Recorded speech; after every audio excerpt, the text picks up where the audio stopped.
today.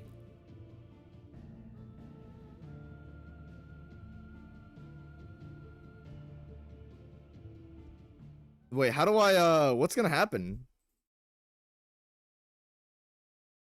I'm assuming the game just goes free roam now. That not send me back, though.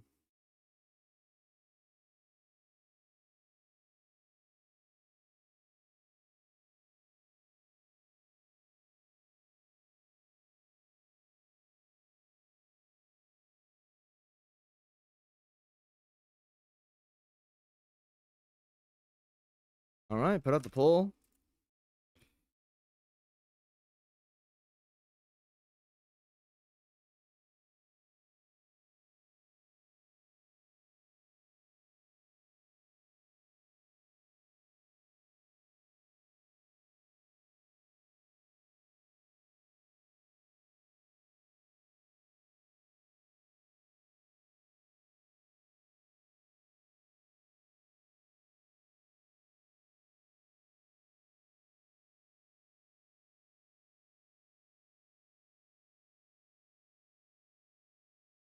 I'm gonna need someone to help me out on these side quest streams, bro. What are the conditions to go into these DLCs? Omega time. Brandon, we've got a long way to go before Omega. We've got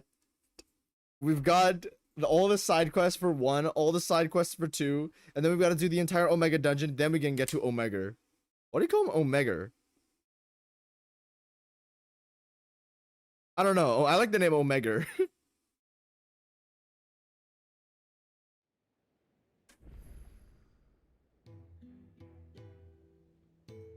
Is this right before ultimalius? I guess. Okay, how do I get to the DLCs? Nice. Final Fantasy 16's FPS performing as normal. Get away from me, you disgusting bastard.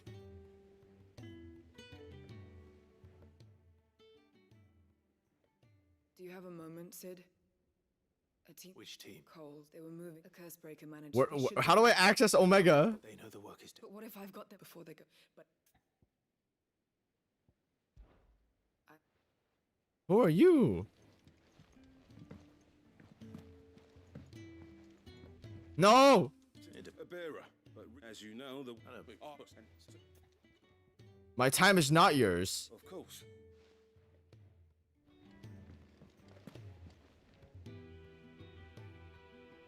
What is the other DLC called?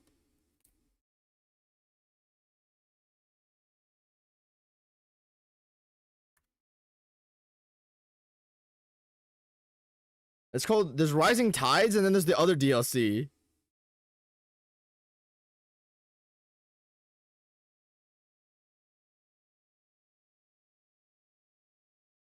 It's called The Fallen.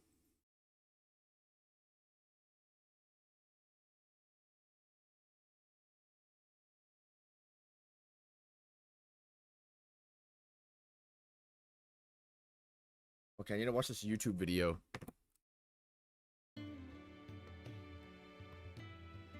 Dude. Video. It's complete. Things. You have to reach back to their origin quest. You need Joshua and Jill to join your party, meaning that you have to do 2 special quests. One called Where There's a Will, and another. Oh my gosh, okay.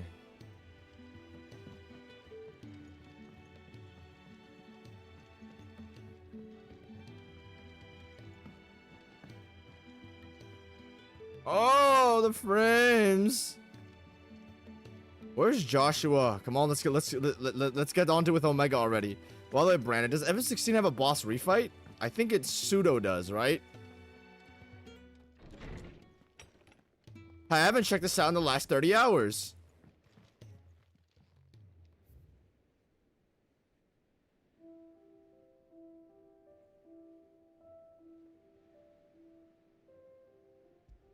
This is not Omega.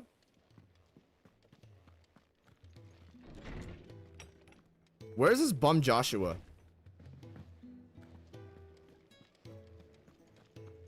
Clive, just run faster, man. Just go into your sprint animation.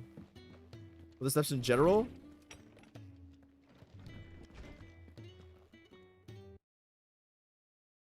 Complete the side quest cut from claw. Complete the side quest Phoenix Shield thyself. Complete the side quest where there's a will. Cut from claw. Where are these side quests at?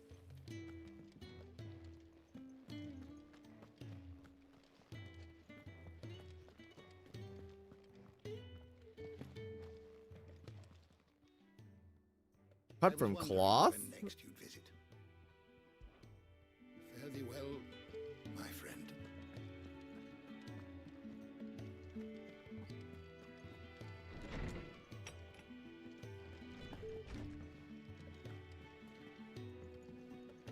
It's him, I tell you. The Crown Prince of Sunbreath. So is cut from cloth the one that accesses rising tides? It doesn't matter what the order is to me as long as I get it done.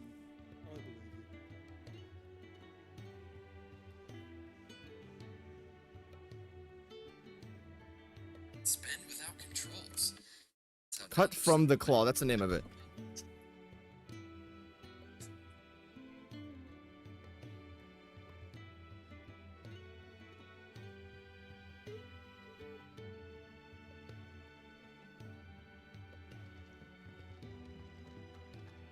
Boo. Shut up.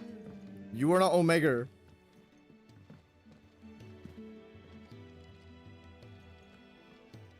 Hello. I've two. And we most certainly cannot have that. You wouldn't want the poor.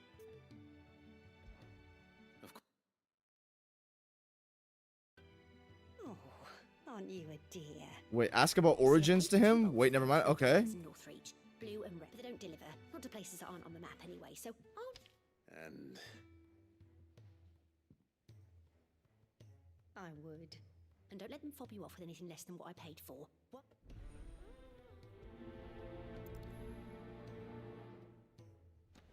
They said they'd give us new clothes. Oh my gosh. Okay. Enter the snooze fest.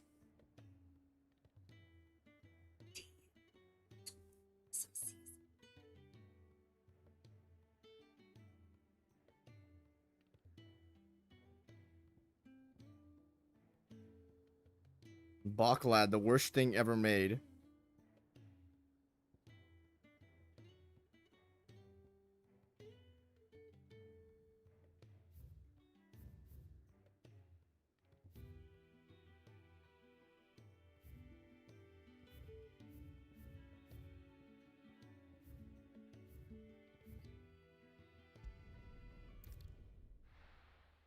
All right.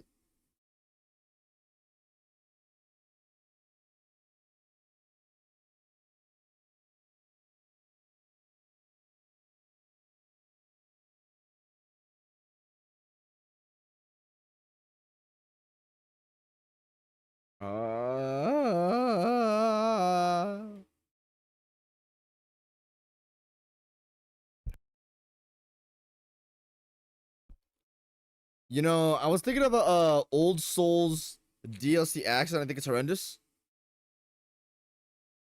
Old Souls DLC accent is like the stupidest thing I've ever heard. Why were DLCs so obscure and horrendous to access back then?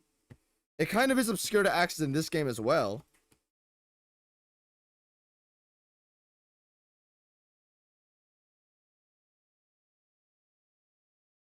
In Dark Souls 3, it's quite intuitive. I don't want to. I was gonna say almost too intuitive, but I actually don't mind it now that I'm thinking about it, because with how loose Dark Souls is with its content and its exposition, it's kind of buns. So in a game that doesn't relay much clear information to you, having it be so accessible and clear, I think it's a good thing. If these games came out before we had YouTube, none of us are accessing DLCs. Yeah, it's so weird. Like, you have to do 4 individual side quests to get access to them. I would never have thought of that. There's no direction for it. I just looked it up. But okay.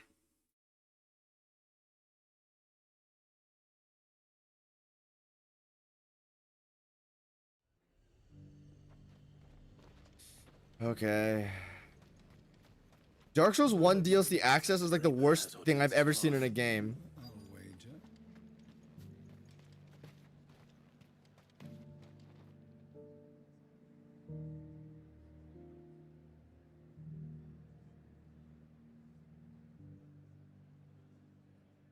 Might I interest you in some swans? Just some linen.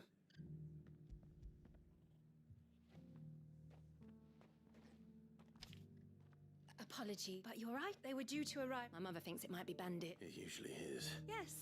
Wait. Going to find it. Oh. Oh my gosh. Old Hunters is other two. Is Old Hunters bad?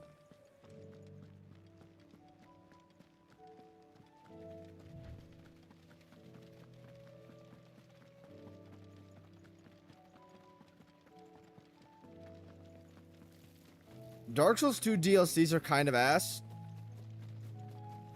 The Iron King one is fine because it's the first item you find in Iron Keep. And the entrances to them are quite intuitive. The ice one, I have no recollection of. And then I remember the metal one is horrendous to get. You have to jump down the hole or something. Find this very obscure hole. This random entrance with this random drop. And then you get the key. I'm like, wow.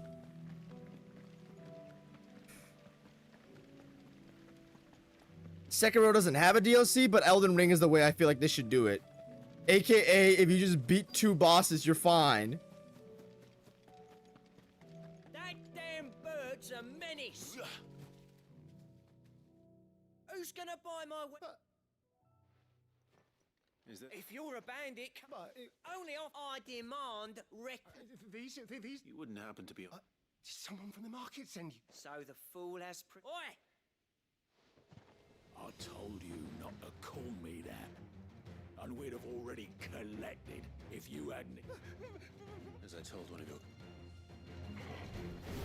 I'll deal with the bird lover. You take the handsome one, killer. Stop calling me that. All yours, Torment.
Shut up, bro.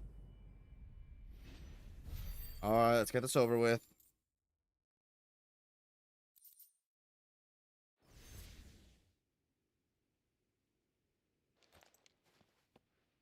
Oh!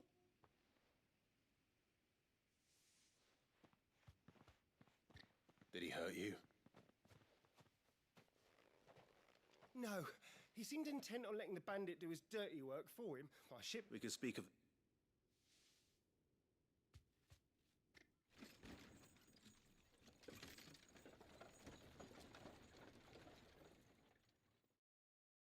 To access Old Hunters, you have to die to a specific base game enemy while having the DLC key. I don't know how to feel about that one. You need to die to it specifically.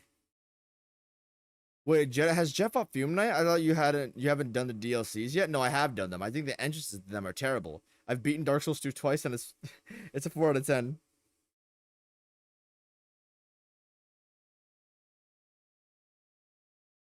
Low-key, beating Moog is an insane requirement for the average player to access DLC. Imagine paying $40 and getting gatekept from accessing by a base game boss. One of the hardest at that. Who's insanely obscure as well. Yeah, I get it. It doesn't bother me too much, though. Because Moog is one of the greatest bosses of all time. And I will YouTube things. Actually, I should rejudge Elden Ring by not. I really want to do an Elden Ring replay, man. Oh my gosh. Now, Gego, I'm here to fight Omega. Should I look through this dial? Am I missing anything by looking at this dialogue? Also added a freer chunk. Are you sure? My mother would insist. Should I? Is that done then? Oh my gosh. Now it's back to Hortense with her cloth.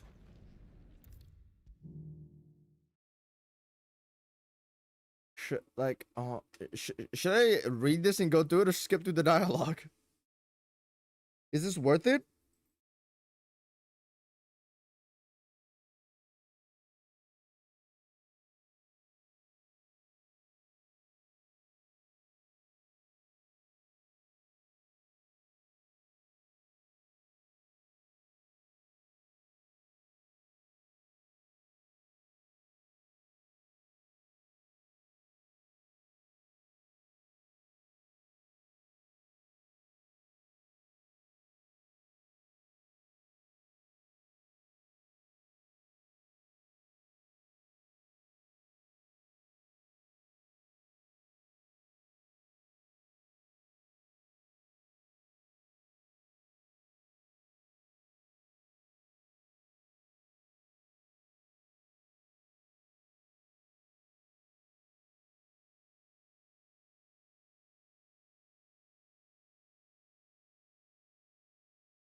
You can read it fast. It isn't integral, but you will know when it's very important, which happens later.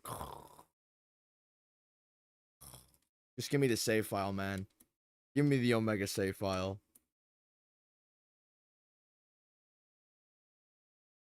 Not should have mentioned that is the in fact this area isn't extremely the easiest thing in the world to find. Mogwin Palace is so stupid to find. I don't know. I think have I explained this before on stream?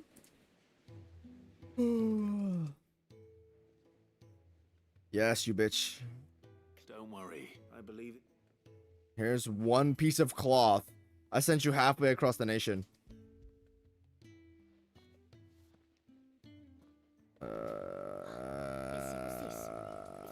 You needn't worry on that. I can always. Oh, no. Oh, speaking of which, This one. Marvel, did you know she's quite... I know needlecraft was amongst her lessons? Not quite. When my father put down, Jill was taken as a ward to ensure. She's an honest-to-goodness... I could tell, you know. I'd offered to sew her something, but she'd most likely turn me down as she always... Don't take it the wrong way. Oh. We'll see how some... Okay.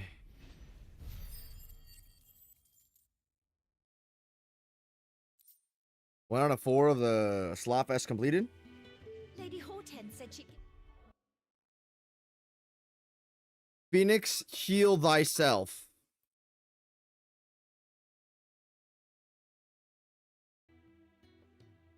Okay.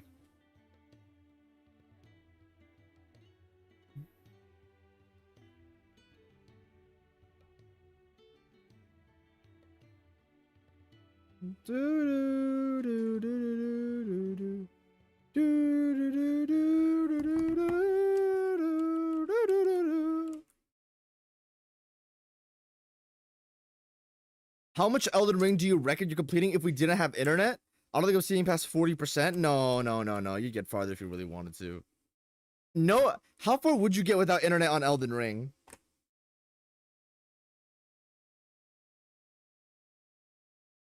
%. If I was genuinely out on a mission to explore everything in the game, I would deadass say 90%.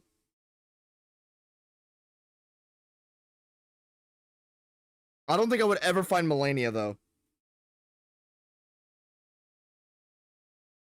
Anything up the wayside of the Halleck tree and doing that stupid thing? Nah.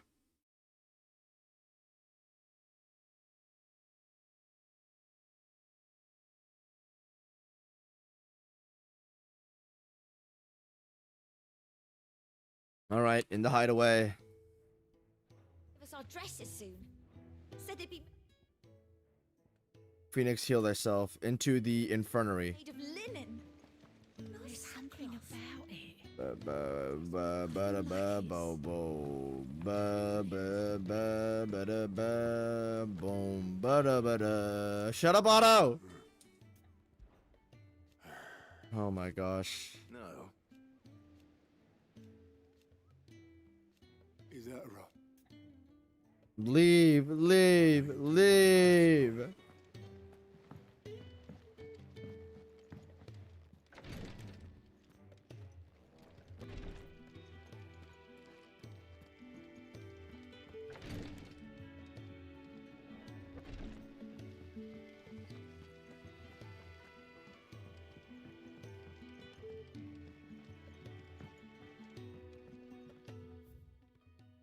It's down. That is a good question. How far would we get if there was no internet, how far would you guys get in Elden Ring? That's a great question, actually. Thanks, Leo. She's in another room. She's in the lanky side of the room.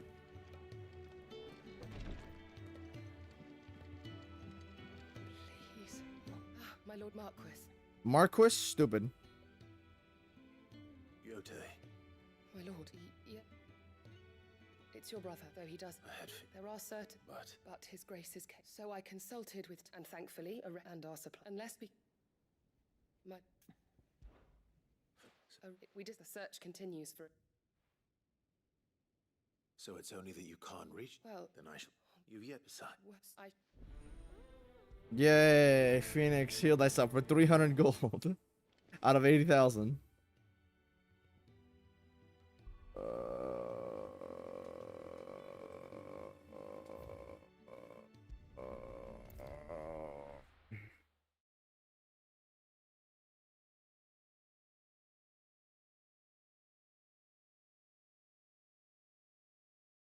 Ready?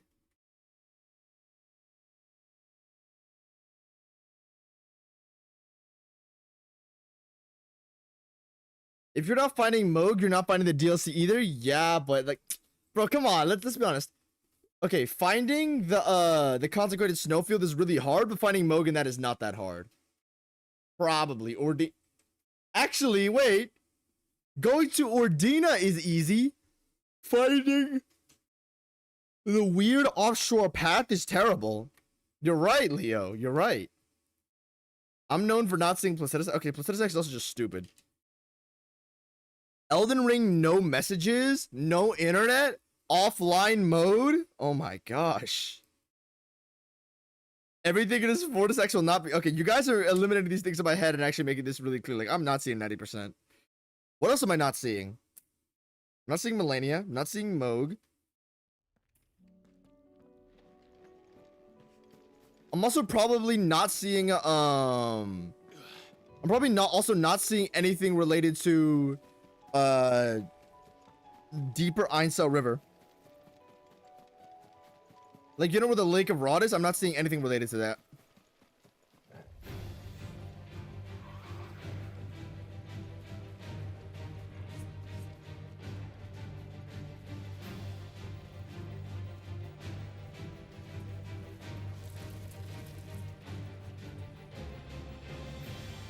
What else is so easily skippable in Elden Ring? Rykard. You're not seeing Rykard?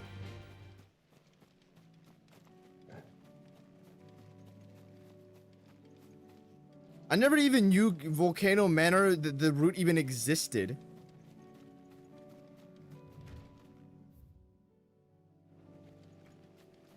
Here's the aqueduct. Now to find our stone wart. Yote mentioned blood red petals. It's Akashic Gigas. My luck. Well, I won't be picking anything till they're gone. There's only one thing for it.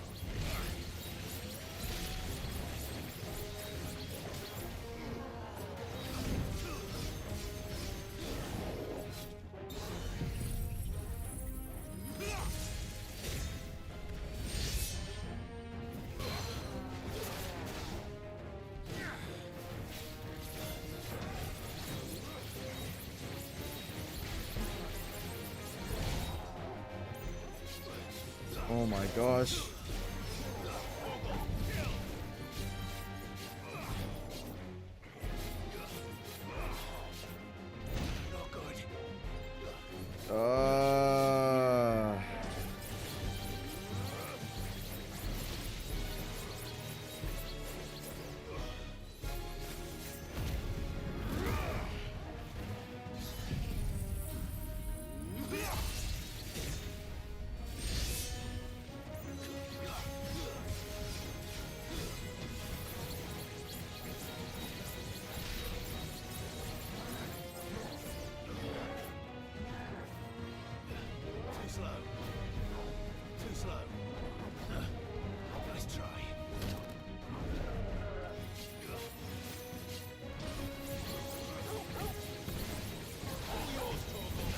Oh my gosh.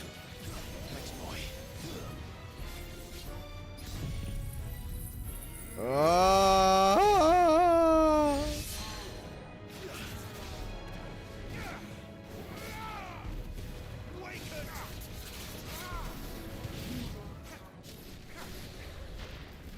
Am I done here?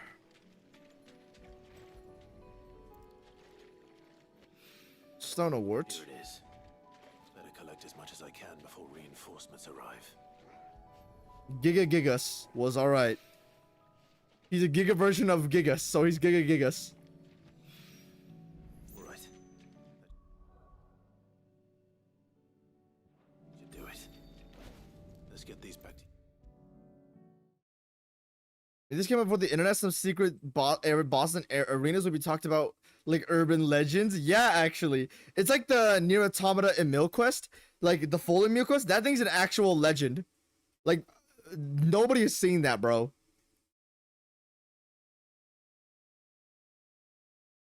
What else is so easily skippable? Like every NPC quest, I still am insistent that Elden Ring is the worst quest design out of any game I've ever played. That thing is horrendous. Probably 90% of the nighttime bosses because nobody bothered with that mechanic. The nighttime boss is such a cool idea with it's so much potency, but is there really anything like worth when it comes to the Elden Ring night boss stuff? The fact that you could alter time, like past time into the day and night, is so up and down. Because on one hand, the night bosses hold so much less weight now that you can trigger them, but also on the other hand, there's not much waiting there for you, like the Knight's Cavalry. So I don't know, man. I don't know how to feel about that. I never really engaged with it. I forgot the nighttime boss gimmick was even a thing, man. I was like, what? That's oh yeah, I forgot that exists.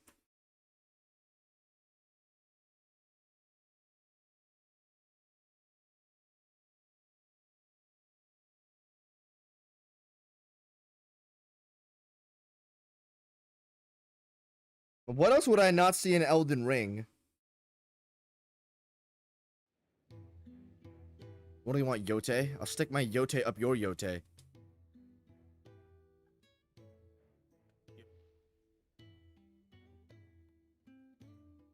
Clive stares at her really hard.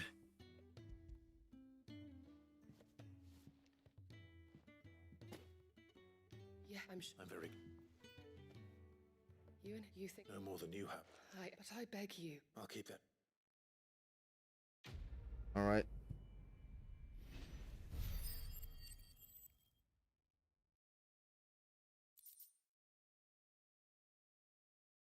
Alright.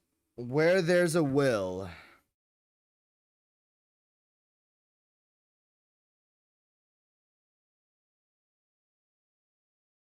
Oh my gosh, 21 minutes on YouTube? Maybe these guys are just absurdly slow. We're gonna have to do some management around here.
Man. This is not gonna give you anything though. Yeah, it's not worth.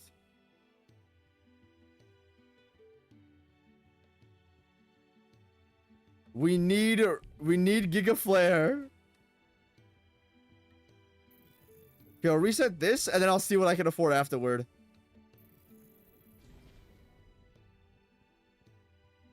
So we have practically 0 abilities.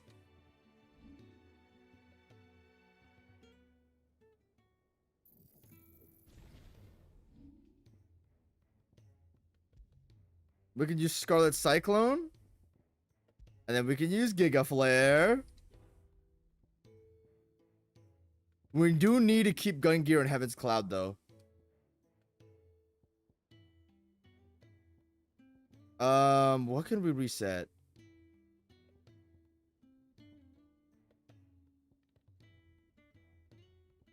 I think this looks good. 6 abilities, Giga Flare, Zanzetsuken.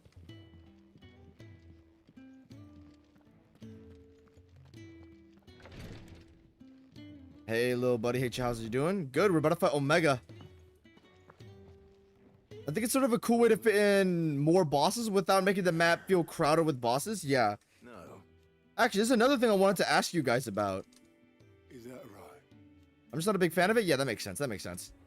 The funniest thing about Nighttime bosses is that I suddenly remember them 20 hours into the DLC. I was like, wait a minute. Am I skipping DLC bosses? It's so finicky because they're not really consistent. So I don't know how to feel about them.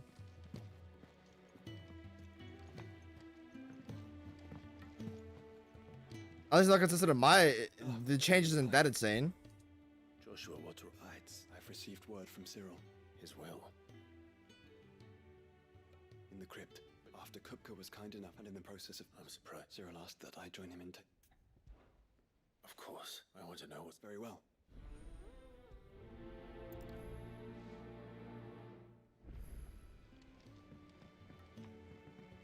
Where's Serial gone? The eye-poking fuck.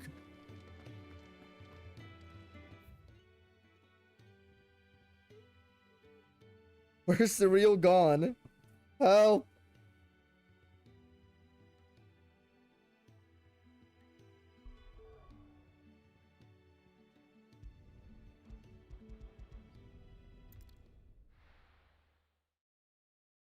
Yeah. Oh, yes. Firstly, the Joshua and Jill side quest. Yes. Yes, this is the thing I was gonna wonder about, actually, guys. So with all of my favorite boss rosters of all time, they are all loaded with quote-unquote filler bosses or whatever bosses. So when you look at Elden Ring, hundreds of bosses. FF16, 40 bosses. When you look at something like Wukong, 80 bosses. Now, when you look at a much more focused roster like Dark Souls 1, Devil May Cry 5, shit like that, how does it scale to that? Because when you look at Elden Ring on a ratio, the roster doesn't actually look that insane because you know, at least on a ratio perspective, it's like a million there's like a million F tiers, a million E tiers, a million D tiers, a million C tiers, and you'd think that overwrites the S tier, but it doesn't. But on paper, it does harm the boss roster a lot. So you gotta wonder, how does that affect the game? The same goes for 16, same goes for Armored Core 6, the same goes for everything. DMC5 is a very focused roster, and it's very easy to see why someone would call it the GOAT, at least in my opinion, on paper. Where the game is, in my opinion, like 7, 8 S tiers.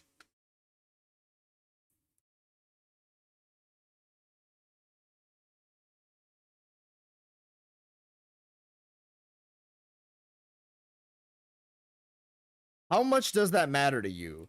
In the AC6 video I made, higher tier bosses matter more. Yeah, I agree. Like, it doesn't work like a dual game.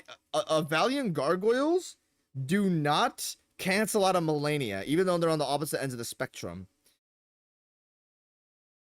So the tiering system is kind of arbitrary. Opportunity beckons. Who among you is bold enough to heed her call?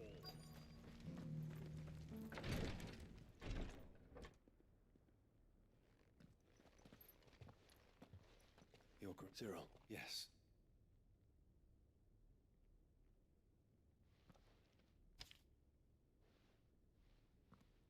If you would do us...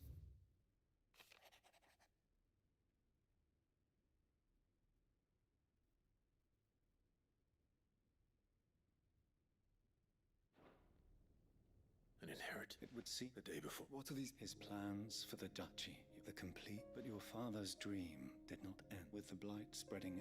He wished to see men, and small wonder he did. But he thought it achievable. Nor would he. Those who would have... It's a pity.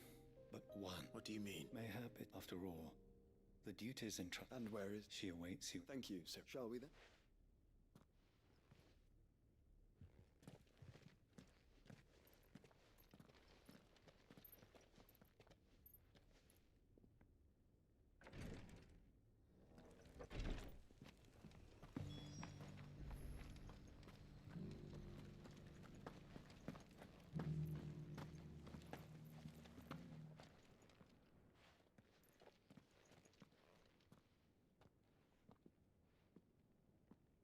My lord.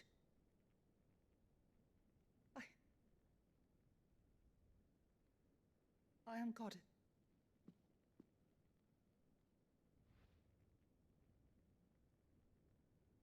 Your father. Lift up your... You have our gratitude. My lady. My lady. What exactly? As I'm sure you know. Indeed it had. And had he lived to see it, alas. He had intended, but it was not to be. I see. His son, it was your father, but with his grace, you are great. And while I know that... Thank you. What say you? What else? Of course. Oh, I am... Do you know where we might... I do. It is found in the bed. We do at least know... A certain spec? You are most... In fact, this is that were you to slay... What say you? What else? Titan's Wake is to the south of here. But we must not be hasty. The good lady has been disappointed once already. Opportunity beckons. Who among you is bold enough to heed her call? You can either include everything that has a health bar for both styles of game, or include the main bosses of a loaded roster. But you have to exclude the lackluster bosses from the focus roster. Yeah, I feel like it's a little bit whenever I talk about the best boss roster, I feel like it's just a little bit I don't think disingenuous is the right word. More like a it's a little iffy to just discard all the other bosses.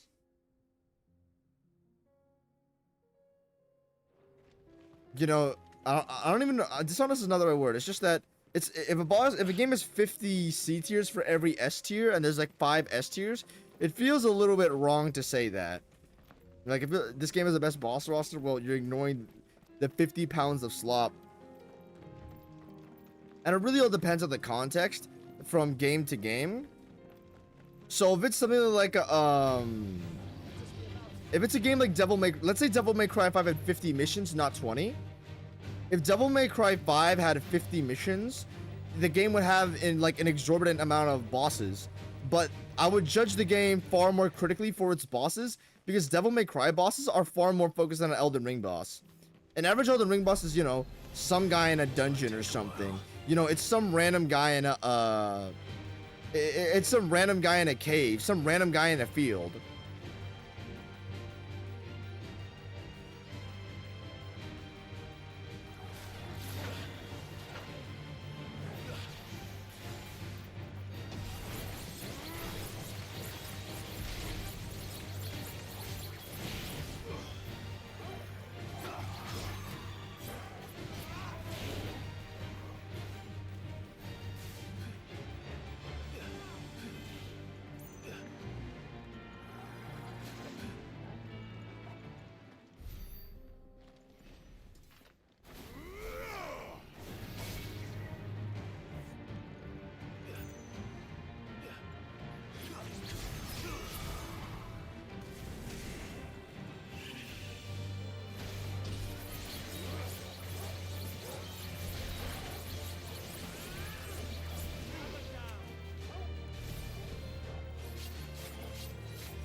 So when it comes to it has, I gotta, bro, my brain is fried. I can't even with FF16 right now, dude. But for something like Elden Ring, it's fine because Joshua. oh my gosh, I can't think. DMC5 is way more focused when it comes to its actual roster. So if it would be worse if the game had such a wide variety of bosses. There it is. The House Rosfield.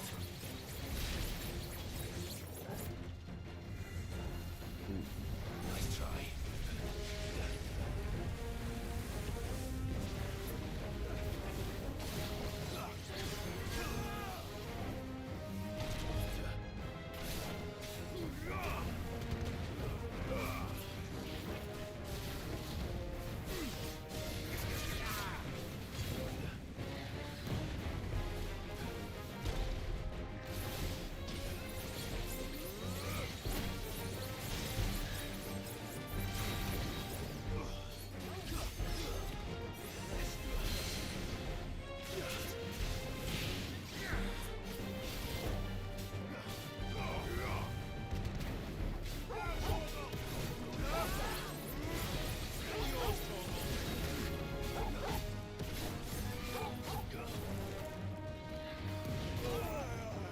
Oh my gosh.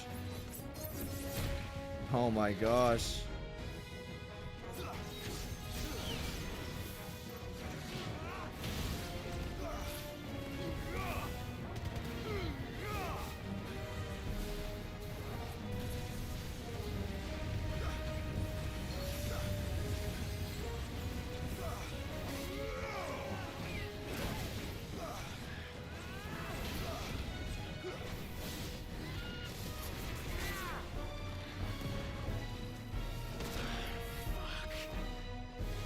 Okay.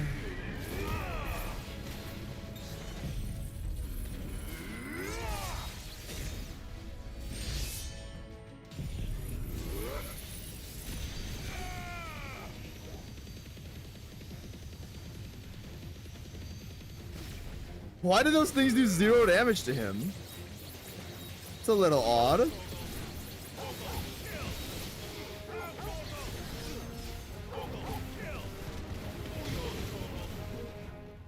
Kingslayer.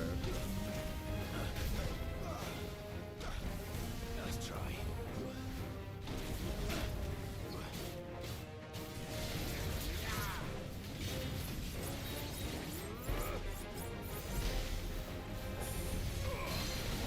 Oh, okay.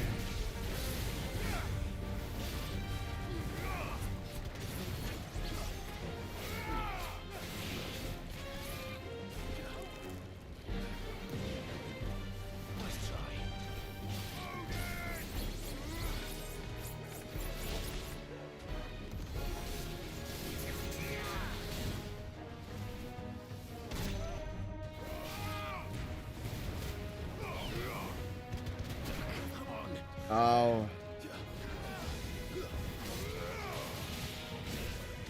Kingslayer.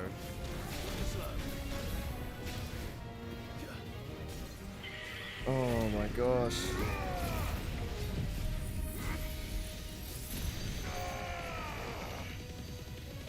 I feel like this is doing no damage. Am I tweaking?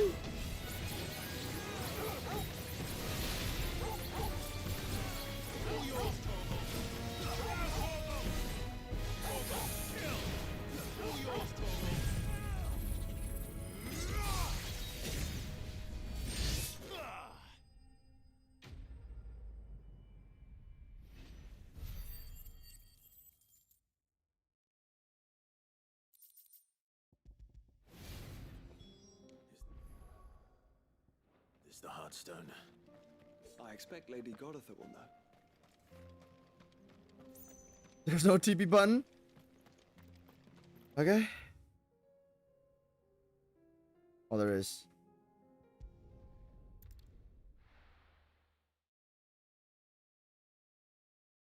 Yeah, okay. I'm sorry. My brain is literally fried right now. I'm so bored. But when it comes to DMC5, you have to judge the boss roster differently than something like Elden Ring, because in DMC5, the boss and missions are very focused on one particular boss, so that when there's 50 bosses, I have to judge them in totality. When in Elden Ring, some of the bosses are definitely made to be side pieces, and others are made to be pretty significant. There's not one DMC5 boss without a cutscene. Even Clive Roots has a cutscene. 2, actually.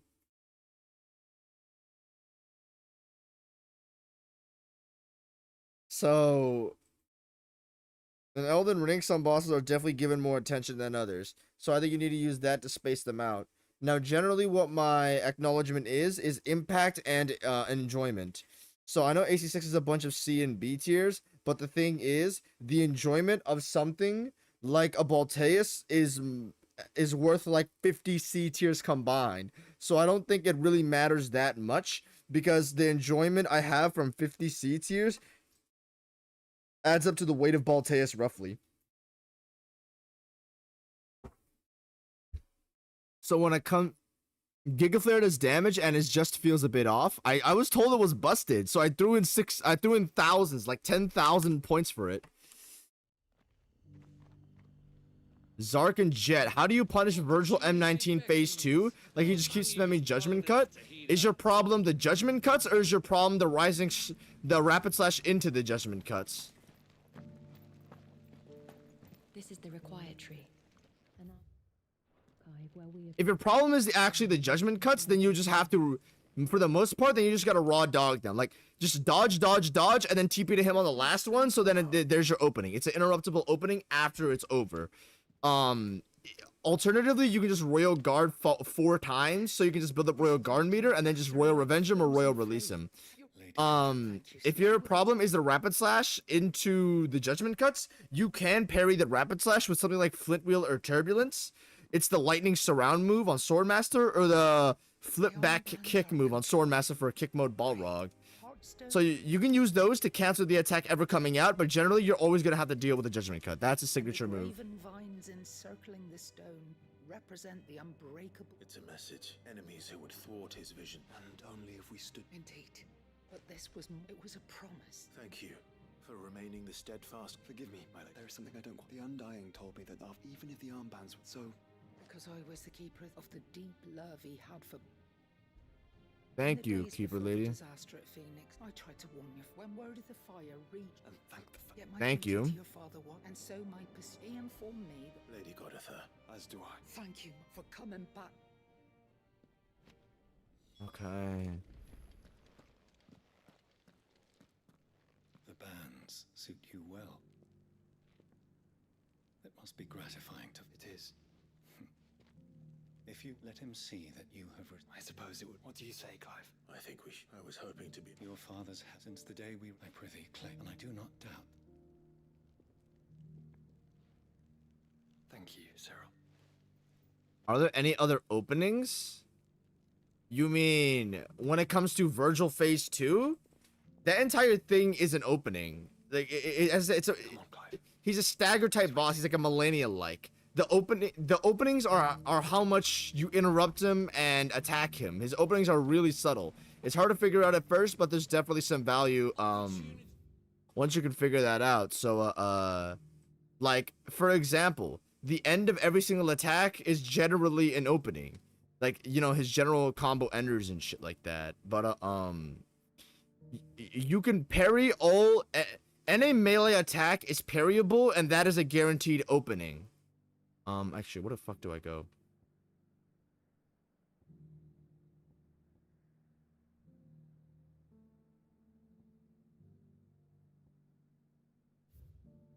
Oh my gosh.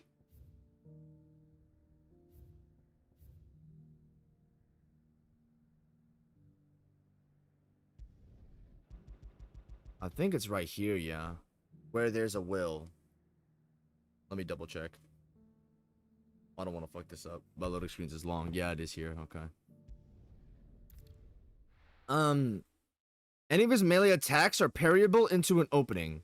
You can always Royal Revenge him to cancel him out of his attack generally for an opening. You can always, like... What else is an opening? All of his projectile attacks you can reflect onto him for an opening. All the judgment cuts are an opening. You can send back all of like the rain blades, whether it's heavy rain blades, blistering blades, or whatever.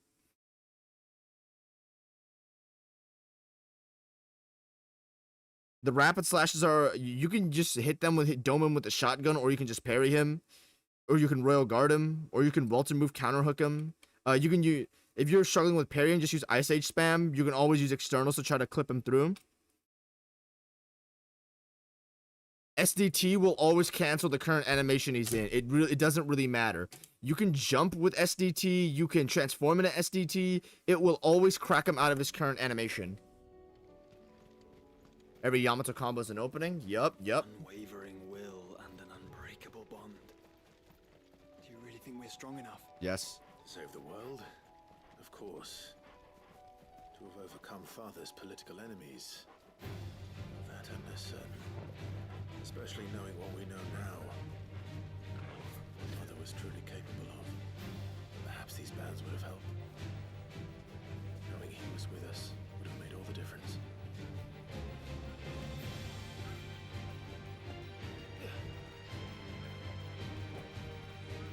Can't jump off the cliff.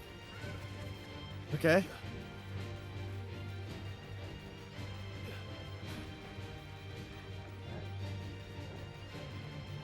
Jed, how much better would you say DMD Virgil 5 is? Yeah, so this is the thing. The other DMC games are way heavier on their DMD changes. There's not realistically much DMD changes when it comes to Virgil and the other difficulties. The difference with DMD Virgil is that you're more so incentivized to do the most rather than anything else. You're incentivized to do the most rather than the game demanding the most out of you, rather than the game having more changes for you.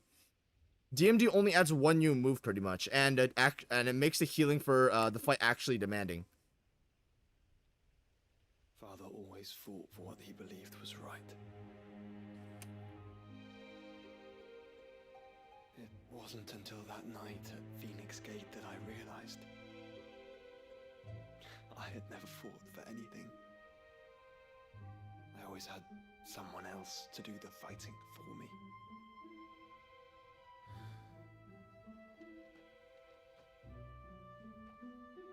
No matter how fate conspired against him, he never lost heart, never looked back, never stopped fighting. To me, he was the greatest of men. And I've been trying to live up to his ideals ever since.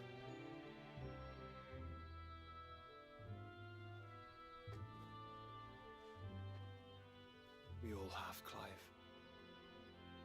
We all have. And we'll keep trying. Because that's what he would have wanted. What he would have done himself. Even if it meant standing against the very gods in the heavens. I shall be borrowing this, Father, if I may. That you might watch over us as we follow in your footsteps.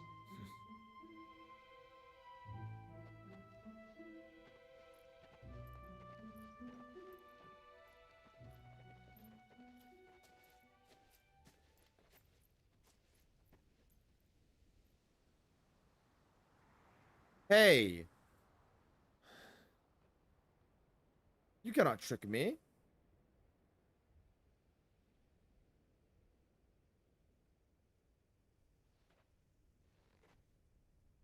Felt something. We won't lay you down. We will not. We beat the final boss.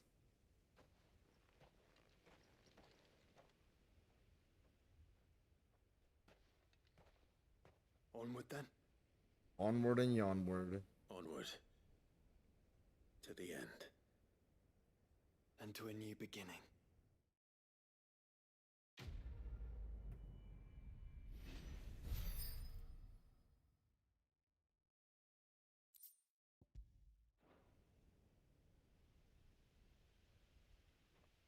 Great scene. I really love it. Yeah, no, it's great for Clive and the relationship with his father. There's not Okay.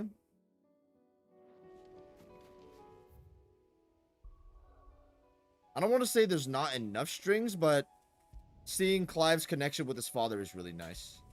We don't get that much of it. I understand because Elwyn's really not that important to the story, but yeah.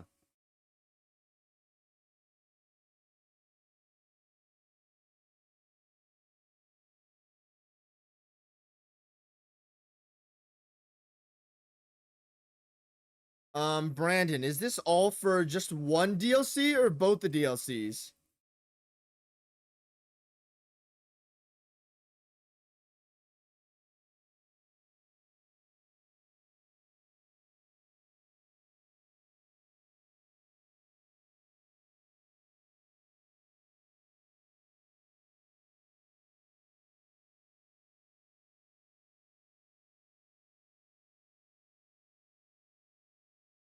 Yeah, to speak on it a little bit more though. When it comes to Virgil 5 on DMD, mechanically is not that much better. It just depends. This is what I always say about Virgil 5 and DMC 5 in general. The boss and the game is only as good as you are. The better you are, the better the boss gets.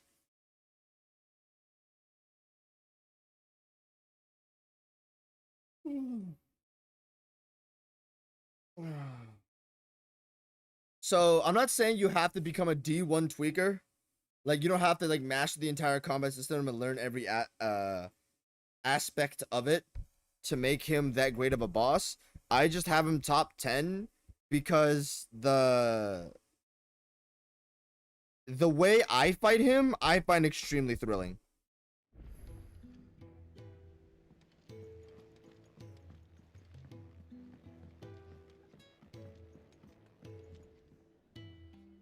Actually, why not?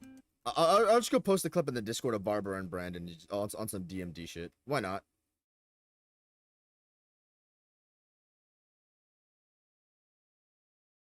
Um.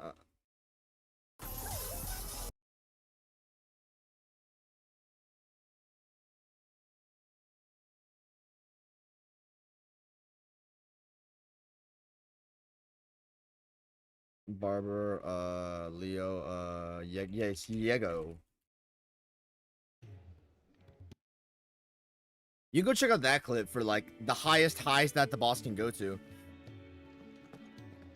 Got on that for sure. Extra good luck to the Omega fight. What were your thoughts on the ending? Ending was very, very strange. FF16 was a political fantasy story, and then it turned more into a giant against the Blight main villain save the world type story, which I'm fine with. I definitely prefer the political fantasy from a general standpoint, but the story got more emotional, so I don't have a problem with it. And then the ending was very odd in a good way. I thought FF16 was just gonna be some basic save the world type ending. Clive and Jill get married, you have kids, and everybody walks around all happy and shit. But that was kind of not the case when Clive half dies on the beach and it ends off like that, and I was like, what the fuck? And then you get the final post-credit scene, which is so very weird. It's a very distilling feeling. It's some very odd goat fiction shit. I don't know about how to feel about that. But it's very good. Did not expect FF16 to go in that direction, but I enjoyed it. It started as a political fantasy story, which then went into a typical Final Fantasy story. I've never played a Final Fantasy game, but it's probably it could be a decent, a good thing, depending on how that goes.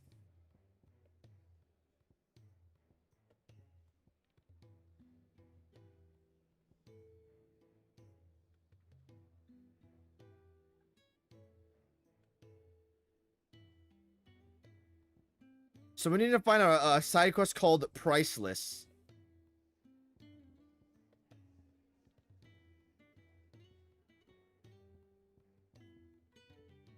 Where's this shit at? Am I tripping?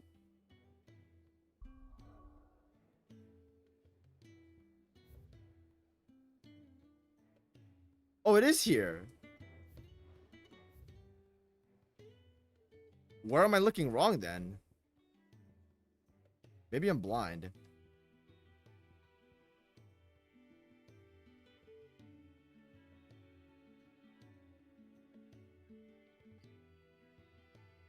Do you have any idea what happened?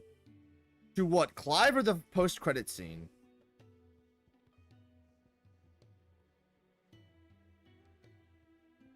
Because that whole sequence is supposed to be open-ended. Doing this side quest makes the ending much clearer? Huh. I mean, that's to be expected, but... I feel like doing side quests to clear up the ambiguity of that moment is... It takes away from it a little bit because I like the open-endedness of it. So less clarity is better in that instance. The whole ending, I mean? The whole context of everything? I did not do most side quests, so I do not know.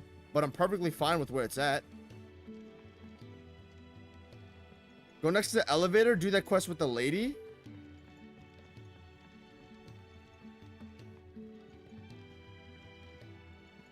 Did I not already do it? This lady's quest? You be careful up there. If you happen to snag your britches on anything.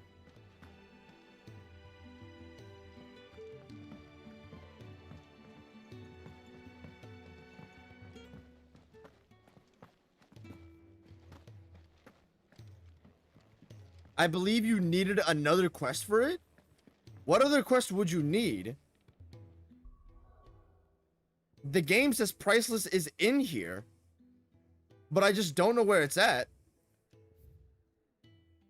Unless the menu is like not real. I have to be missing something. I can't find it on the mini map, so I guess we'll just run around.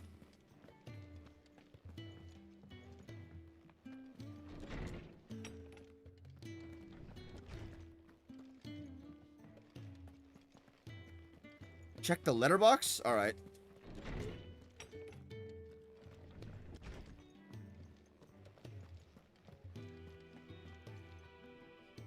Where is the letterbox? Oh, this is the letterbox.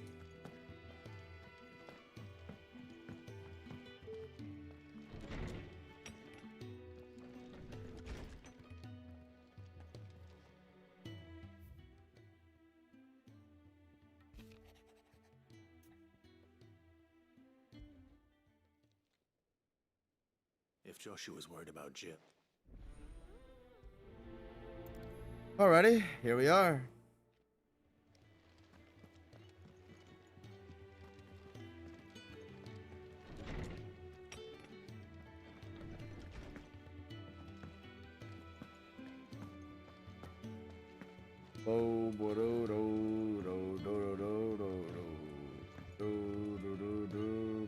Joshua, I don't think I'd realized how different. I suppose She doesn't. And that's why we to let her know that we but how to do that. Of course. Do you remember the time we accompanied and Jill and I broke from the To see that it was the first time Father had a and when he realized you were missing. It was the Lord Commander who finally. Then it seems you and Jill. Man's Hill. Oh, true. Though You're saying I should go and scout the area. I'm saying.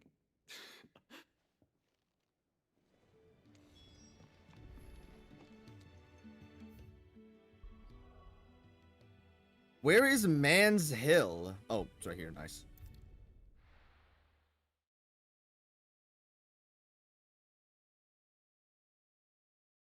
This game is so convoluted. It just has some really weird spots for stuff.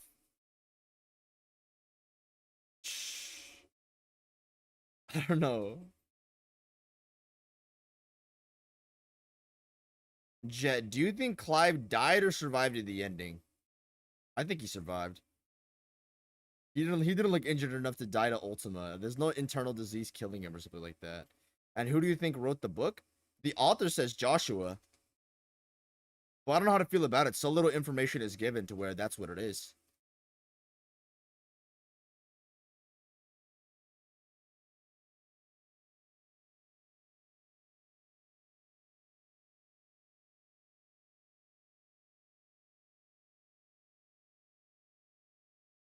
I don't think any character in the game would take up a fake Joshua Rosfield pseudonym for their author name.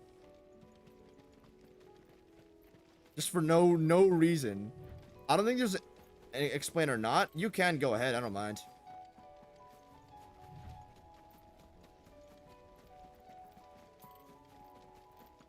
Me and Brandon are trying to fight off the FF16 haters in the poll replies. Dude, is the poll with FF16 in it like brain rot? Well, okay, it's Gale on the poll, so there's automatic brain rot.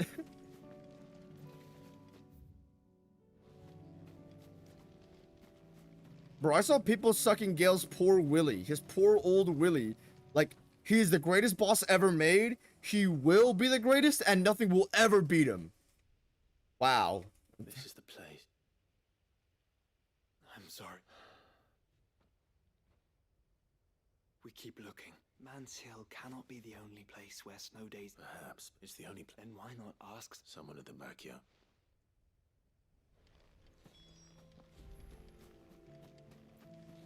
Alright, man.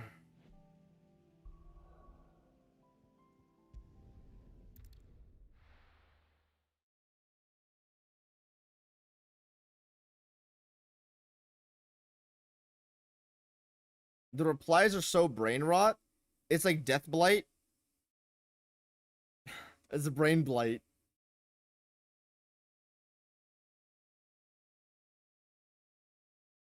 Oh my gosh.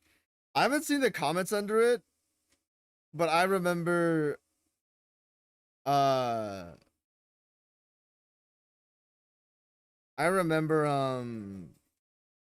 my gosh, my brain is so fried right now. I'm so fucking bored, man. I can't even form one coherent thought straight out of my brain. Ah. Ah. Ah.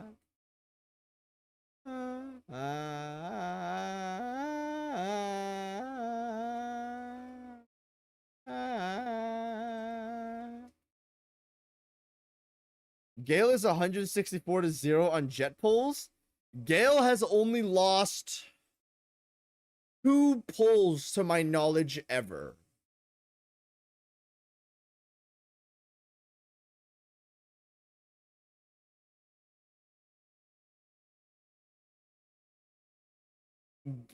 The only time Gale's lost a poll was when I put him I put Gale against Mesmer, and I'm pretty sure Mesmer won by a little bit. It was like 2% or some bullshit, but it's negligible. Because I remember I ran another poll, including Gale and Mesmer, and Gale won that one against Mesmer, so it's clearly debatable. Calling to me.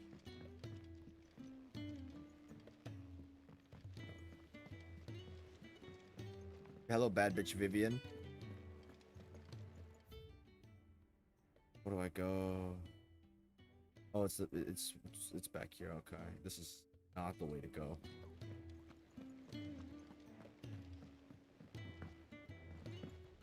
The only other pool Gale's lost was Gale versus Virgil 5 at the height of my DMC 5 relevance. Then Virgil 5 won that one. I think by a good cut. But I'm leaving that arc now, so eh. Messer will do the recency bias, and those are robberies. Bro, Leo, I remember you had an argument with Centurion about the Gale Glaze. I understand the Gale Glaze. How he's just always going to be #1 for some people. I don't agree with it. I think being in a limited mentality of where a boss will never ever be beat, I don't think it's very smart. But if the personal impact for you is so strong to where nothing will beat it, then it's fair, but I just don't see it, man. There are bosses with more stronger personal impacts and experiences, like ultimalius, bahamut, Obide, Erlang, Sage. Did you learn where we... The gardener here mentioned the royal... the field. I recalled that she kept the... So I asked her if she'd perhaps... Whose shores bought...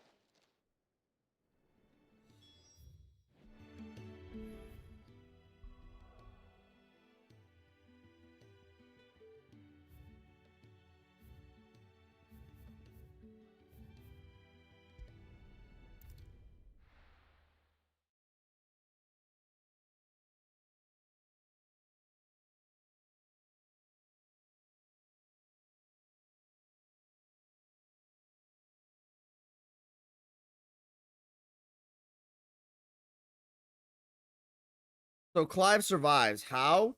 When he casted that spell to end Aether Magic / Crystals, he fell and was washed ashore. Then when he cast magic, which you didn't see because the game lagged and skipped it. Well, okay. The magic stops, then his hand gets petrified from the crystal's curse. But remember, with no ether, there's no magic, and no magic equals no curse of anything of that kind. So in conclusion, he lives. Yeah, okay, makes sense.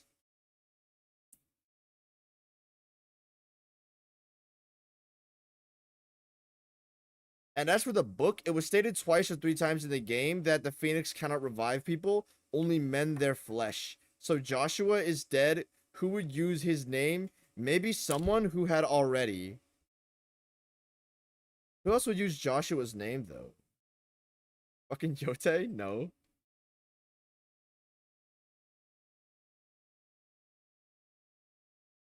I have no idea right now, dude. I just think that you can at least be willing to not shit on others' opinions, but some Gale Glazers don't get that. I mean, Gale's the only Souls boss with this kind of love on it. There's a guy on my server named Here Is No One to Talk With. And I remember on literally every single poll with Ludwig in it, he used to write giant 1,000-word essays on Ludwig every single time about every aspect about him. Now, I don't have a problem with that. If you want to express your love for a boss fight, go ahead, bro. About a video game, go ahead, bro. I have a problem, though, when your delivery of that is to kind of shit on others. That's where my problem is. You know what I mean? So, oh, it's over here, right? Yeah.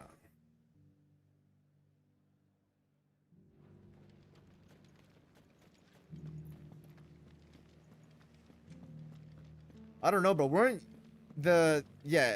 Gale fans were genuinely like shitting on Erlang and Ultimalius, and I'm like, wow, that is insane. I've never seen a boss fight so insane to a degree where like straight logic, nothing works anymore. It's just this boss will forever, ever be the best ever. It's very weird because Gale presentation-wise is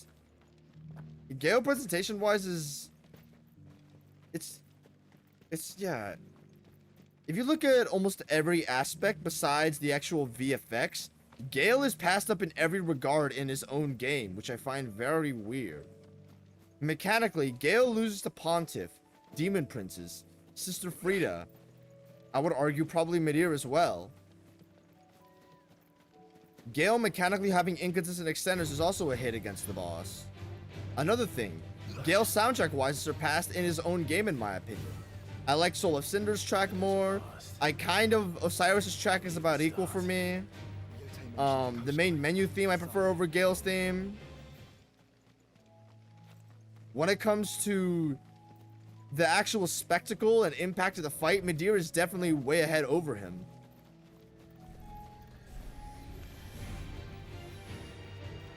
When it comes to lore, Gale might have the most compelling story, but Pontiff is a more complex character. I think. When it comes to arenas, I think Soul of Cinders is better. You could prefer any other one you want mechanically, but Frida's is better. Frida's is better mechanically as well.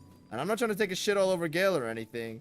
I'm just saying that, you know, I understand that one of the biggest values about Gale is that he is the complete package, where almost everything about him is pretty much spotless. And for the most part, I would agree with that. It's just the fact that I'm surprised that he has this much leverage as an overall package when I think there are bosses with I do think there are bosses definitely who do this aspect, the sort of idea of a complete package better.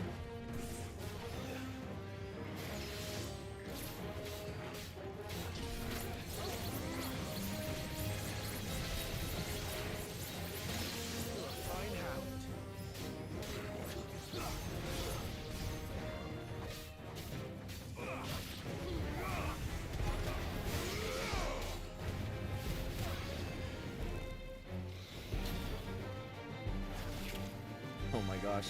I brought like no heals. I think I'm low-key cooked, bro.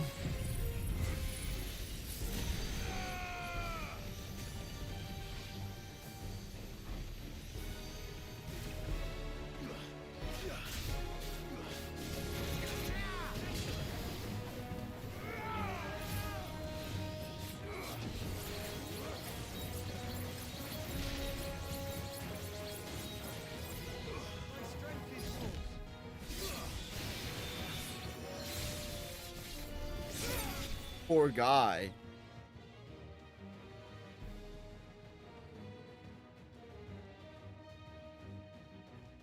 What do you see, boy? More opposition? Who is this guy? Let's hope this is the last one. Only one way to find out.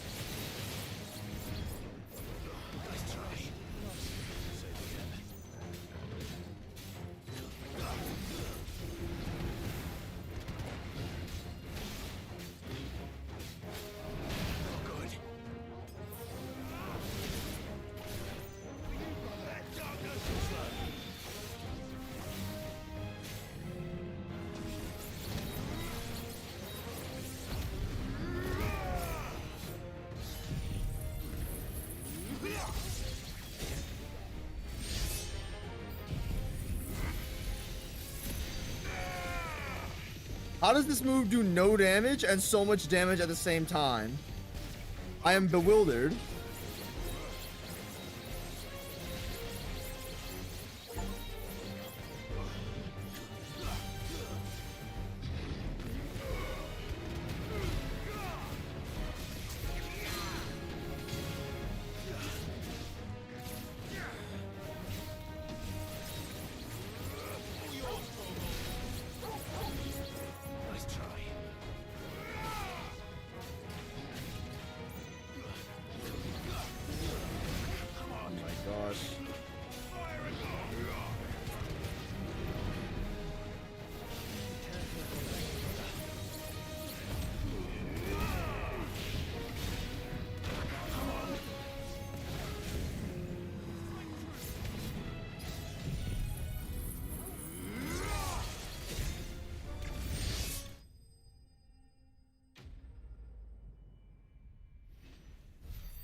Done here? That was harder than I... It was. Hey, thanks for the flowers, guys. But Founder, she'll love them.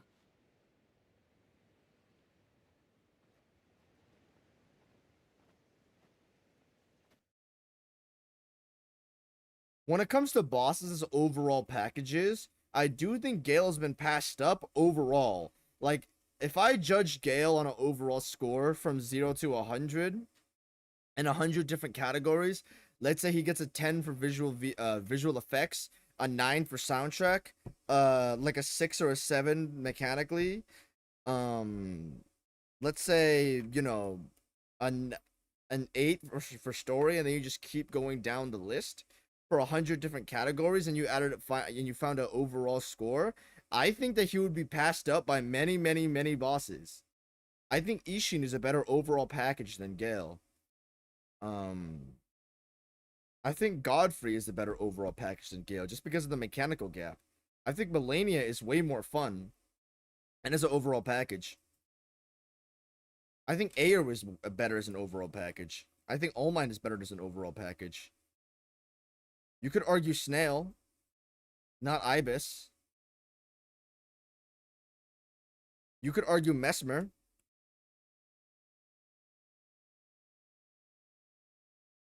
You could argue Radabeast.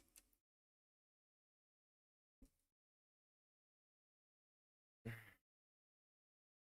know, there's a lot of bosses that do this. You can argue Erlang. You can say Sage.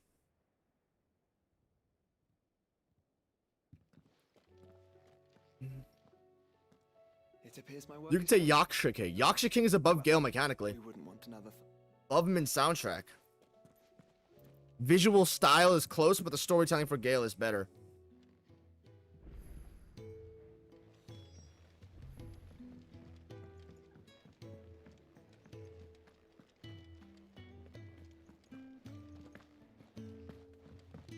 You can say Ultimalius. You can say Bahamut. I'm just so surprised this is the guy who got it. Hello, Jill. Jill. There is? It's, how would you fancy a trip to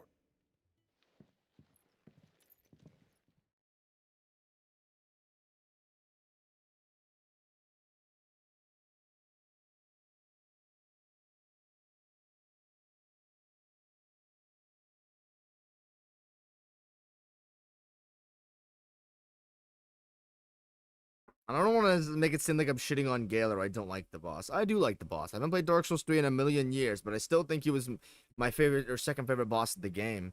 It's just that compared to my modern standards, there's no way. I've grown so much when it comes to the overall sense I do have for bosses, in my opinion. But you know, nice. My chat froze for 20 seconds, so I didn't see all your guys' messages. Oh my gosh! All right. Let me go reread everything. The problem I have with Centurion's points is that it felt like he was underselling him too much. Oh no, he was underselling Gale in my opinion. I think he was downplaying Gale. The community's glaze is affecting people's views on the boss itself. It definitely is. For the people like Centurion. It doesn't really affect me though. I feel like once you kind of get to a certain point of influence, the amount of opinions that are needed to shape you is like gargantuan.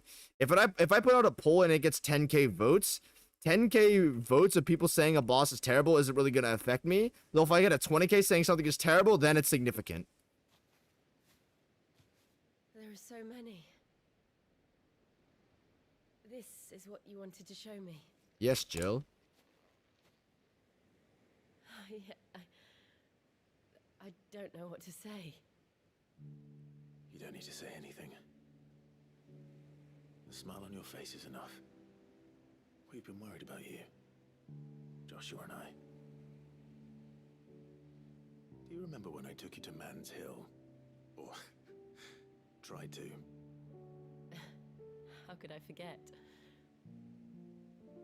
You saw me crying and thought a change of scenery might lift my spirits. In the end, it earned me a nasty cough and a stern scolding from your mother. But I felt wonderful nonetheless. I'm sorry. I had no idea what I was getting us both into. But I couldn't bear to see you like that. Before we left, my chambermaid told me she'd overheard your mother talking about my marriage prospects with some of the noblewomen at court.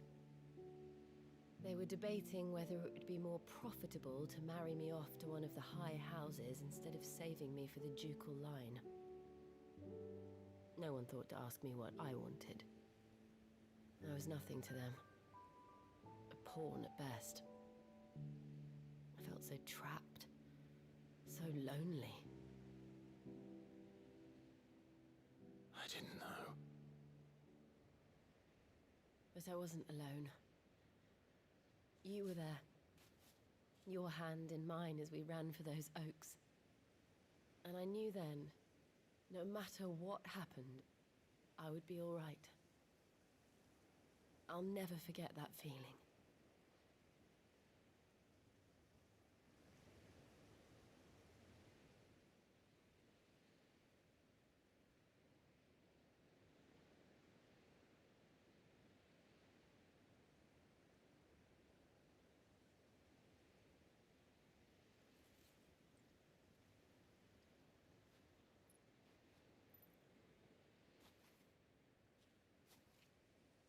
Before we broke camp, the morning after the storm, do you know what I did? No? What? I slipped away from my governess to climb the tor. And from there I saw a sea of petals, all reaching for the sun. And I realized that no matter how terrible the night, dawn would always come.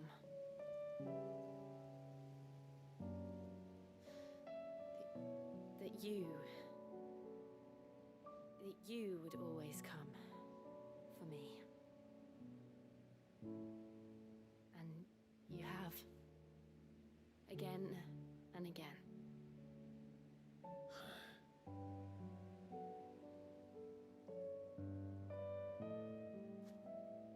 you see us when all this is over?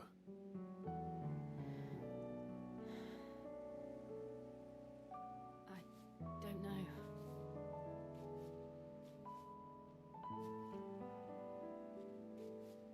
Not here, though. I think I've outgrown the twins. After everything we've been through, the realm just seems so small. I'll need some space to spread my wings. Then that's what you'll have. And I'll stop at nothing to see that you do.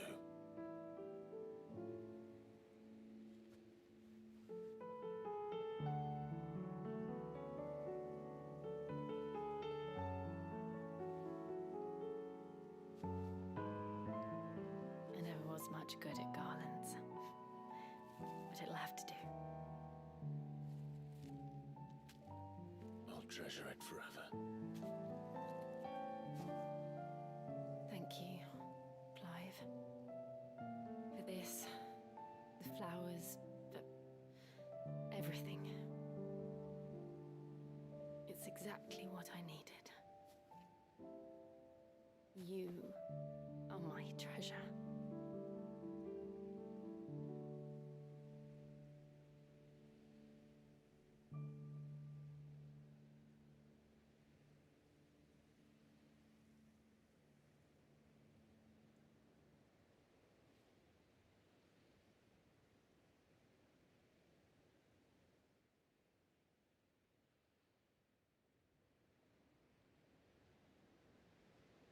We should probably be getting back. I expect the others are wondering where we are. You're right. There's still much to do. And we'll do it together.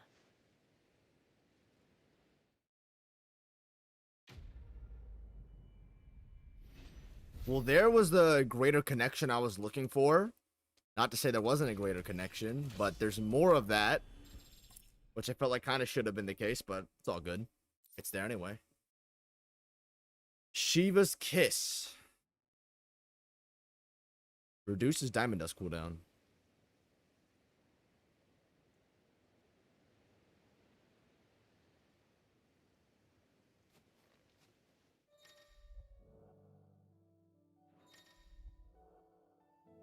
Echoes of the Fallen. Rising Tide. Alrighty, Omega. Time to cook that butthole, boy.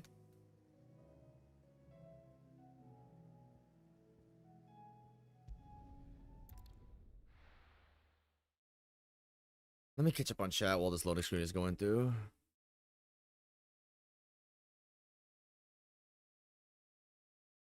Good about this journey. Yes, yeah. Okay. That gives a good amount of clarity on the ending, actually. There's enough subtleties in the plot to support that going on. Pretty cool.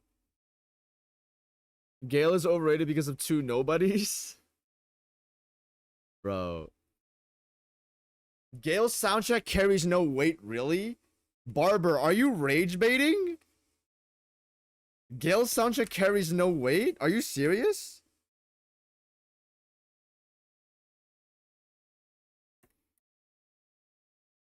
Okay.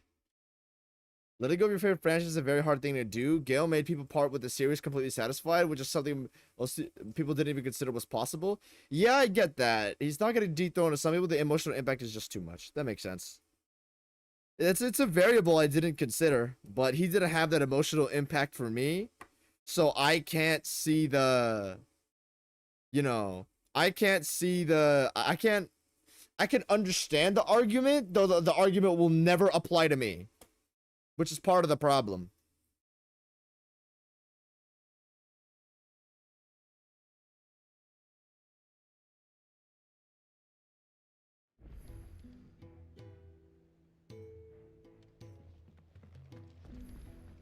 Make sure to read the letter you get. All right, I'll go read it.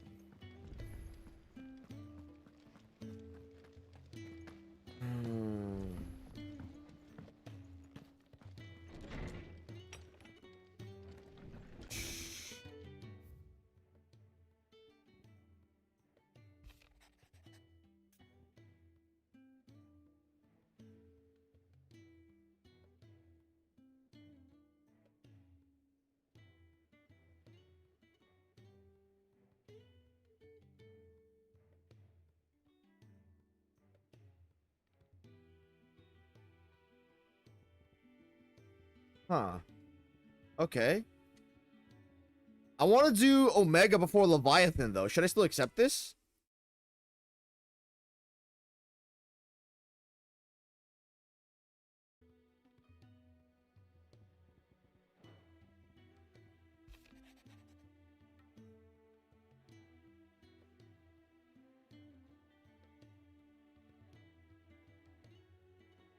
Interesting.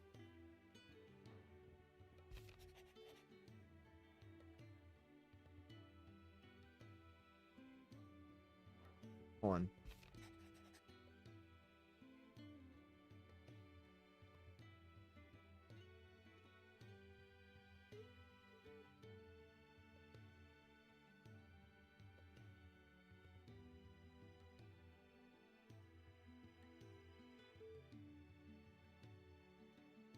Very sweet. Very well done.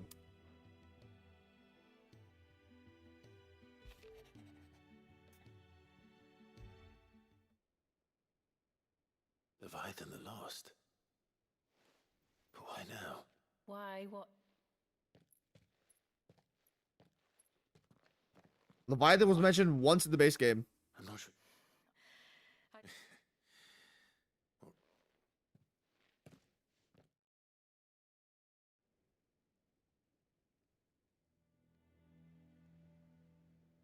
I see we're all... So, I'm not sure yet. Do we know it's... That was one of the details it omitted. But who... the time. Important if the letter is to be believed.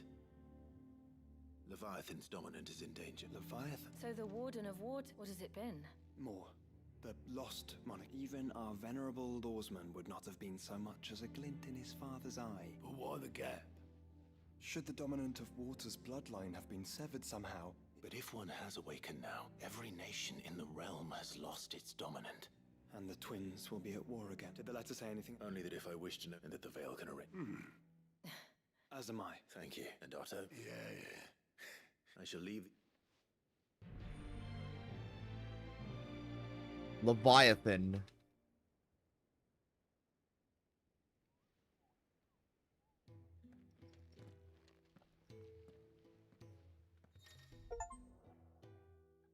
Chasing the tides.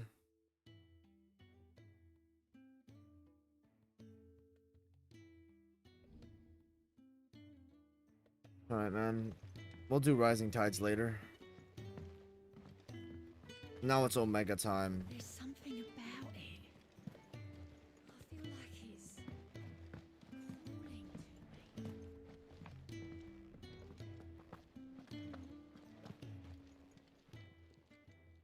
Aye, it's a dangerous world out there.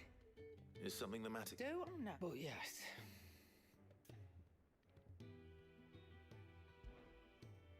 Go on.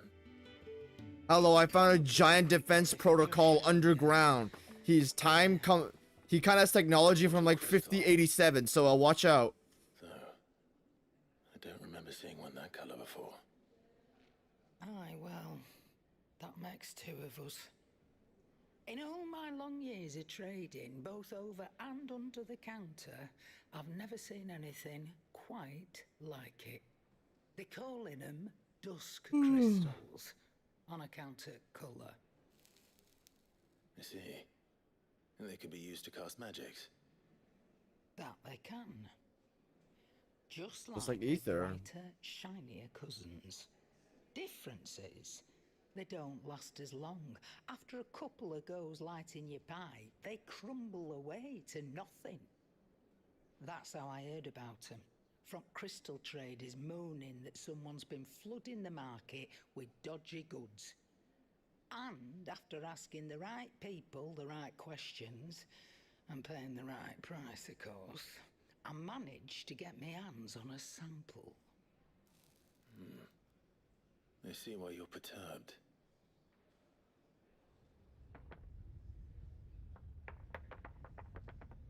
I hope. Get sucked into an alternative dimension. Yes.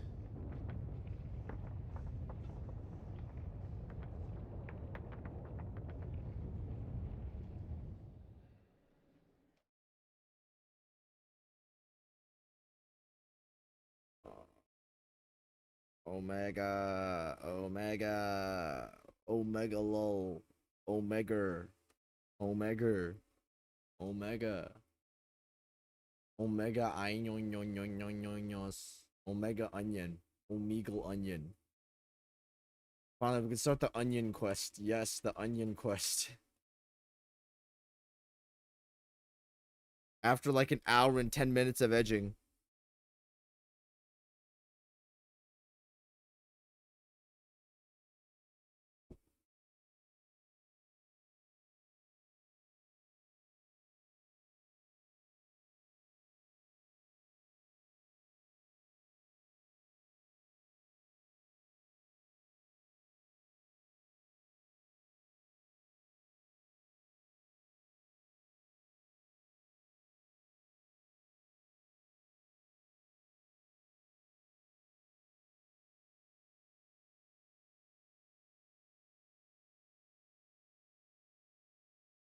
The release, Virgil, the Alpha, and the Omega. The release will be massive. This better be the greatest shit of all time after the hoops. Yeah, it's an hour and a half of hoops. Given some of the hoops are pretty nice to go through. Leo, we still have a 3-hour dungeon to go through before we get to the boss.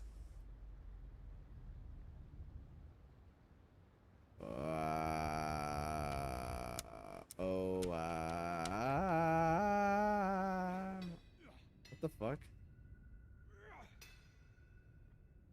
Oh my gosh.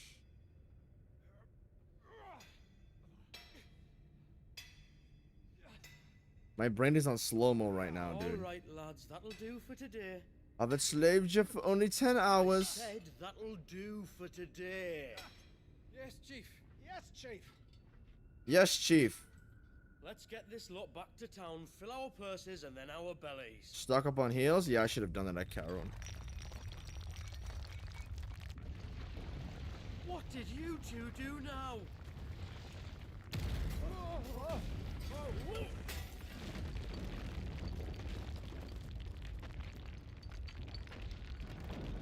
Please tell us you bought another lantern. Stay calm, both of you.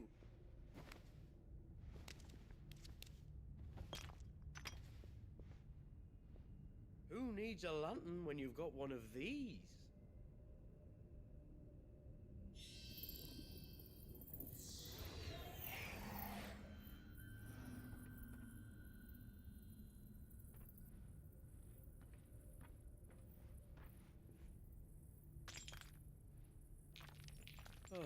All that work for a single spark. Well, there'll be no more sampling the merchandise today. No, we're not fighting bitch-ass Hugo. Hugo's not all that. Hugo's a mid to high A tier at best. Close, Chief. Really close. Really close. Hugo is mid-go? Mid-go, bro. Mid. Yeah, he's not mid, but come on, man. Good things come to those who win. Wait for us, Chief. Omega pops in. It's Omega.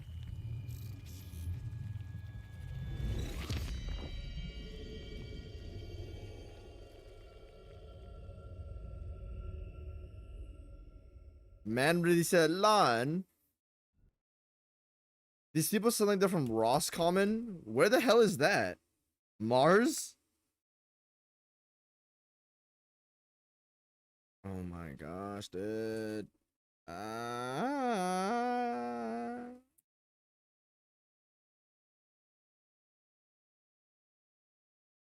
And you need to follow 3 guys before you get to the dungeon? I'm sorry. I'm brain fried right now.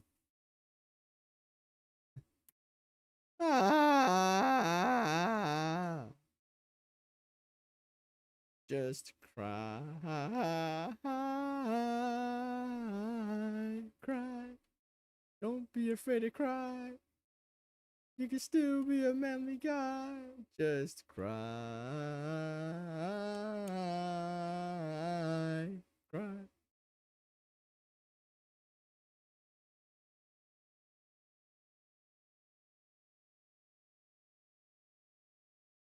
Here it comes. Can't you see that we're tough guys and we have feelings? Take my hand, close your eyes. With you right here, I'ma shed a tear and cry. Oh, fuck. Oh. Me neither. But then I'd never seen. Come to think of it, the first anyone ever. Do you think the two? Who knows? Could just be that with Drake's tail got the Dominion's minds, and with the price a decent. The question is, wait. No, that wouldn't make sense. But if they didn't come from Origin, Like you missed one. I'll speak with Josh. And quicker. Get him to get. Right. And I. Right again. Let me go.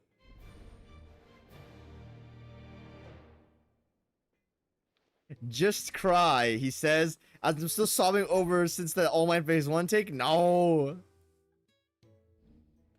Oh my gosh, bro. The All Might Phase 1 take is not that. Oh, got.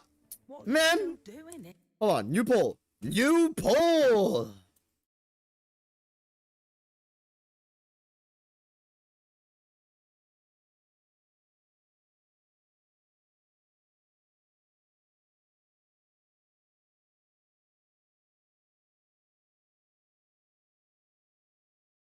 Air Beyond, C, B to C,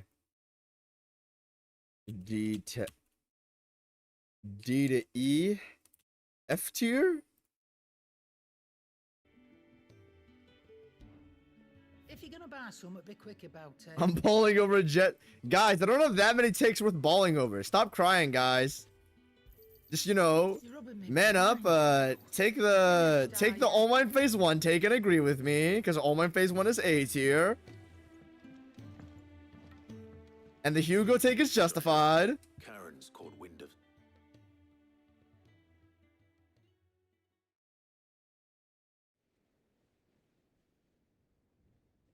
Aye, not least because the... So they went away. Perhaps. Then we'd better To the shelves, then. Let's hope. New poll at Sam the Pigman at bad at video games. Bad at, okay, hold on. I used to actually have a way longer list for Magicord. Let me actually pump it. Where's my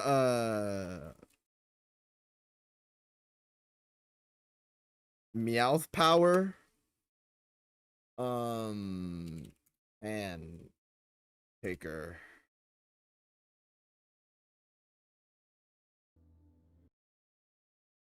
Oh my gosh. We know they first appeared on the black market shortly after Ultima cast Primogenesis, darkening the skies. So might the two be connected? Could the spell have created a new Mother Crystal, perhaps? What do you think? I think that yet, if we are to believe, no. I hazard that more specific, Humanity? our legend holds that the Fallen, it seems only reasonable. So they could make. Precisely.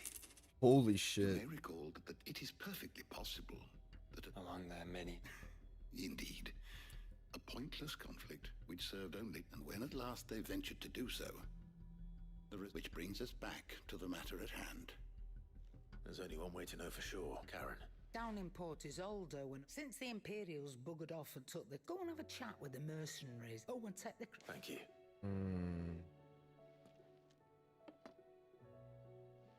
Shall we then? I'm coming too. I was hoping it.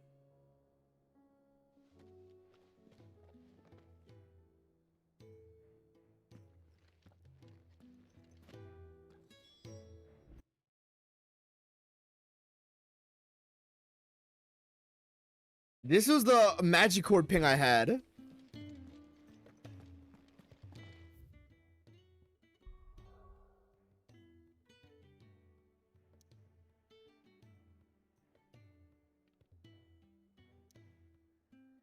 Though it was Pancaker, Strave, DSR, Pojin, some random guy. He doesn't talk though.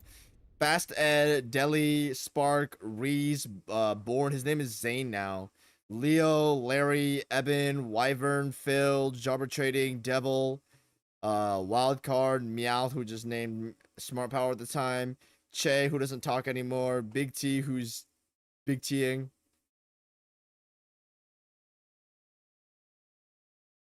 Fast Ed?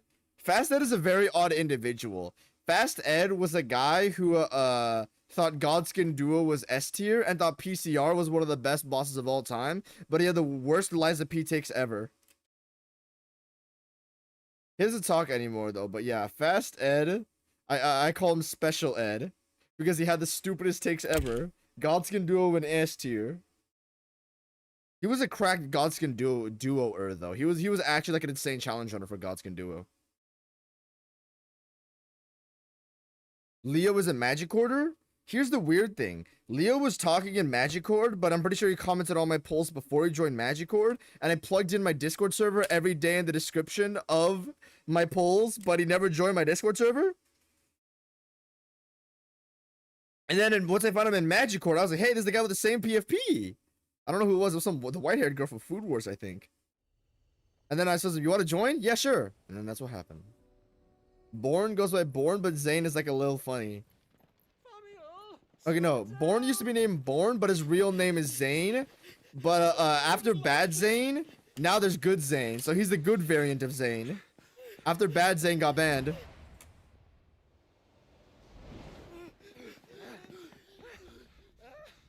Huh? Fuck me. They're fast on their feet. Maybe you're in armor. What's going on here, I wonder? What indeed? Well, let's ask. Oh my gosh. Ask the fucking question, you bitch. What? Yes, let me fight Omega. I will turn like an onion. Who are those bloody trouble? I chased them all the way from the gate. And what? Hey? Sorry. All right, I'll humor you. We turned up. Holy shit, dude. I see. Why? Anyway, we might still. We might. If you are at it, understood. I actually killed Bad Zane multiple times like a hero. How? How do you kill Bad Zane? How did you kill him? Likely that they will risk returning to Port Isolde. Which means this might be our only chance of catching them.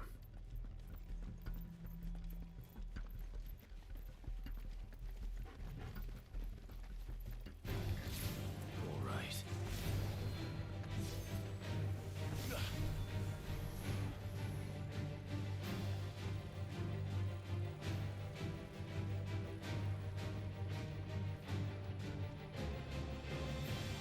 In my defense, I didn't join Jetcord at the time because being in 2 Elden Ring servers rubbed me the wrong way.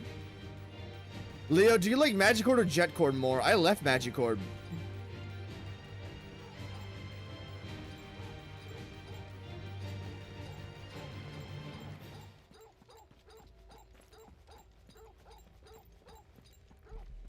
Where are they?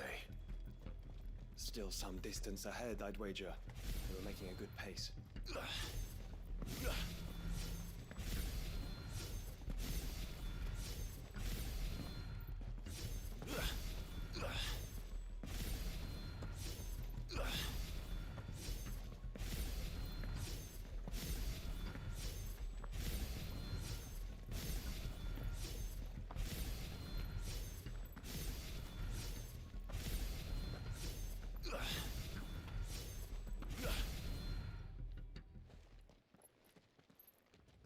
Jetcord 1 million arrows? Damn, how? Why? I mean, you know what I'm gonna say if you ask me the same question. Still no sign of those traders, though. No. I just hope we haven't lost them. My first combo in Jetcord got me really angry and I almost got banned day 1, but I was talking about RDR2 being bad. Yeah, I think you were with Rebellion there, and I think you were being fucking stupid. Perhaps one of those merchants has seen something. Forgive me. Yeah, What do you mean? Oh my god, dude.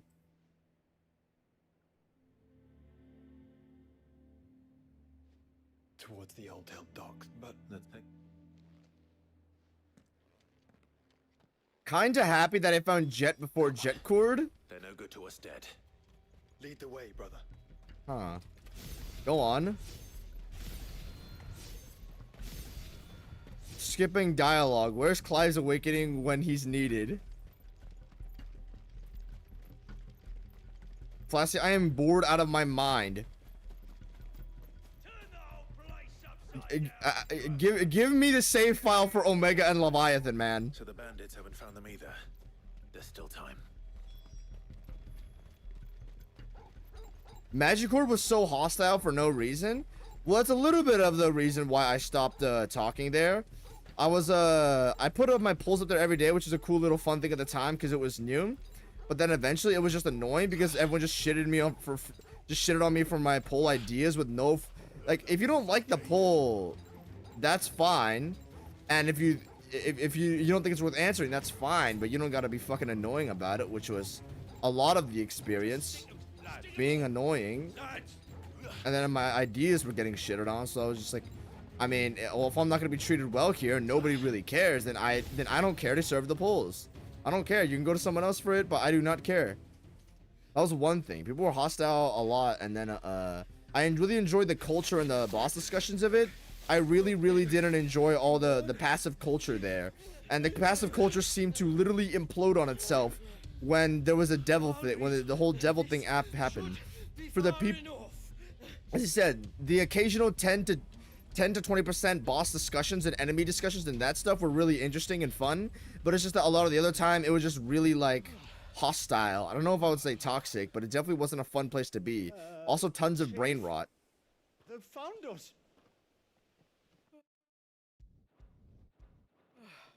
It's getting so a man can't even catch his fucking breath. Gentlemen, a word. We understand you've been selling some crystals. And like I told your thieving mates, you're not fucking getting them. So you can take your massive sword and shove it. I'm sure I could. Oh my gosh, dude. But I can't. we're not thieves. I'm so bored. Why am I here? I'm here to fight Omega. One who shat himself. If you've got a plan, Chief. Tell us you've got a plan. Of course I've got a bloody plan. Good things and all that. Let's start again, shall we? You say you're interested in the crystal trade? Not exactly. In actual fact, we were hoping to talk about this. Is that all? Well, then I know just how to help. Please just put Subway Surfers in the background. If you're after the short shifter, he's over here! Are you mad?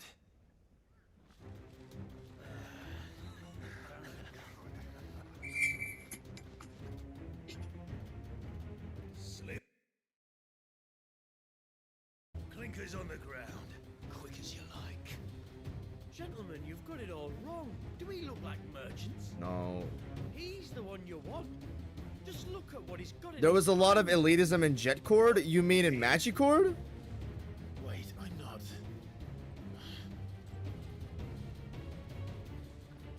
Do let us know if you need any more help. They won't get far, Clive. Holy shit, man. No. But they'll wish they had. I'll carve you like a suckling pig and feed you to your fucking dog. I missed the whole gank. Nice.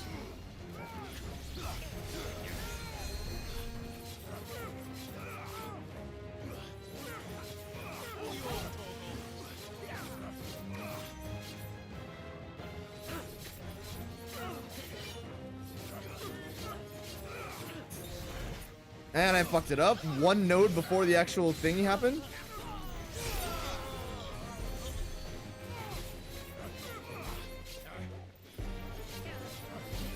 Why is this guy so tanky? What the heck?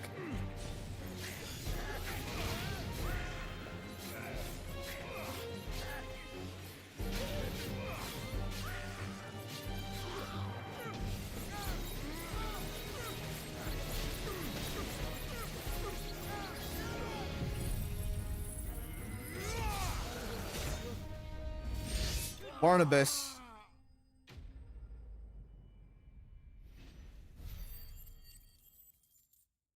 Dude, oh my, I'm gonna suck Barnabas's dick, bro, because he's the only reason why the game is like not boring me right now.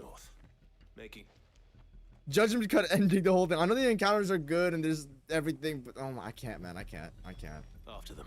If they reach the swamps, we'll never pick up their trail. Well, Jet, my boy. Is my previous talk about cutscene getting through to you? Sort of. That's part of the reason why I'm not very enthralled right now, but it's not like I'm just so desperate for Omega that I can't tolerate anything else. It's just, everything just, oh, I'm just so bored, bro.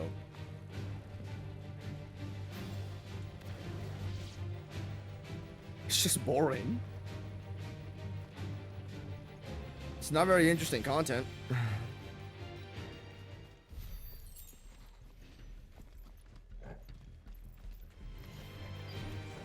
One of the open world decisions of all time.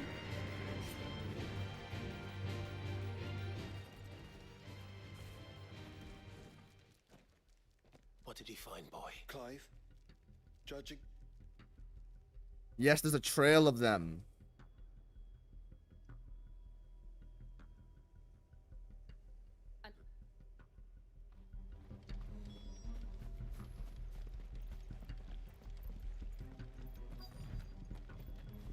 They wouldn't risk stopping at Martha's Rest, would they?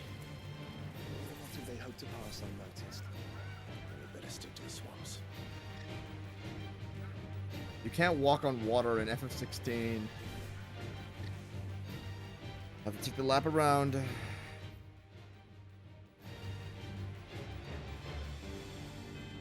Yeah, I meant in Magic Chord. Watching 8 back-to-back cuts of this game numbed my brain. It's numbing my brain.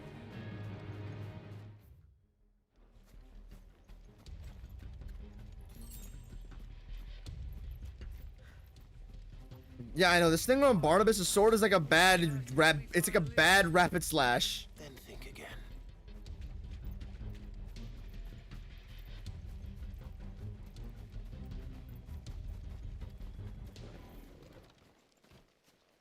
It's the rock guy from earlier.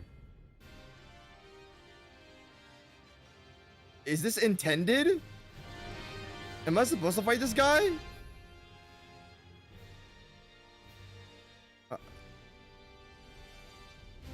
I guess it's this. What is this thing doing out in the ruins?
Goodbye.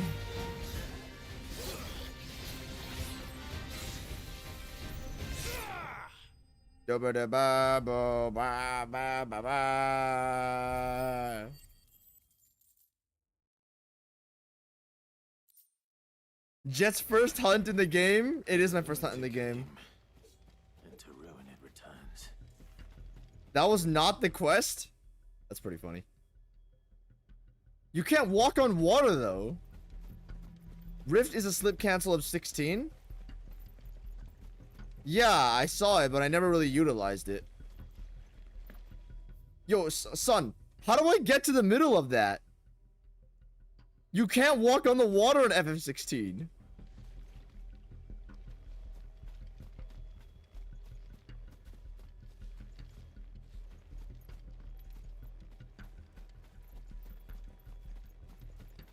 Oh my, where?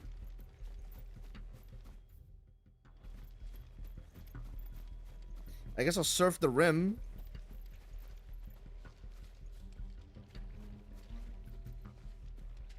Guys, what do I do? It's in the water. I can't get... Find the traders? Oh, I'm supposed to find... I'm fucking stupid. I have to find some random traders in the area, I guess. Okay, I'm just retarded. Ignore me.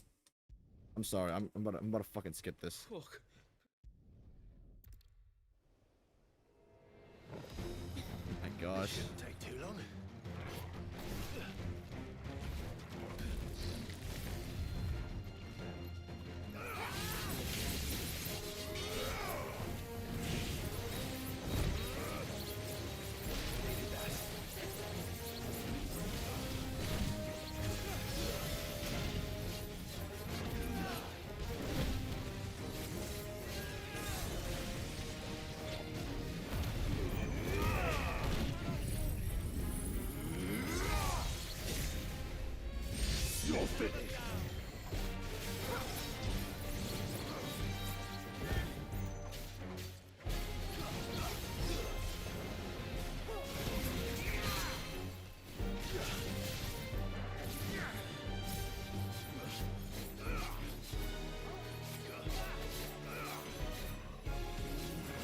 I didn't see your brain so fried to the Lies of Peace streams.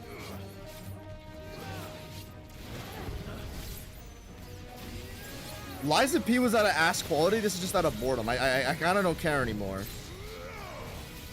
It's not nearly as bad as Lies of P. I'm just really bored. Oh.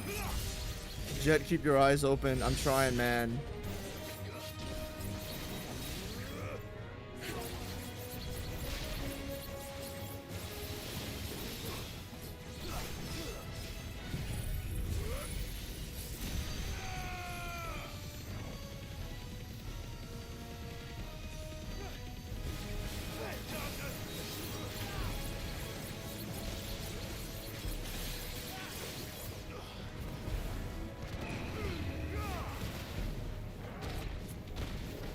Nice attack there, buddy.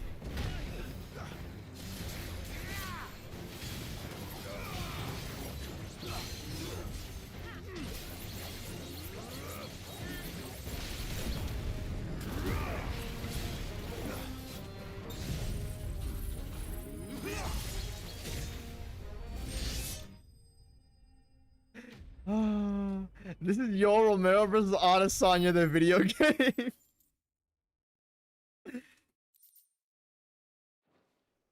By the way, Leo, what is... That's the worst... Is that the worst fight in UFC history?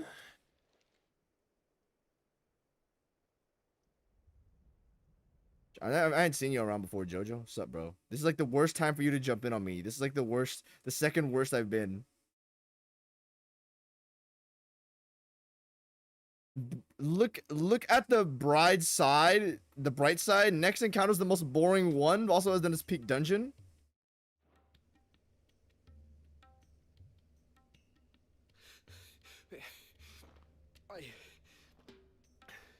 I don't see anyone. I've had enough. Do you guys want to see me skip the cutscenes? Do you want to see that happen, or do you want me to watch it? And let those thieving pricks I have been in your take what's posts/polls multiple times. Oh, sick. What's up, bro? As I said, this is the worst time for you to come and crash on me because my brain is fried. Halleck, Malik, we're going back to that tower if it's done.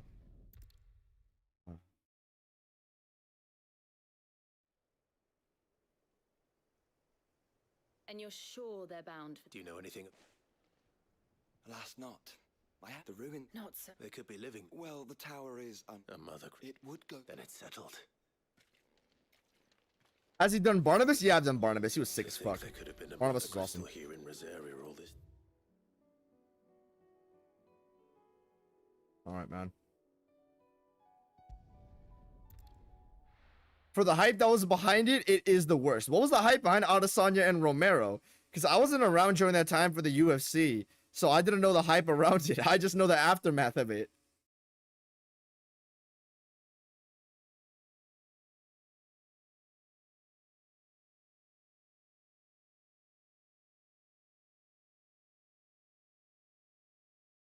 By the way, Lucas Tracy thinks that Romero won against Adesanya.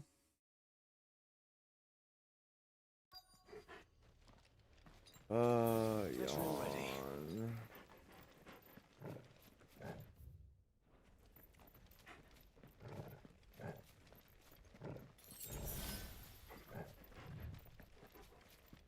Leo, I remember you did say something like you should have just gotten a save file for the bosses in the game.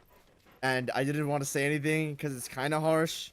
But for the base game, a save file to skip the filler. I think the filler is genuinely worthless for the most part.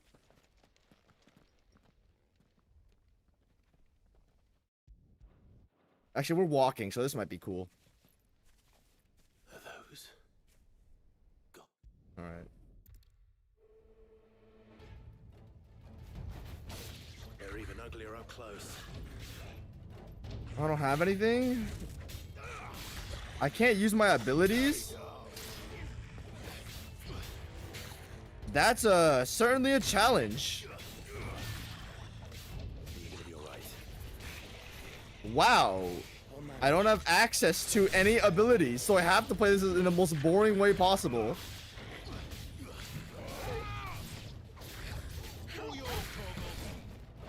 You don't get access to anything.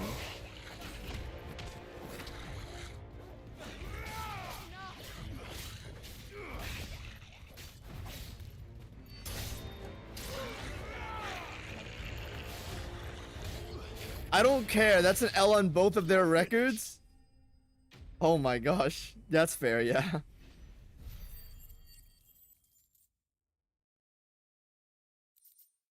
Cinematic as hell, yep. Epic boss fights, absolutely. Same as DMZ5 Combat Designer, absolutely.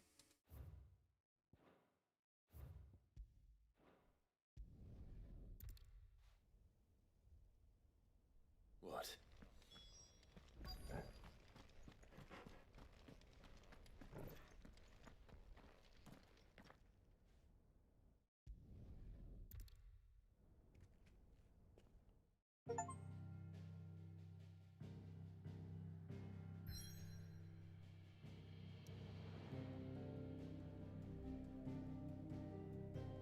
I kind of want to go back to the hideaway to buy more heals, but you are not getting me to sit through another loading screen, buy heals, heading back into this map. You're not getting me to do that shit.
Oh, okay, hold on.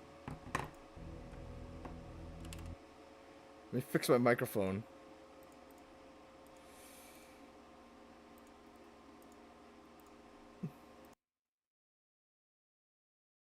Okay, we're back.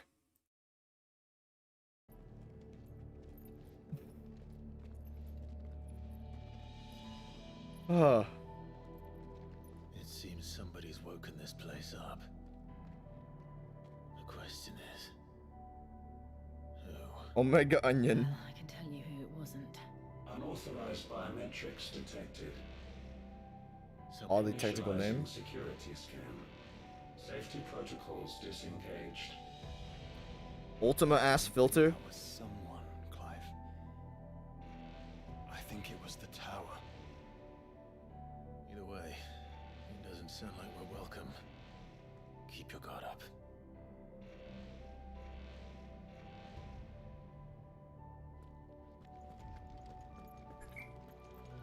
Oh my gosh. Rebirth that's kind of ugly on the PS5. I need to replay it. Yes. Intruder alert. Wake me up from my slumber. I think my powers have returned. You? There's ether here. An abundance of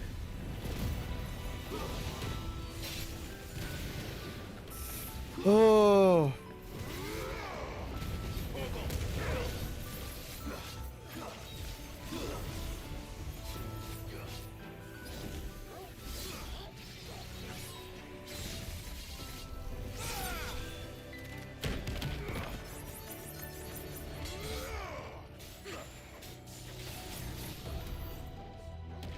Hey, the music isn't sleepy time anymore.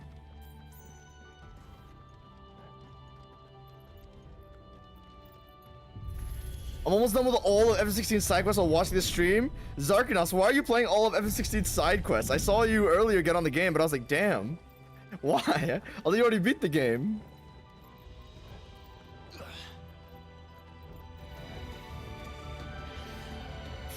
Woo!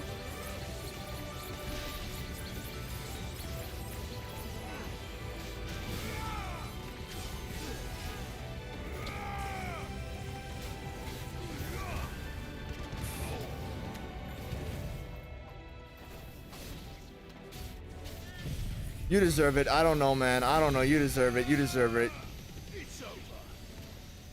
You deserve this. Why do you deserve it? I feel like it.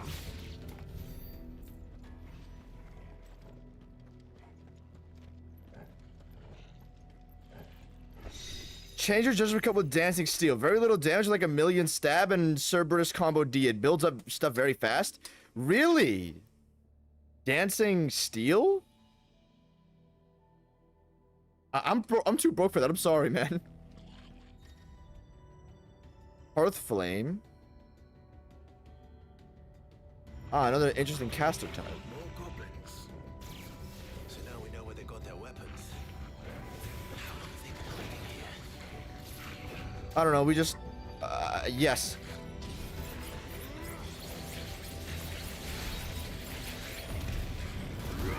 Good. Goodbye.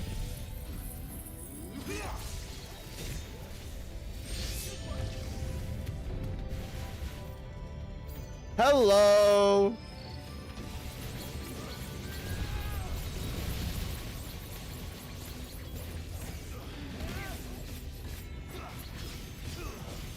Goodbye.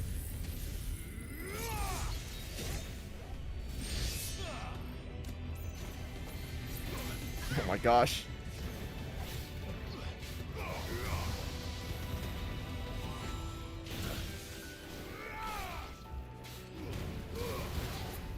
What in the African mess is this?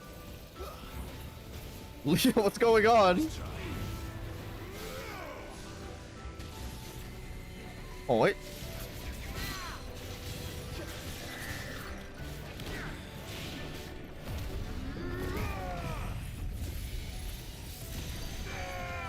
He's not gonna take that much damage from this. This move does no damage for some reason and all the damage for some reason.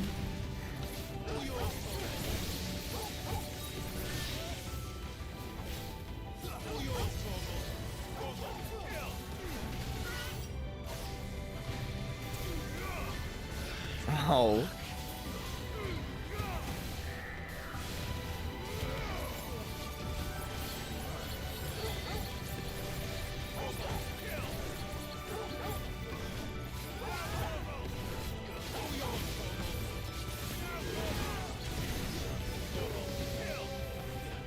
Where's the Judgment Cut end button? How do you skip fights with a move? You can't always do it, dude.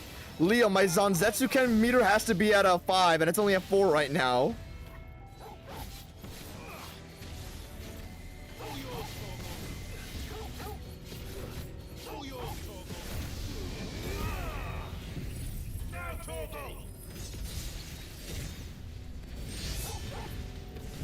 Oh my gosh.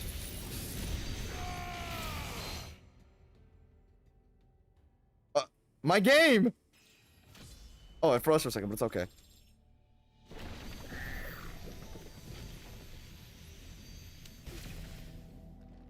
Alright, we have the jet method, and we're gonna win with the jet method.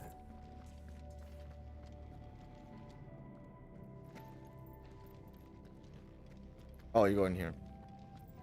I'm finishing on normal mode. Now I'm doing the FF mode, you get plus hard mode, doing all the side quests for leveling Clive and getting all abilities. Perfectionism and completion is very annoying. That's how you play your games? Damn. Crystals everywhere.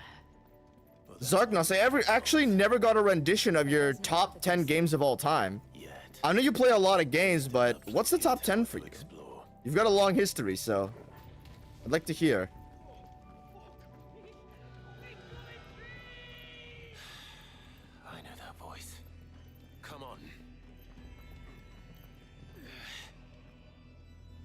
Leo, what is this game off the eye test? How good do you think this game looks? Because you've watched like hours and hours of this game's content. I know it's gonna be a little botched because you weren't there for the beginning and you're not emotionally attached, but you know, out of curiosity and funny. Well, look who it is.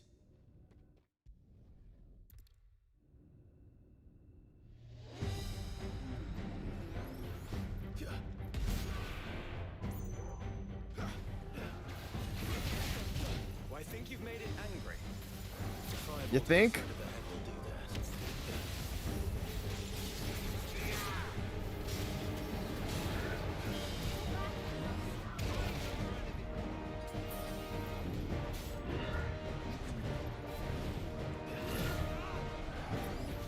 Oh my gosh. My brain is fried right now. Alright, it's time to lock in because Omnicron's gonna kill me. And now that there's an actual death chance, there's something I need to do about it. It looks so uninteresting, not gonna lie. What's uninteresting about the game, Leo? What's uninteresting about FF16, man? Son, your rig might be worse than a PS5? Bro, my rig is horrendous. Bro, Banku, like, you don't understand. I'm not even playing on a full screen. I'm playing on a windowed screen. This is how I'm playing the game.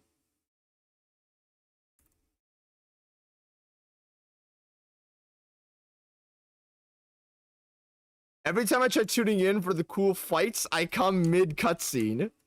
What about the actual fights, man? Excluding the cutscenes.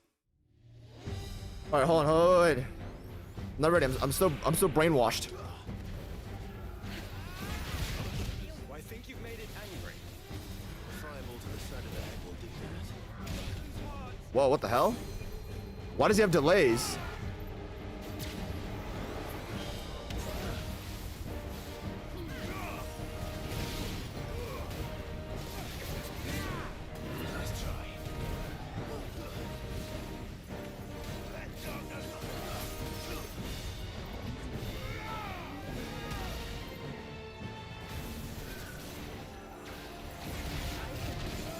What the fuck move is that? One kick does like all of your HP? With the weirdest delay I've ever seen in my life. It's like half delayed and then sometimes not delayed. I failed. Oh my gosh, actual kill potential in FF16. Impossible.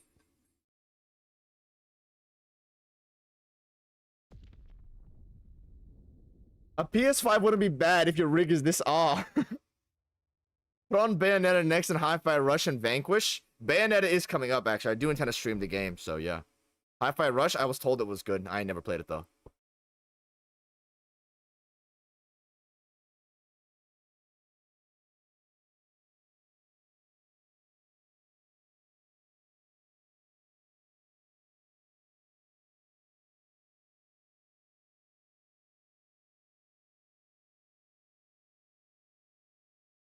He was dying during the Ultima and Bahamut fights? No. My PC during the Bahamut was fine. Ultimalius was also fine, just the cutscene afterward was horrendous. Well, I think you've made it angry. What's the timing for that? The fireball to the side of the head will do that. Why am I'm being clipped so much by that move?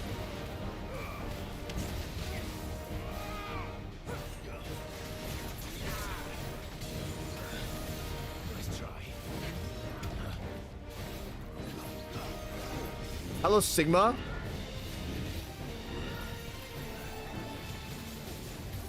You know, they call me the Sigma, you know that? They call me the Sigma, man.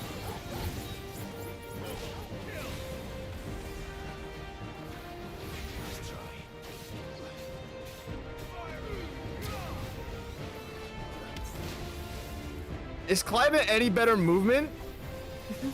I guess Jill's thing.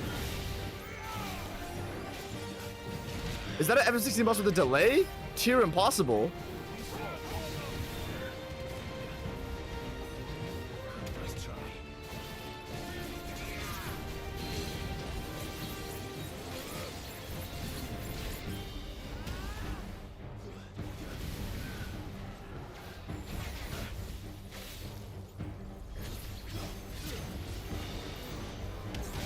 Is there anything you can do to outspace that quickly? I think I might be cucked.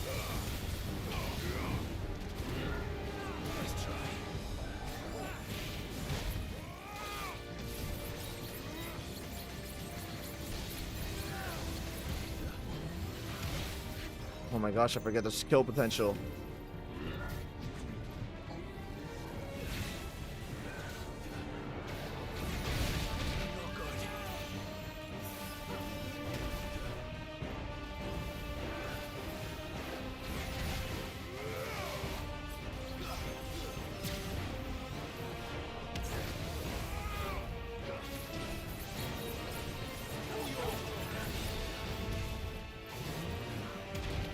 Is that a mix-up?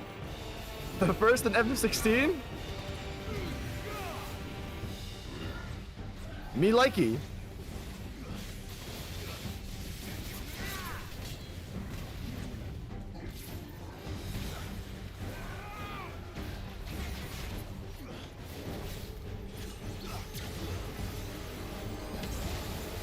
The hitbox ain't as big as the visual.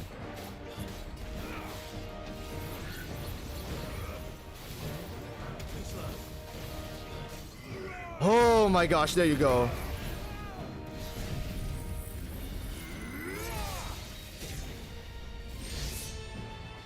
It's a move that does no damage.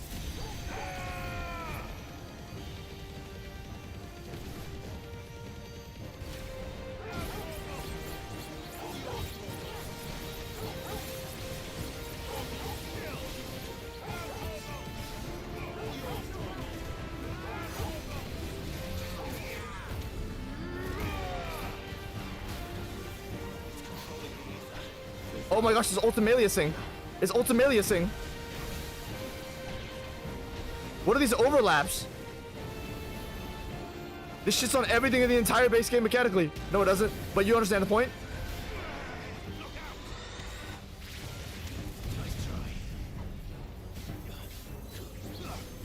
A little bit of visual clutter, but it's okay. Oh my gosh, phase 2 colossal blow.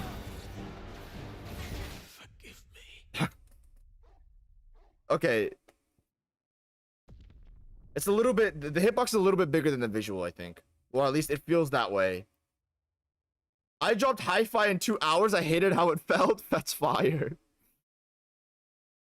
I never showed it. I thought I put my top 25 list on Jetcord. Top 10 would be DMC5, Hollow Knight, Final Fantasy 7, Kingdom Hearts 2, Nier Automata, Resident Evil 4 OG, Remake, Witcher 3, Batman Arkham Knight. Solid list. Hear lots of praise for all of them. W New Automata, by the way. DMC5 as well. Never played Hollow Knight. Actually, I played it for like 3 minutes and then I dropped it. Final Fantasy 7. I hear Final Fantasy 7 is a masterpiece. Though I don't know what happened with the games after Final Fantasy 7. I heard that the continuations of them are terrible.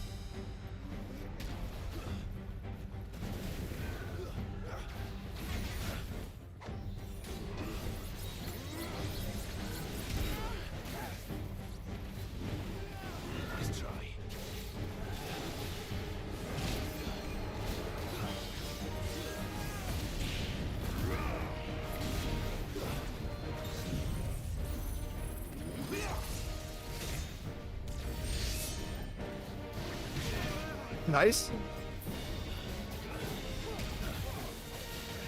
Okay, so perfect dodge just cucks that. Wow.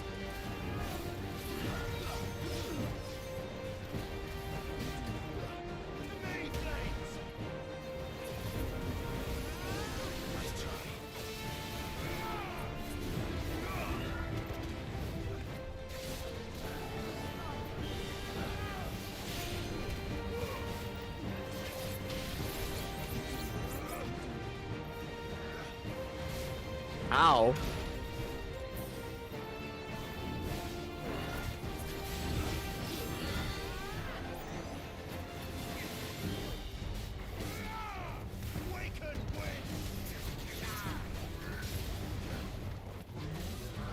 Nice try.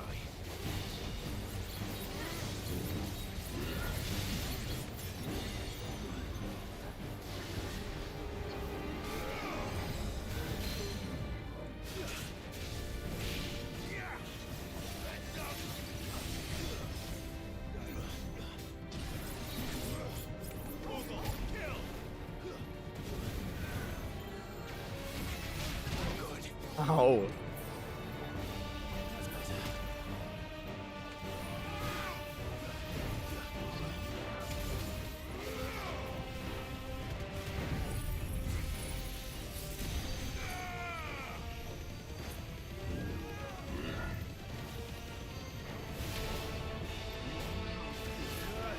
Okay, here's the move where you just give up.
Goodbye. Goodbye. Goodbye. Goodbye. Torgal. Torgal. Torgal. Torgal. Torgal. Get him. Torgal. Torgal. Farewell. Sigma's good. Sigma can go above Hugo. No, he doesn't. I'm joking. Sigma's like mid-A.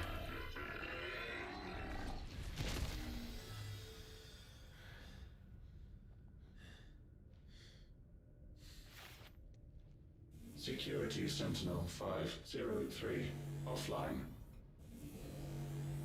Initiating emergency core relocation protocol.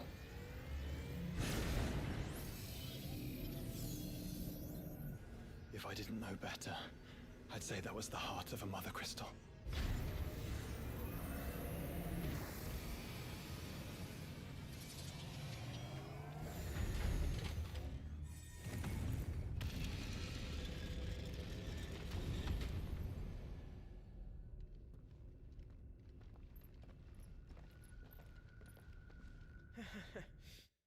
Shut up, bums.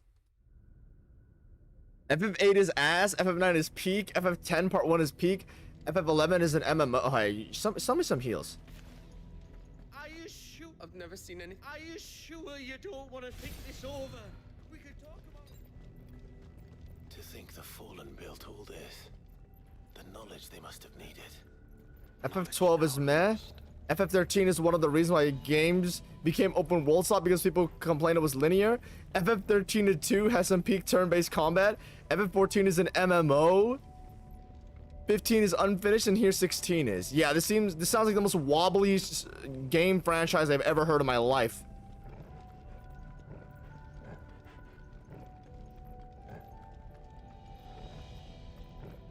What happened to Final Fantasy, man? If this is like every other fallen ruin, then there'll be a lift.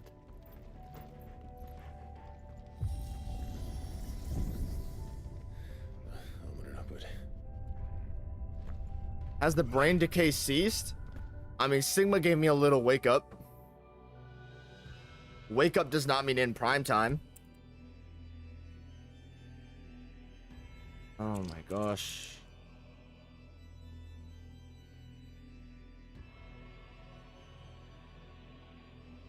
It's like fire in the sky, Flashy. See, with Fire in the Sky, the 2 hours of filler that came before it were horrendous. So I was falling asleep midway through Fire in the Sky until the one dragon came in and woke me up because I kept dying. And then Sigma kind of did the same thing, except it's not as bad as a Bachland 2 hours filler, but it is still 2 hours of kind of filler. Well, it's just side quest, not filler. Filler is when it's forced. Well, it is technically forced in this situation because you have to do it to access DLC, so it's filler.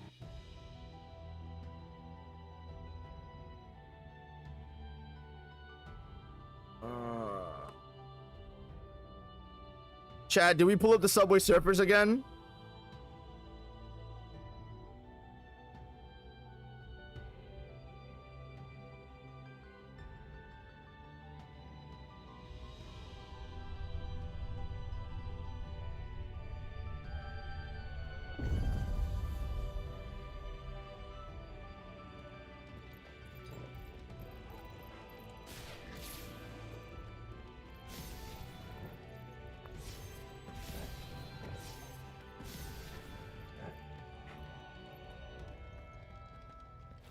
Someone said FF16 and Final Fantasy went down after Square fused with Enix, and someone say they stopped trying to do something new.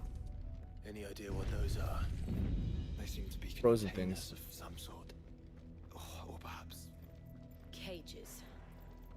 Like some sort of twisted menagerie. But why here? Give me some heals, please, please, please. Of course not.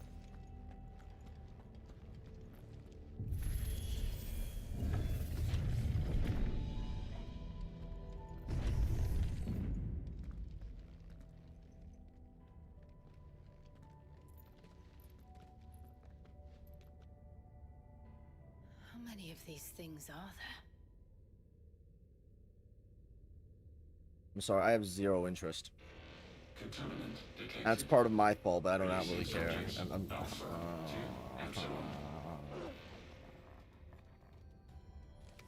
Dog enemies, hard to do well. still alive. But this tower is more than 15 centuries old.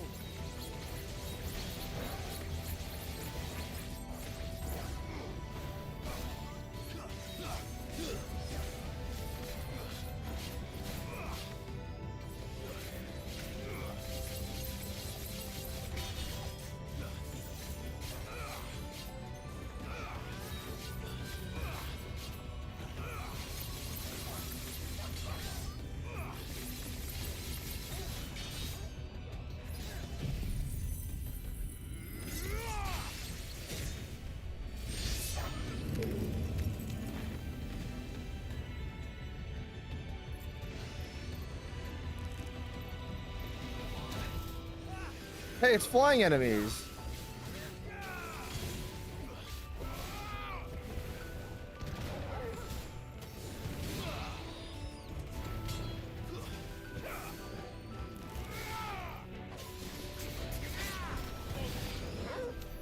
If they built this place to grow crystals, Who knows? To be fair, JRPGs fell off hard after the PS1. The occasional Persona, Dark Cloud, and Ni no Kuni 1, Lost Odyssey, but most were very low budget with meh gameplay and not very good stories. Damn. The PS1 days?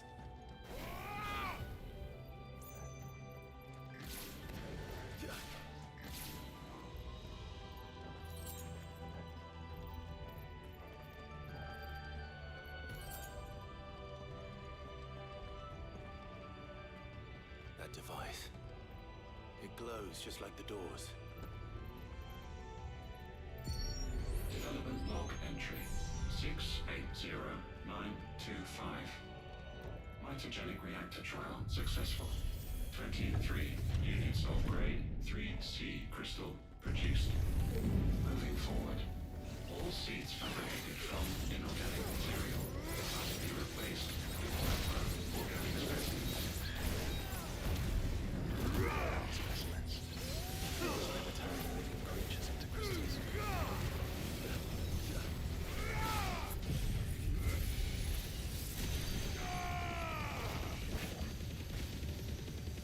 Hello, no damage move.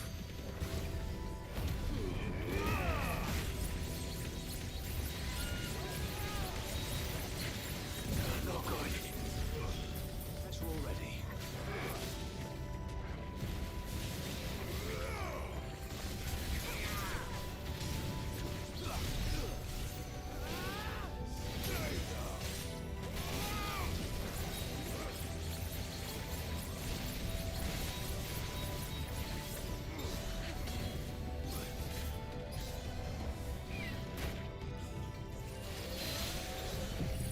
Goodbye.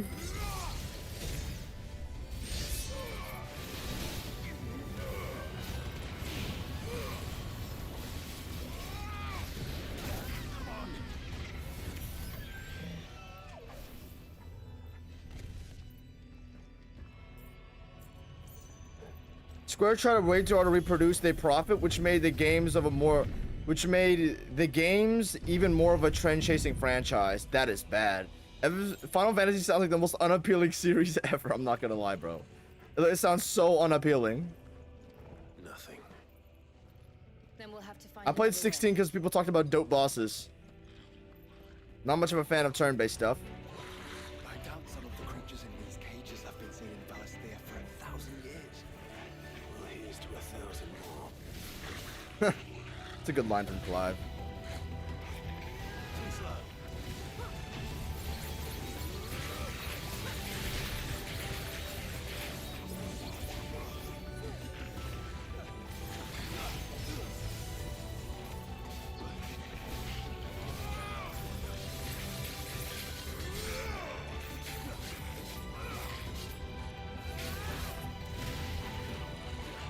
Alrighty.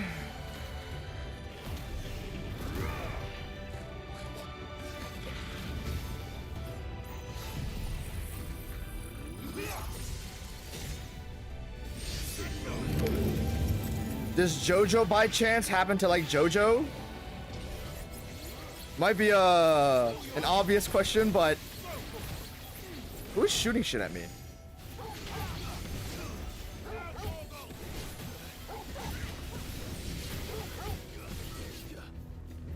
Yeah, maybe address the guy who's beating you up before anything else.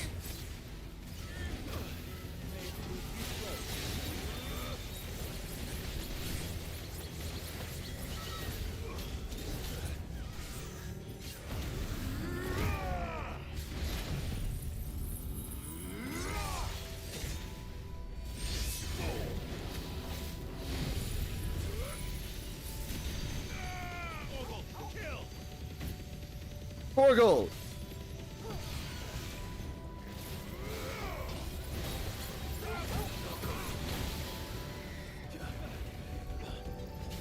This motherfucker doesn't die.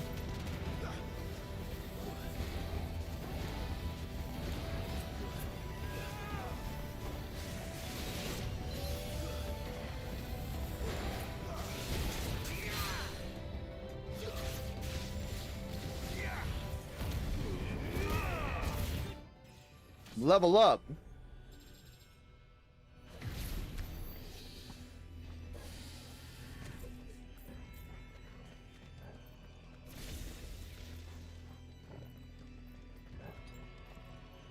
I could recommend Final Fantasy 7 and 10 and even some older.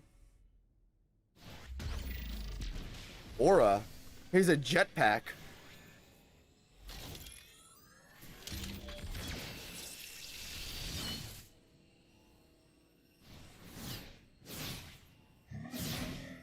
Is that Omnicrom? Of course they built more than one. Though it appears this incarnation can fly.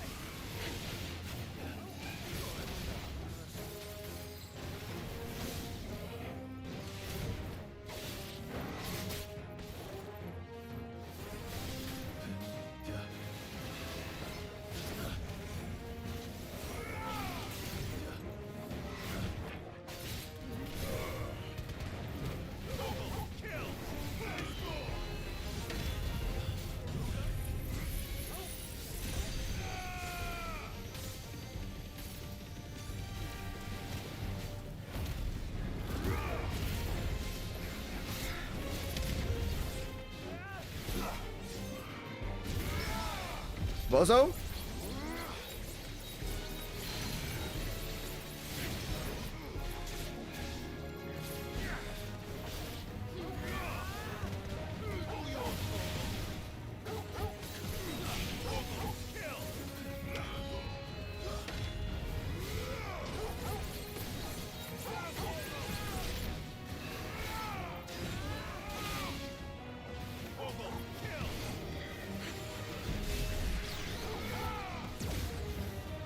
Really cool. Not better already, Clive. Thank you for the heals.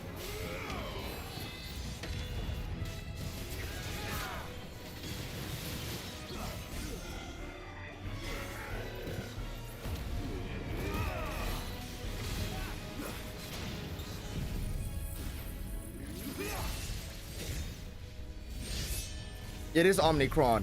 No boss HP, but very aura regardless. Yeah, this guy's pretty cool. He has his jetpack. And there's jet in the name, so it's automatically good.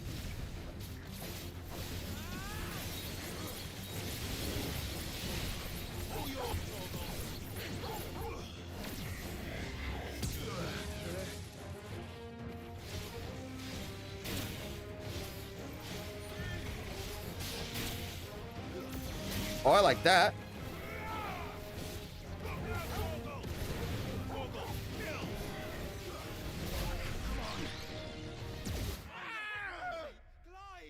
I don't think there's any way you can genuinely avoid that attack with Clive's horrendous movement. You could probably dodge it though.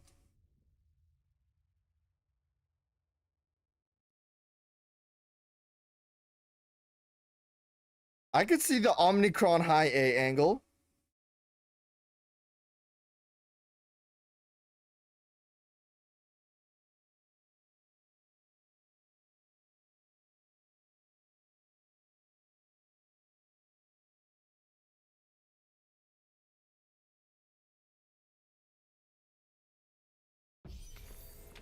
Of course they built Full HP, okay, no mercy. It appears this incarnation can fly.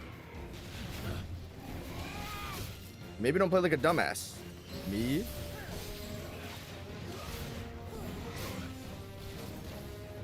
Wow, I'm already half HP.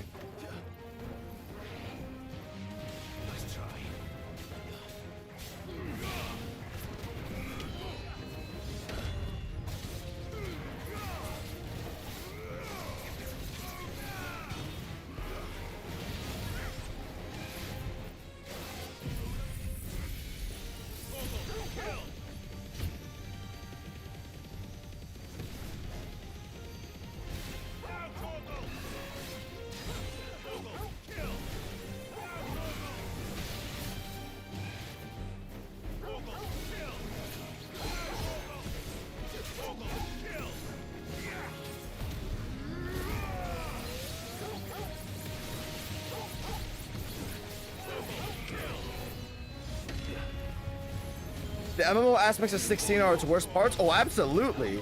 I would dare as go as to say it takes a point off the game.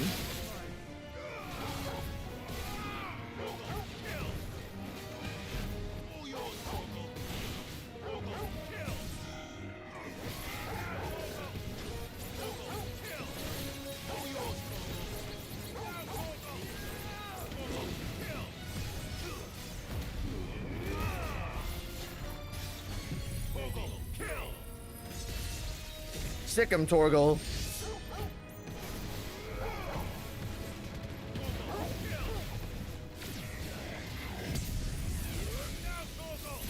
Do you get iframes during this? Oh no, he just sends you out of it. What a waste.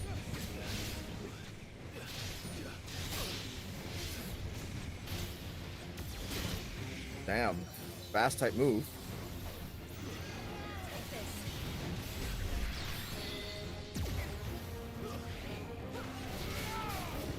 Ow.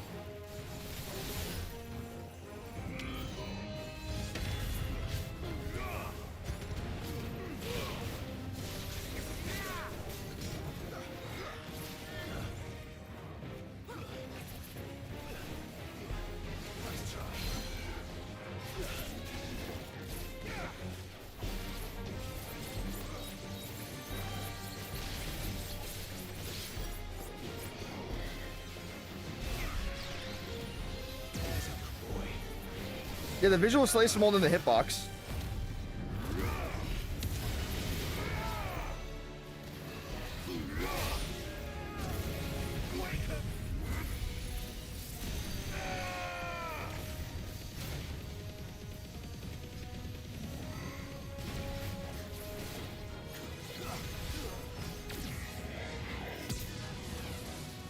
Septatonics. The hitbox is a lot closer than it looks.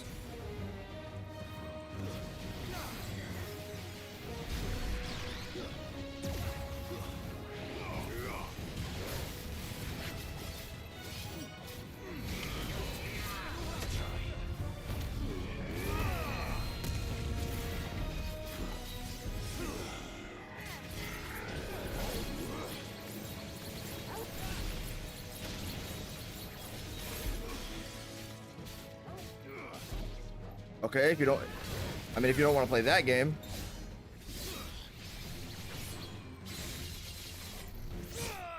Goodbye.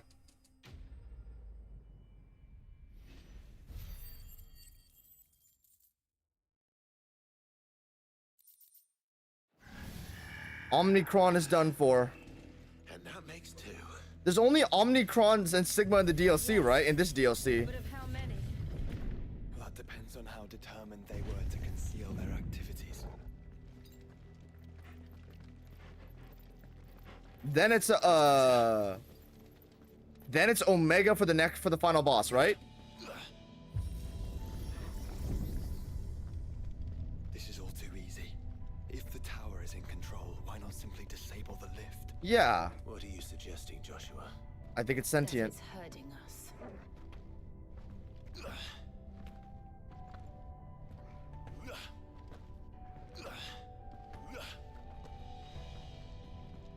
There's an entire fleet Of ships.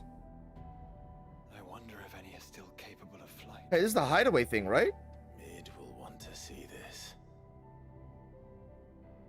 The cutscenes in the side quest started to the robotic Ubisoft kind too. Low-key, yeah. Chad, how many good Ubisoft projects have came out in the last, like, 10 years? 2 more mini-bosses than Omega? Holy shit, man. Guess I asked for this.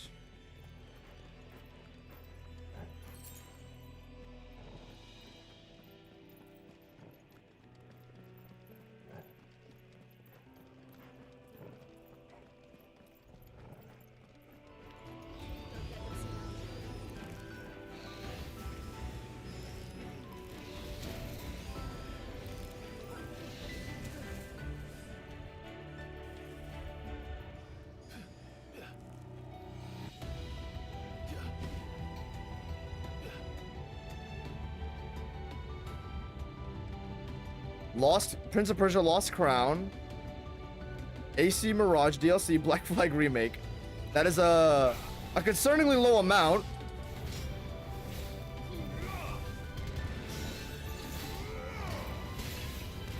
Far Cry 5 debatable. You could. I've seen some wacky shit on Far Cry 5. Okay, I gotta actually deal with the encounters now.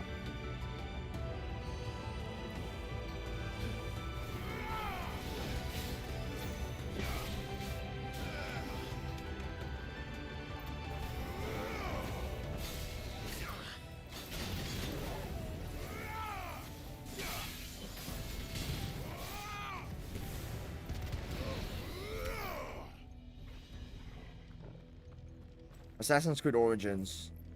Real ball knowers have Hungry Shark as the best one. Hungry Shark? Yes, sir. What y'all know about Hungry Shark, man? What y'all know about the beach strats?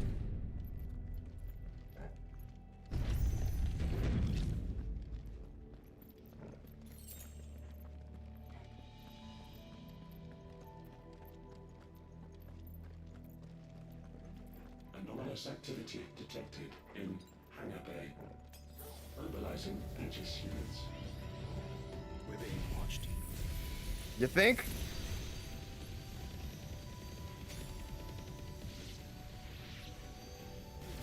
Let's show them what we're capable of.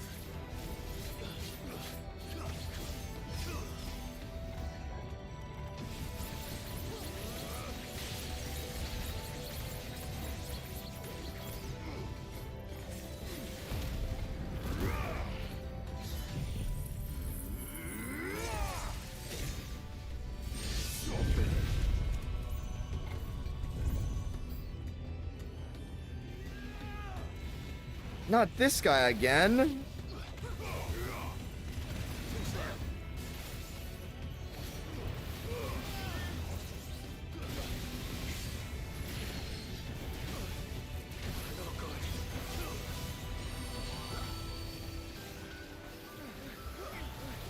Oh.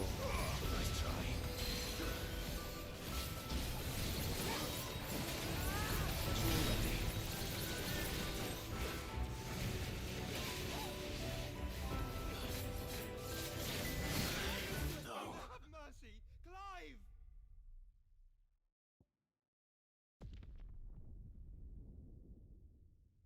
At least the Black Flag remake looks like a fun game. Hopefully the upper management dies and gets a replays after the release of it. Yeah, apparently what happened with Prince of Persia's development team was really chopped. I believe the game got like 0 promotion.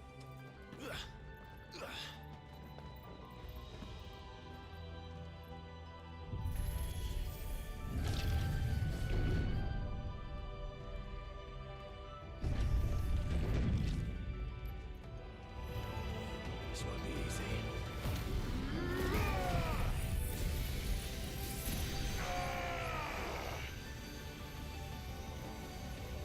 This is doing no damage to him. Oh, never mind. I'm tripping.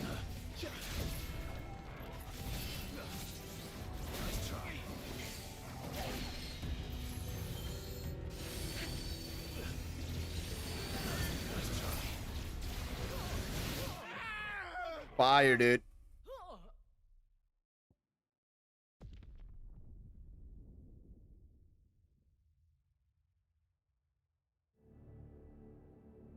Oh, okay.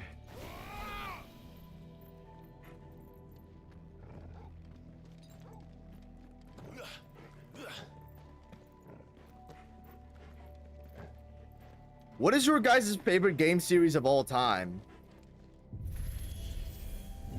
As a series, no Soulsborne does not count. It's a genre.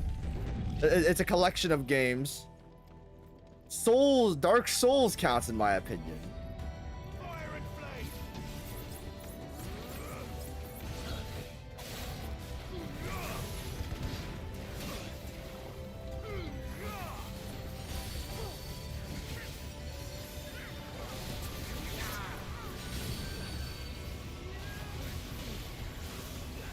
Too slow.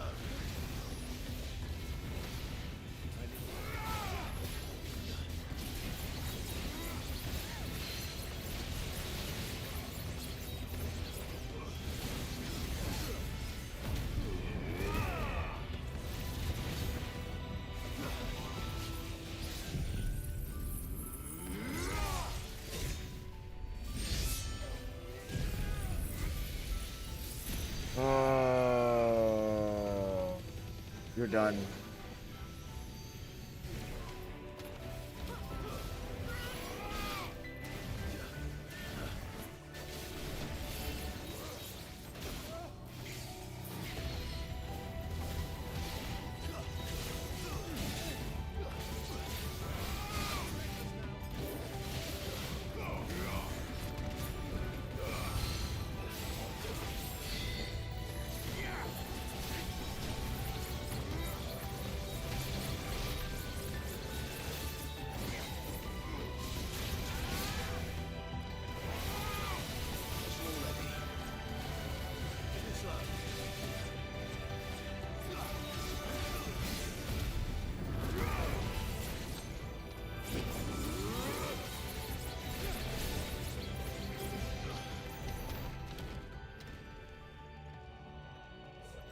Resident Evil and God of War.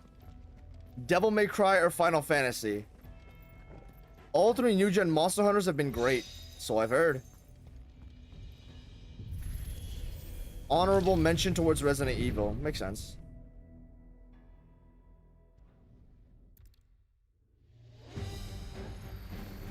Angra Manu. How is that even possible? Holy.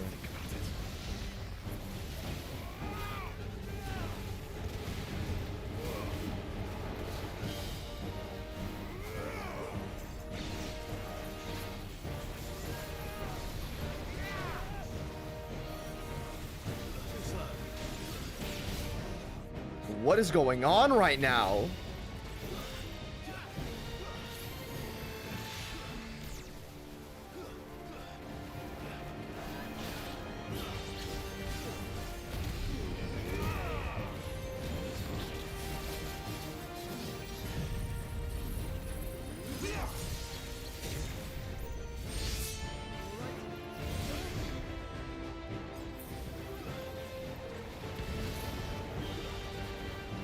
Follow the ether, Clive.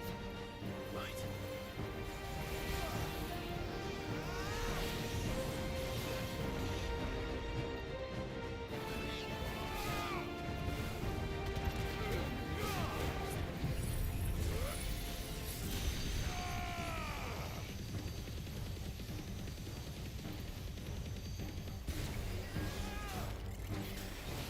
All eyes on me.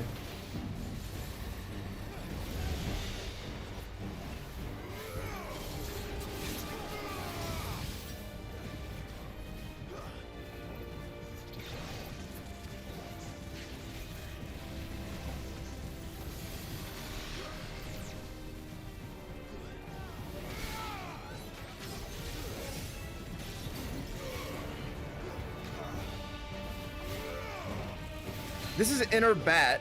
Like the normal bat fight you have, this is an inner version of that.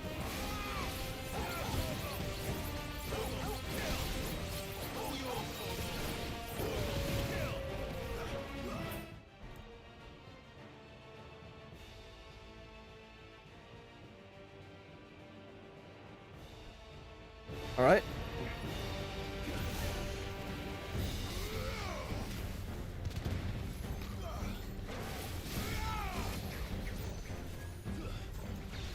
Holy length, though.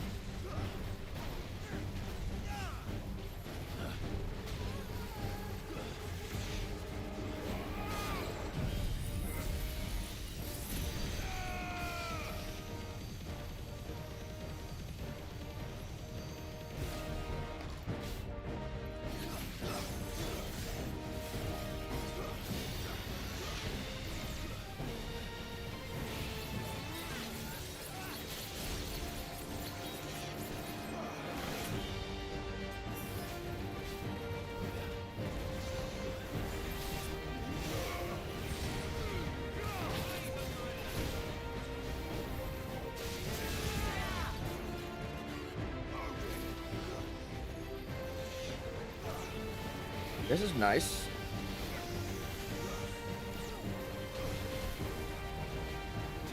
Holy external.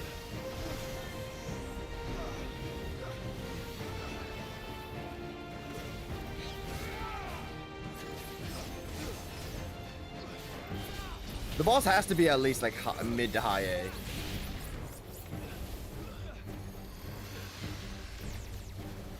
Now they move. Now they move.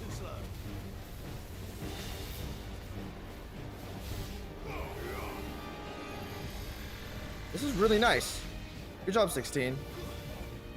He's a little sparse on the opening side. I do think he should have some more opening because it feels like I'm getting one attack in every 3 seconds and the fight is going on a little bit too long. But for the most part, no, it's good.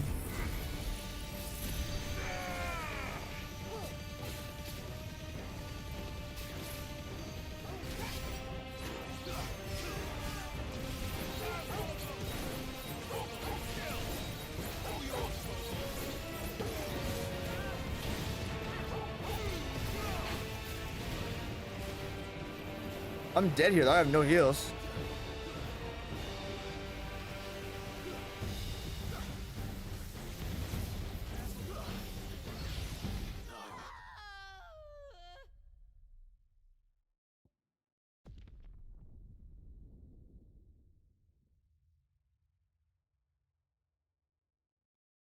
He's doing the Urizen 3? Oh, you mean moving the laser around and shit? I would refer to that as the Ultima 1. He's Ultima 1ing. He low-key is doing more,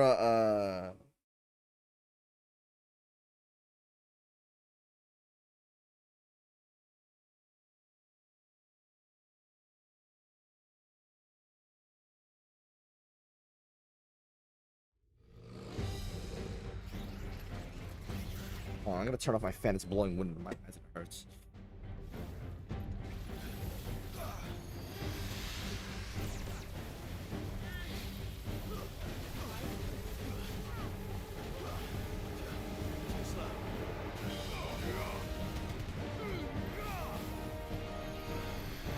Half HP with this level? Oh my gosh.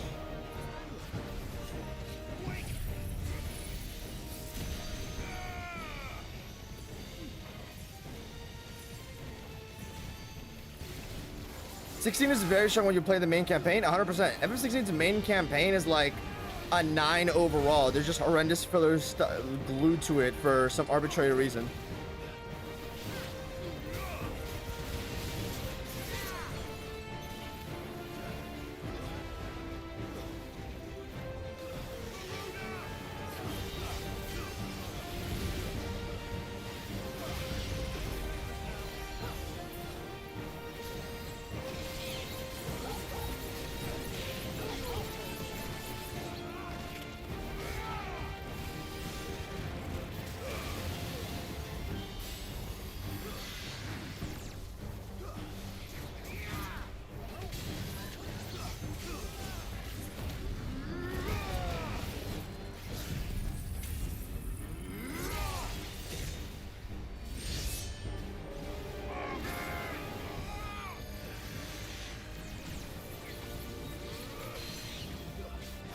Wait, the fight's going by way faster. No one, I thought I just had to wait to watch him do his moves. That's not the case. You can just wail on him.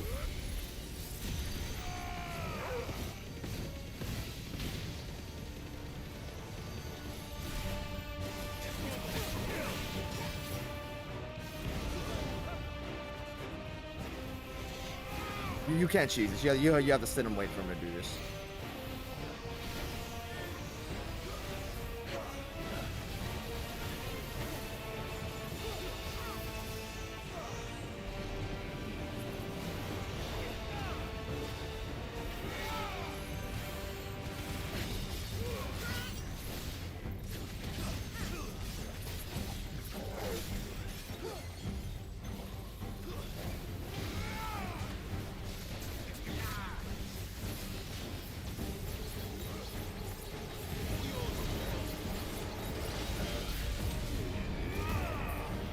I don't think you can react to that move. I think you have to like raw dog it damn near.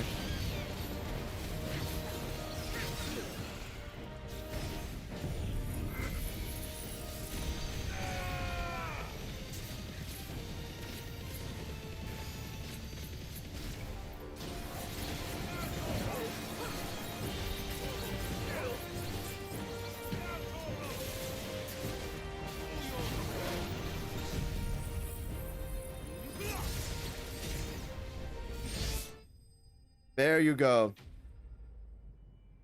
Angra Minus Lane. Probably mid to high A. I think the fight goes on a little too long. Though, to be fair, I died a lot. Or at least I died like 3 times. And I wasn't taking advantage of a lot of his openings, so I think it's fine. Is this Omega? The rest of the cages will open now. Don't tempt fate, Joshua. Forgive me, brother. They may not. This is not Omega. It's too lame to be Omega.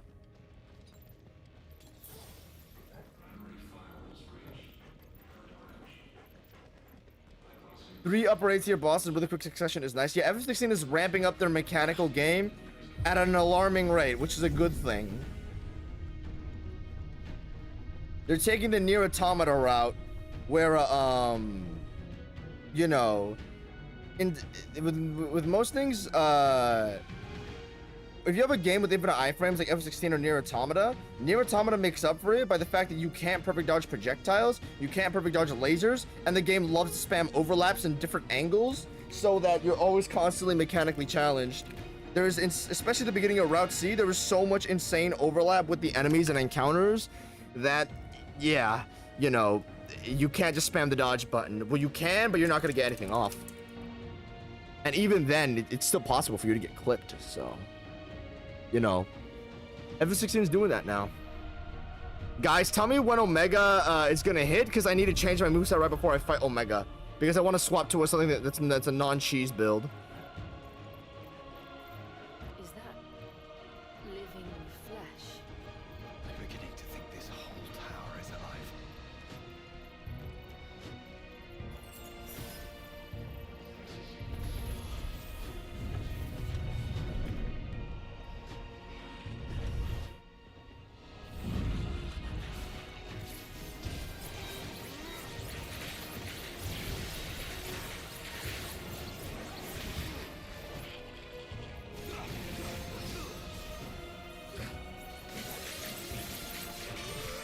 It took me almost the entire stream. I finished all the base game side quests. Sick shit, bro. Good job, Zarknos. More enemies incoming. I would never subject myself to doing all the FF16 side quests, but good job. And there's a couple people on my server who have, but I'm like, damn, why? We almost reached Omega. Yeah, I can tell we're close, but I didn't. Brandon says you will know.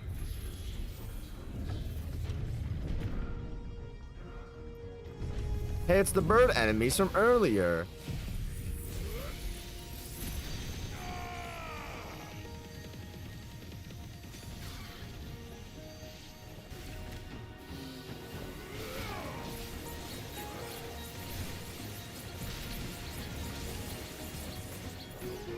Probably would have been more effective to just use this. You use this on the big gank instead.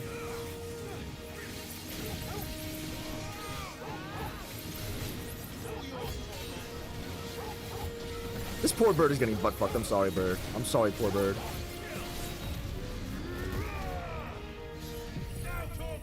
Now, Togo, sick him. Slice him.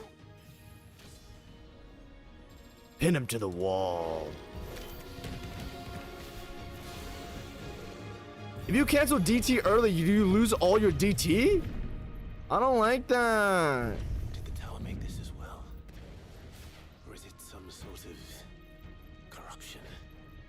I don't know. But oh, they're moving. say it looks oddly familiar. I don't know. I don't know if I'd say that, Joshua. Is that another mini boss?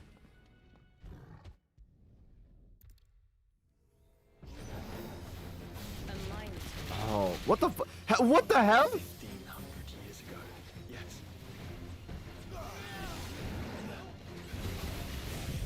I've learned. Use the spam. That is the FF16 mentality. You just use the spam. It's better to spam your abilities than to save them up.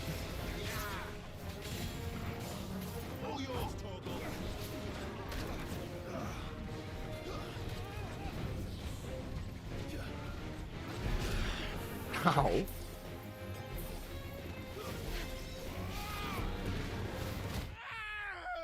Wow, they made him a little bit demanding, making him like one-shot the player.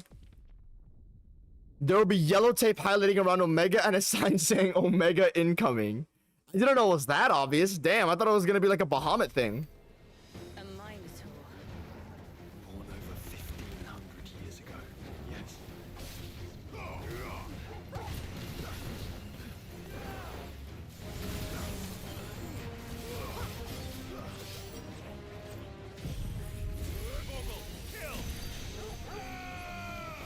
I truthfully don't think this is gonna do that much damage.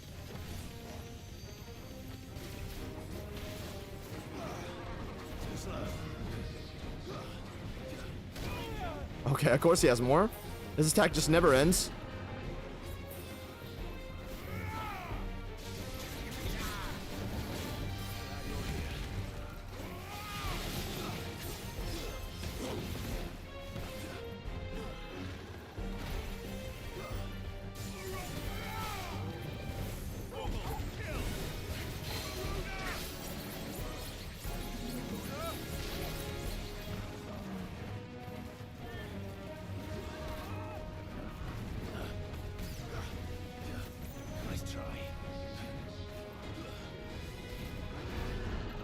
That move's fine. That move's fine.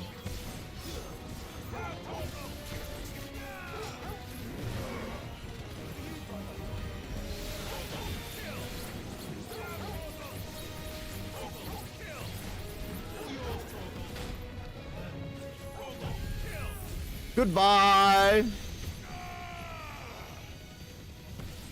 He's gonna take some damage, I guess, from this. I look like nothing. I'm sorry.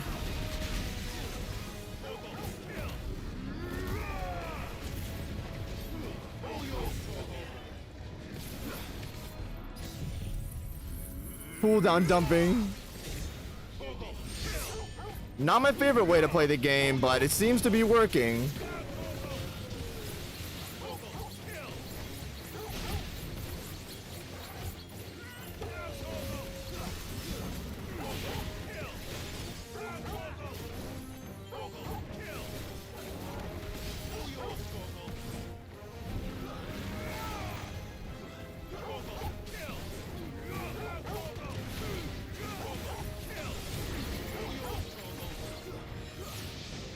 Dies.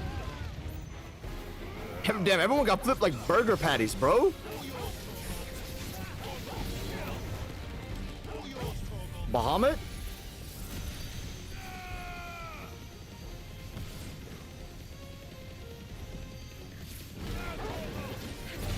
Oh my gosh.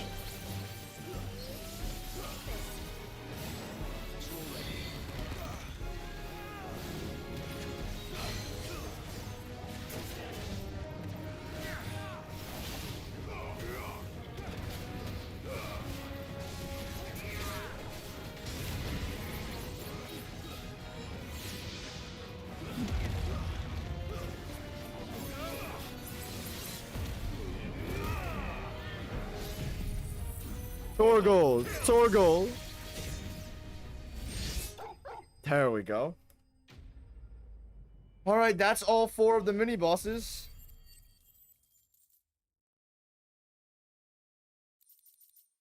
I bought Dispatch and have been looking forward to it, and Bizagal looks fine as hell, but Blonde Blazer is good milk. Chat. Hold on, let's look this up. Invisigal? I don't know much about Dispatch, but we're about to find out.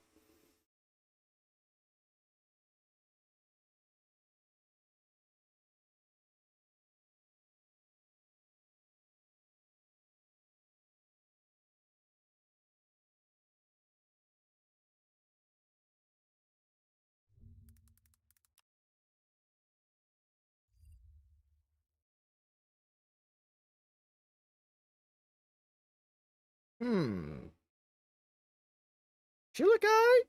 Sheila guy? You know, not bad. She got a little thing on her. 16 gives you the freedom of doing anything you want, but also kind of push the player in a cooldown dumping, especially at the beginning. Yeah. I feel like there's a... Here's the thing. When you look at something like DMC5 and FF16, both the games kind of seem like, you know, they're kind of incentivizing you to just spam busted abilities. And while that is seemingly the case for FF16, which it is, and FF16 actively incentivizes you to... FF16 actively incentivizes for you to do this because of the game enhancing cooldown, enhancing damage for when you stagger the opponent with the cooldowns. Yeah, you do more damage when the opponent is staggered. So it is... The game wants you to cooldown dump. Average improvement of crystal resilience, 492%, when biological core exhibits high ethereal congruity. Specimens with a congruity rating of 7 or below are sent to B level for military repurposing.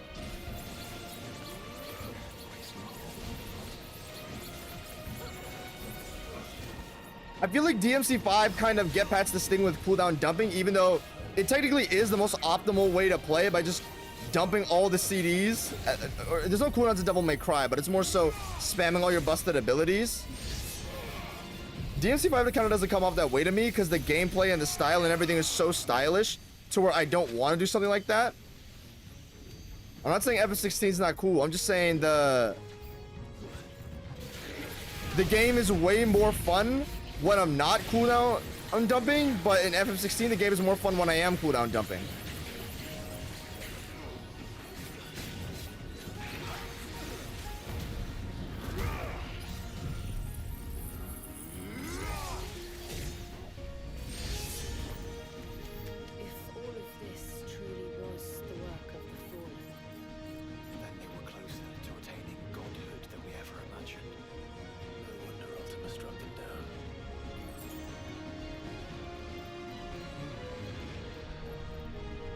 Then I'll hop off once the download finishes. I got you, man. No worries. Thanks for coming on the stream.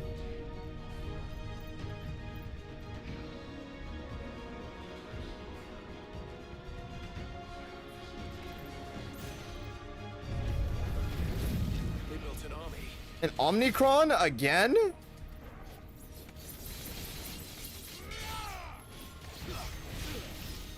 He seems way more passive than the last Omnicron, that's for sure.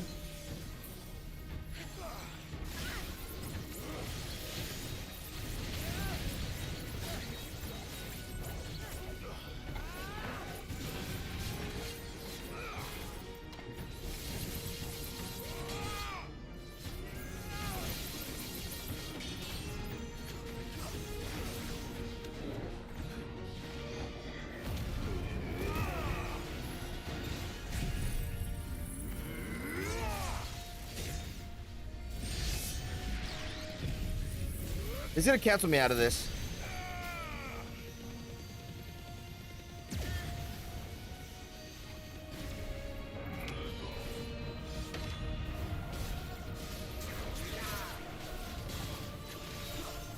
Yeah, this is definitely a weaker Omnicron.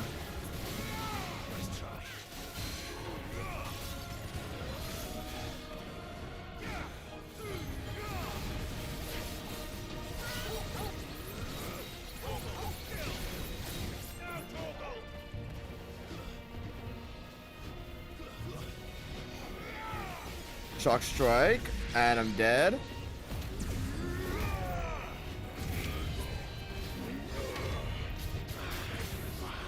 Surprised I'm not dead from that.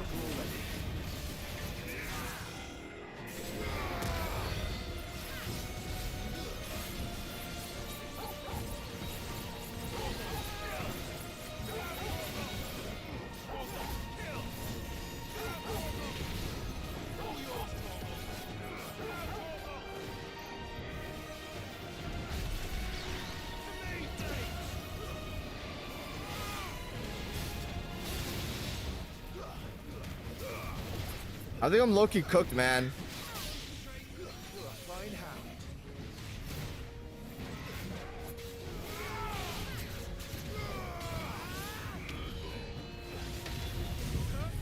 I think I'm low-key cooked. There's no beating this. Not until I die. But you know what they say? If you don't believe, it's never gonna happen. So I believe. I believe.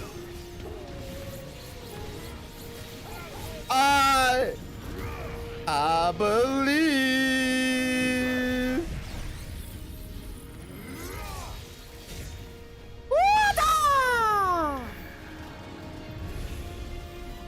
I believed. Secondary and tertiary firewalls breached. Code red. Code red.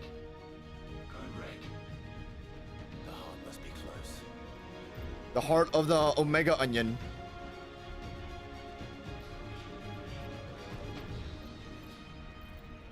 How long has this stream been going for? Like 4 hours? 3:23, okay.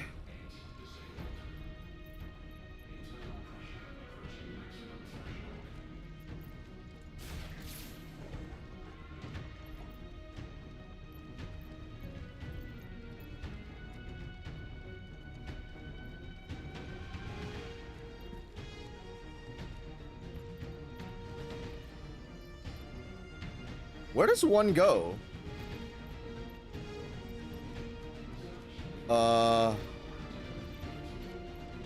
Almost there. Yeah, I don't know where to go. I can hear Omega whining in the background.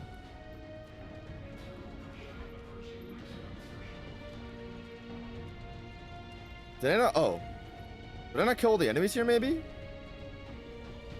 I don't know. Wait, that doesn't make any sense.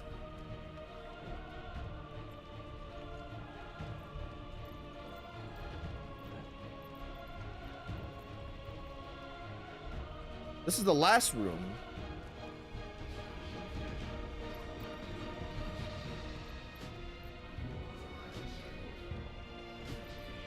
Hold right trigger?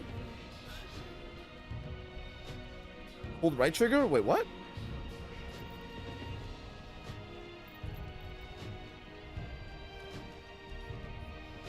Right stick?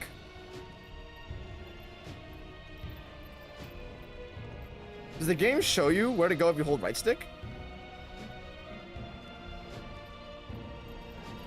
Maybe I'm stupid.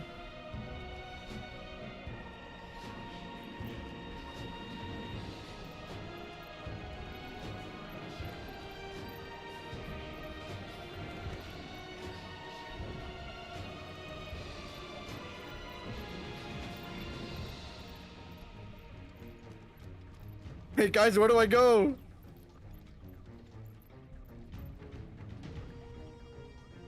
I think you need to go up.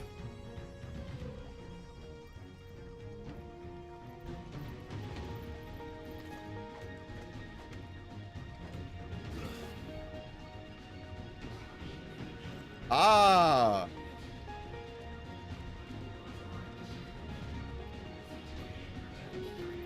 Damn, this room is no use?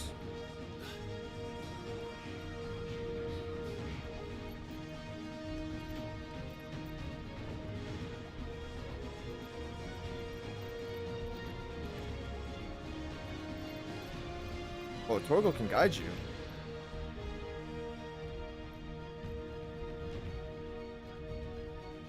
Did we not just enter this room, though? Or was that the last room?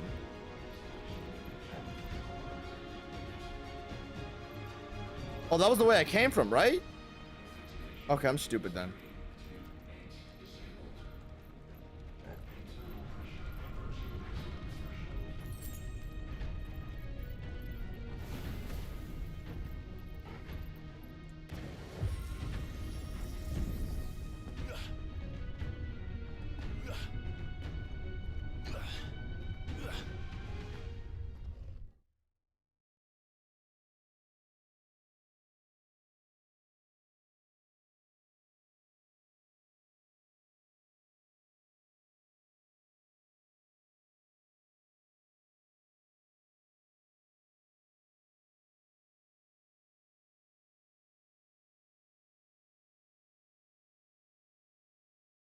Cutscene time, I guess, because I'm at 180 FPS. It's gonna dump me into a cutscene where I get 3 FPS. Because my PC can, I'll take it. Ooh. Ooh. Ooh. I believe you have reached Omega. Me too.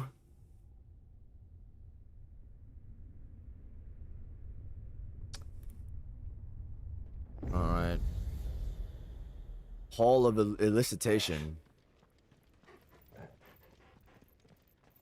So this is Omega? Anything else around here? Any heals I can get? Nope.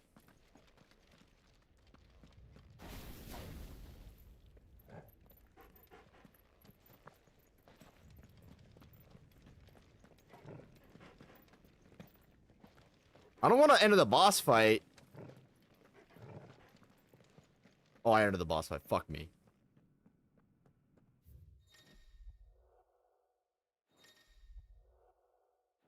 Guys, I really don't want to, like, fuck the situation. But I just had something coming up. And now I need to chill out. I need to get off for, like, 20, 30 minutes. I will be back to fight Omega. But 20, 30 minutes. I will put on a video in the background. It's just very unfortunate this is the case.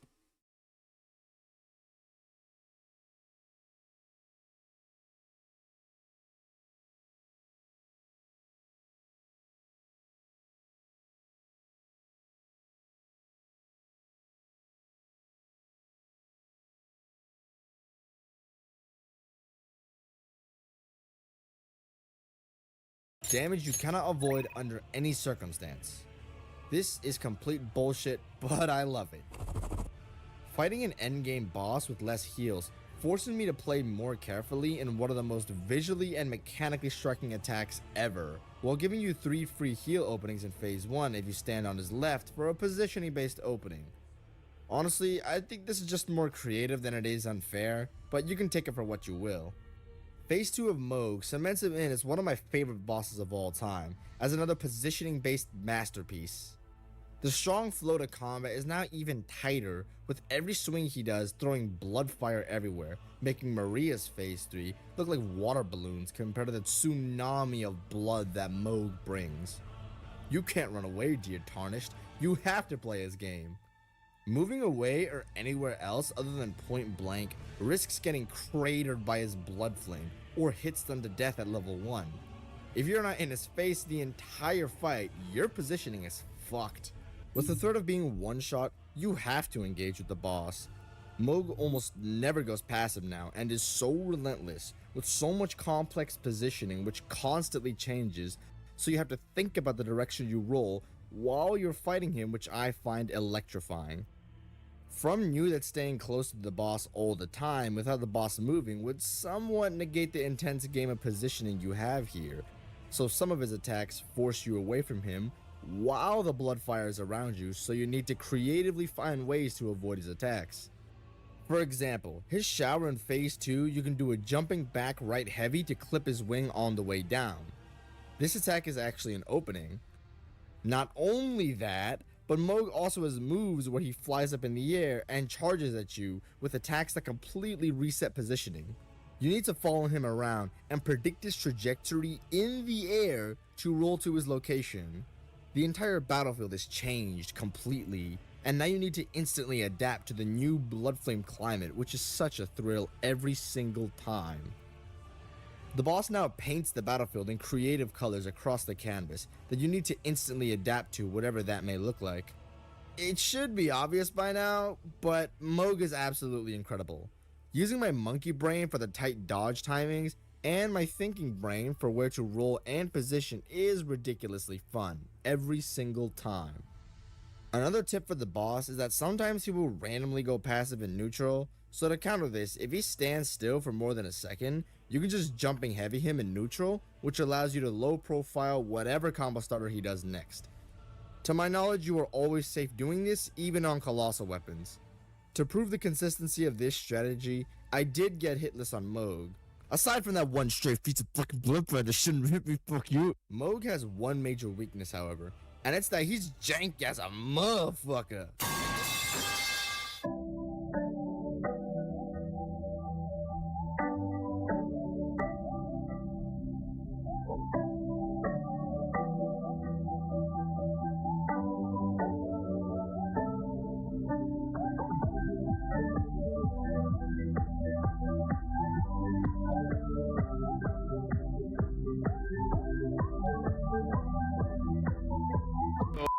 Bad hitbox on bad hitbox on bad hitbox. It's like I'm playing Dark Souls 2. What the fuck?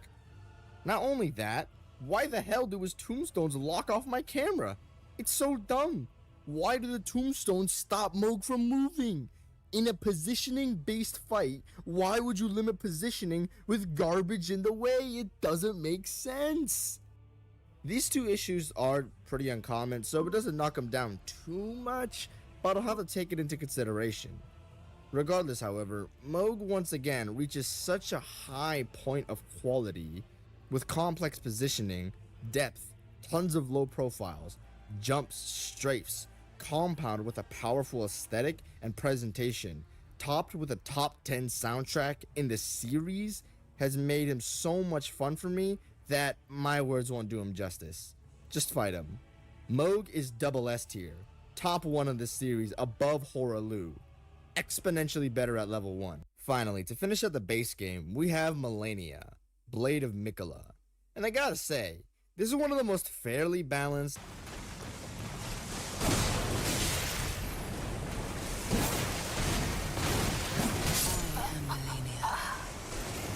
Alright, DLC time, boys. the intro to the DLC is one of the most intriguing and jaw-dropping shots I've ever seen in any piece of art ever. Once again, knowing that everything in front of you is completely tangible and explorable filled me with a sense of wonder that only Elden Ring could create, aside from the actual Shadow Tree. As I said earlier, these are magical moments that are so inconceivably beautiful that you've got to appreciate them while you have them. Pushing up into the first Legacy dungeon allows me to meet with a divine beast dancing lion, one of the most garbage bosses in Elden Ring. I did like his presentation, and the concept as a Chinese dancing lion but as a boss was really cool. However, his camera was just so ass, smashing me into the wall, pressing my character up against it, P-Hub shower style, dog. Like, damn, I know there's 2 men in there, but my girl ain't made for DP. Slow down, Rayquaza and Tyrone. I was getting pretty annoyed by the boss, admittedly, and was hesitant to ask for help from others. I want to do things my way. No help, no summons, and no other sources of reference. But it was getting increasingly harder to tolerate the boss with all of its weird camera issues. Being put in such a struggle state reminded me of some of the core lessons that may be applicable to this fight. Maybe I'm missing out on something obvious, and that was precisely the case. Maybe a positioning requirement or free camming the boss. I remembered the words of Jacob Geller. Implies that having assistance makes a victory less sweet, that getting support means an achievement is less genuine. This, I should point out, is not how any other learning in real life works. You are not required to learn anything in life this way. Souls games are no different. Remember, let's be persistent, not stubborn. I understand the value of wanting to do everything blind. And yes, finding out stuff by yourself is much better than doing it with help, right? But if it comes to the serious cost of your time, emotions, or experience, then it's just simply not worth it. There is nothing wrong with asking for help. Forcing yourself to have a harder or worse time for yourself is entirely self-inflicted, and a self-limiting aspect of my mindset that did me no favors, only inhibiting my experience. And you know what? Sometimes it is best for me not to look up anything and figure things out myself. And if I insisted on that being the case, then stop bitching and pull your big boy pants on when you're stuck. I had to face this realization myself when I was stuck on Malekith on my second playthrough. For 22 brutal hours, Malekith beat me into the floor, not because of persistence, but stubbornness. It wasn't until I went out on my way to ask others for help that I changed my firmly ingrained ways and vastly accelerated my learning and enjoyment of the game. Yes, part of the enjoyment of the game is discovering and finding out things by yourself, but most of the enjoyment does come from the actual execution. Once you know how to dodge attack, the fun does not come from learning it again. That's not possible. The fun comes from always executing it over and over again. The game would have been more fun if I just asked for help instead of residing in my horrible, miserable mindset. So I did the thing. I asked for help, and thanks to my friend Devil Hunter, he actually told me how to fight the boss. It's thanks to him that I realized that the camera wasn't bad if you were long range or mid range. After asking for some advice and experimenting, I realized that you can just hold mid range and dive in to punish the boss, completely fixing the camera issues. You have to do this while staying away from walls, since if your camera's close to a wall, then the fight can turn into complete headassery where your head is up your ass, ending the run. Finding out how to consistently position myself against the boss, not to mess up my camera, while fighting him, I found to be an enjoyable challenge. Once you grasp the strategy of holding mid, then diving in, the beast becomes among the most special bosses in the game, offering a fun and extremely clearly telegraphed fight that uses a creative mix of spacing and aggression. When playing like a monkey for the fuck of it, I started spamming jumping heavies toward his back, and I started to avoid some of his attacks, which I found odd. Eventually, with some experimentation, I actually learned that when he does his tail sweep, you can do a jumping heavy inward to get in between the humps of his body, which was always so much fun to execute, while having a small enough recovery on my katana to roll out of his extender. The boss will constantly switch elements, testing multiple aspects of your game. Lightning being about quick thinking positioning skills, or if you're perceptive enough, jumps since you can go over the lightning, ice testing more precise jumps, and wind testing spacing. I really enjoy the amplifications made on the base moveset. He does have some problems about not finishing his combos even if I'm standing in his face, but it's not too bad. I'm gonna stick the lion in A tier. Another positioning masterpiece, for the most part. I think staying away from the arena walls is a little bit excessive. Learning to space and dive in is a fun switch up from traditional Souls gameplay. Compounded with the lightning and the ice, really testing positioning, I did enjoy. But being forced to hold the center of the stage due to the excessively small arena, I don't find enjoyable. Extremely unnecessary even. If the boss runs into a corner, you're better off not punishing him at all, because there's a chance that he can trap you in the corner or the wall, so I just lose an opening waiting for him to hit me again. It's really not that much of an issue, but when you have such a tight positioning based boss and you add more crap to overload it, I don't really think it's a good design decision and borders to overtuned. Still though, better at level 1. One thing I do absolutely have to praise in this DLC is the map's layout, or interconnectivity so to speak. They matched DS1 once again with how vertically intricate the map's design here is. Once you learn how the layers of the map work when you explore enough, almost every area in the DLC can be reasonably intuited and reached, while still feeling a bit obscure on the actual path to get there, leaving an ounce of mystery to your travels. The visuals of the map as well communicate strong design language, as well to get from here to there, which I find fascinating. The interconnectivity and layout of the map, coupled with the most stellar visuals I've ever seen in any piece of art ever, and you have some of my favorite moments in these games. It's like I'm playing a prettier, modern, and actually finished Dark Souls 1. The reason why I bring this up is because in order to access Mesmer, you normally need to beat Rilana. I was exploring to get to Castle Ensis to get to Mesmer, but got lost exploring to intuitively find an alternative route to the Shadowkeep, blowing my mind. Like, this was legit magical, dude. I did not believe that the side quest I was doing out of curiosity legit led me to the main quest I was doing, rivaling some of the best moments in Dark Souls 1 for me. This effect is repeated over and over again in this DLC. I just can't praise it enough. Lana, the boss with the worst naming convention in the entire series. Nice typo, buddy. Who the hell even is this? Even worse than the boss arena, character design and presentation is some of the most insipid I've ever seen in any game. This could literally be some guy or America under that suit of armor, and I would not know. Okay, the bad's out the way.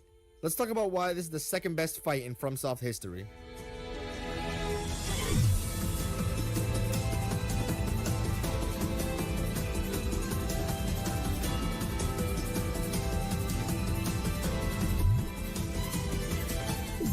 This boss fight is spectacular. From made a mechanical masterpiece in the second most complex and deep boss in the entire game right here. When fighting Rilana, generally, I think there are two ways to fight her that'll massively shape your view on her. Either outdistancing the boss like a bitch, or fighting her like a man. The same design philosophy that was mentioned in Horalu's fight is the same here, with so many branching combos, so many varied attacks, and so many mix-ups to where the boss is almost unpredictable. The boss is straight up infinite depth thanks to her razor-thin hitboxes.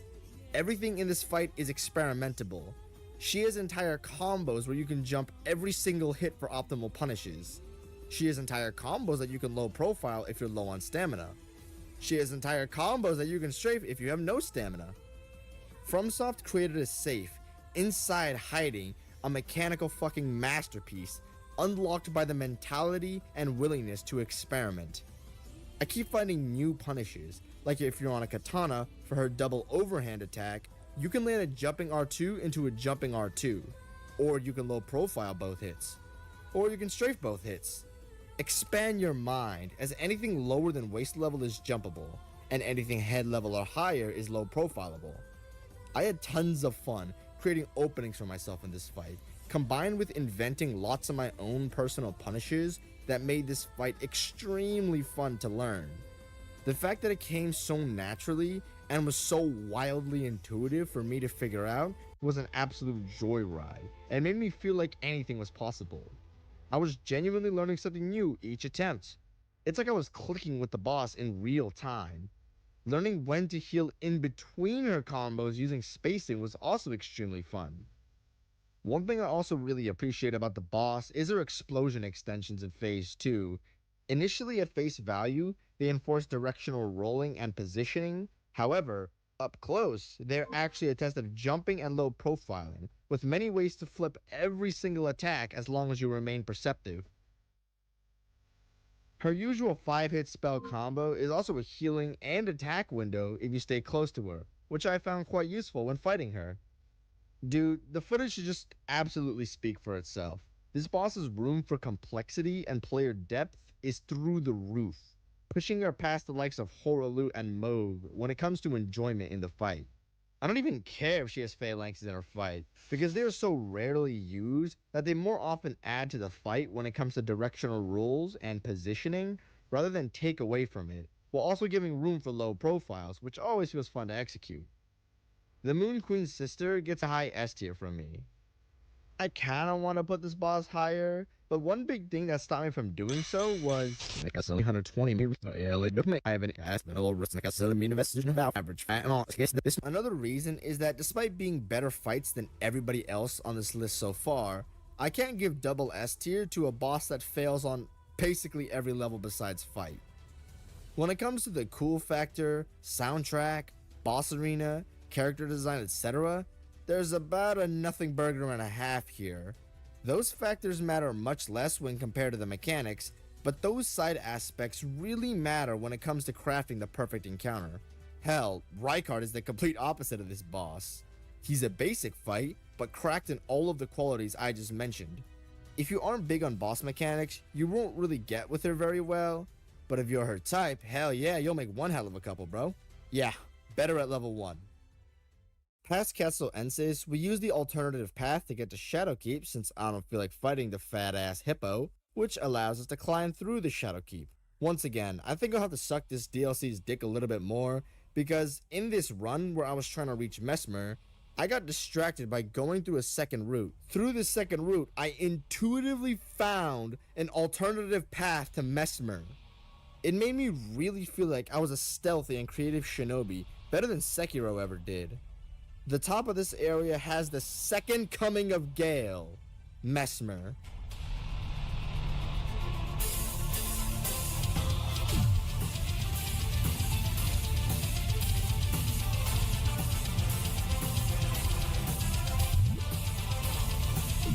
I have never seen a boss so well received since Slave Knight Gale. It seems like everybody loves him almost to the same degree, and to be fair, I'd have to agree as well. Mesmer's use of fire as he tosses it in the air and coats his weapon in it, I think is a cool and creative way to make him attack, as well as adding a flame-based extender on it, further enforcing good positioning and directional rolls.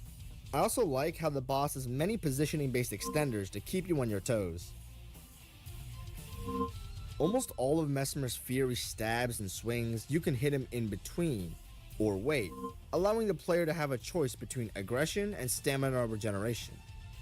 But, if you've been following along and have been experimenting with your jumps, then you'd learn that nearly every single stab and sweep from Mesmer can be jumped or low profiled.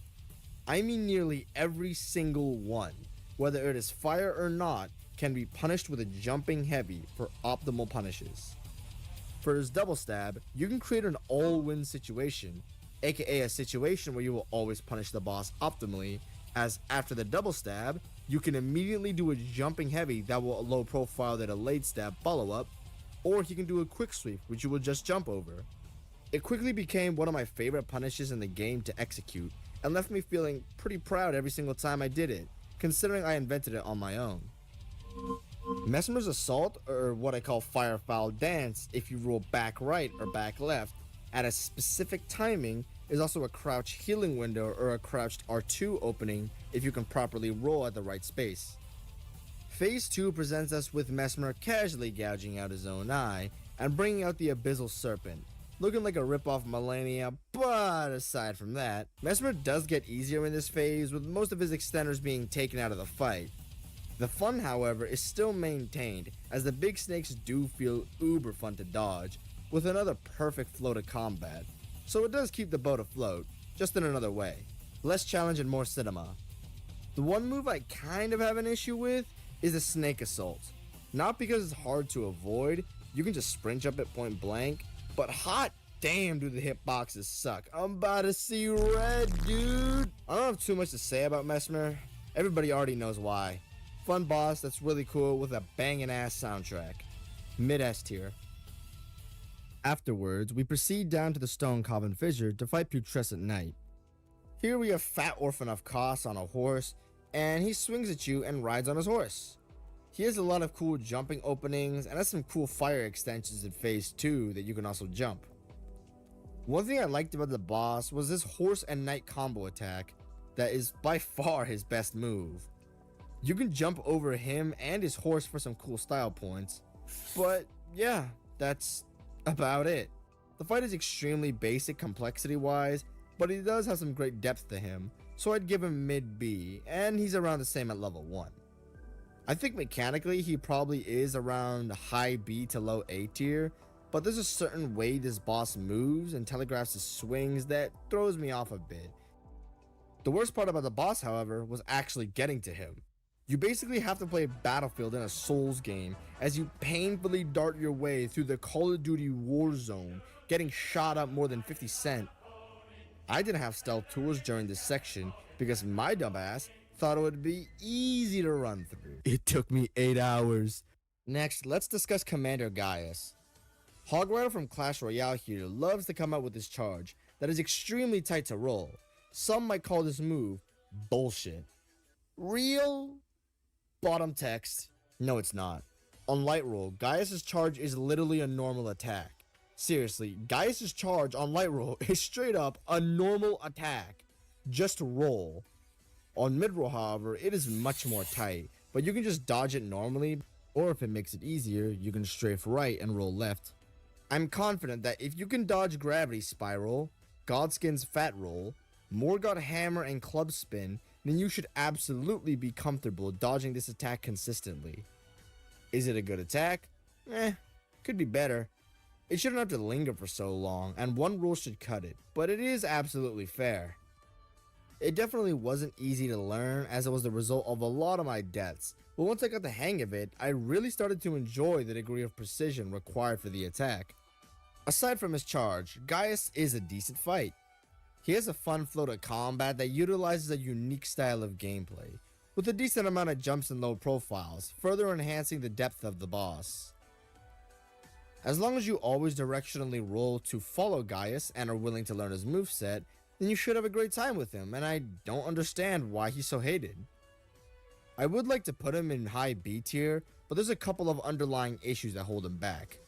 This boss has bad hitboxes. What the fuck is that?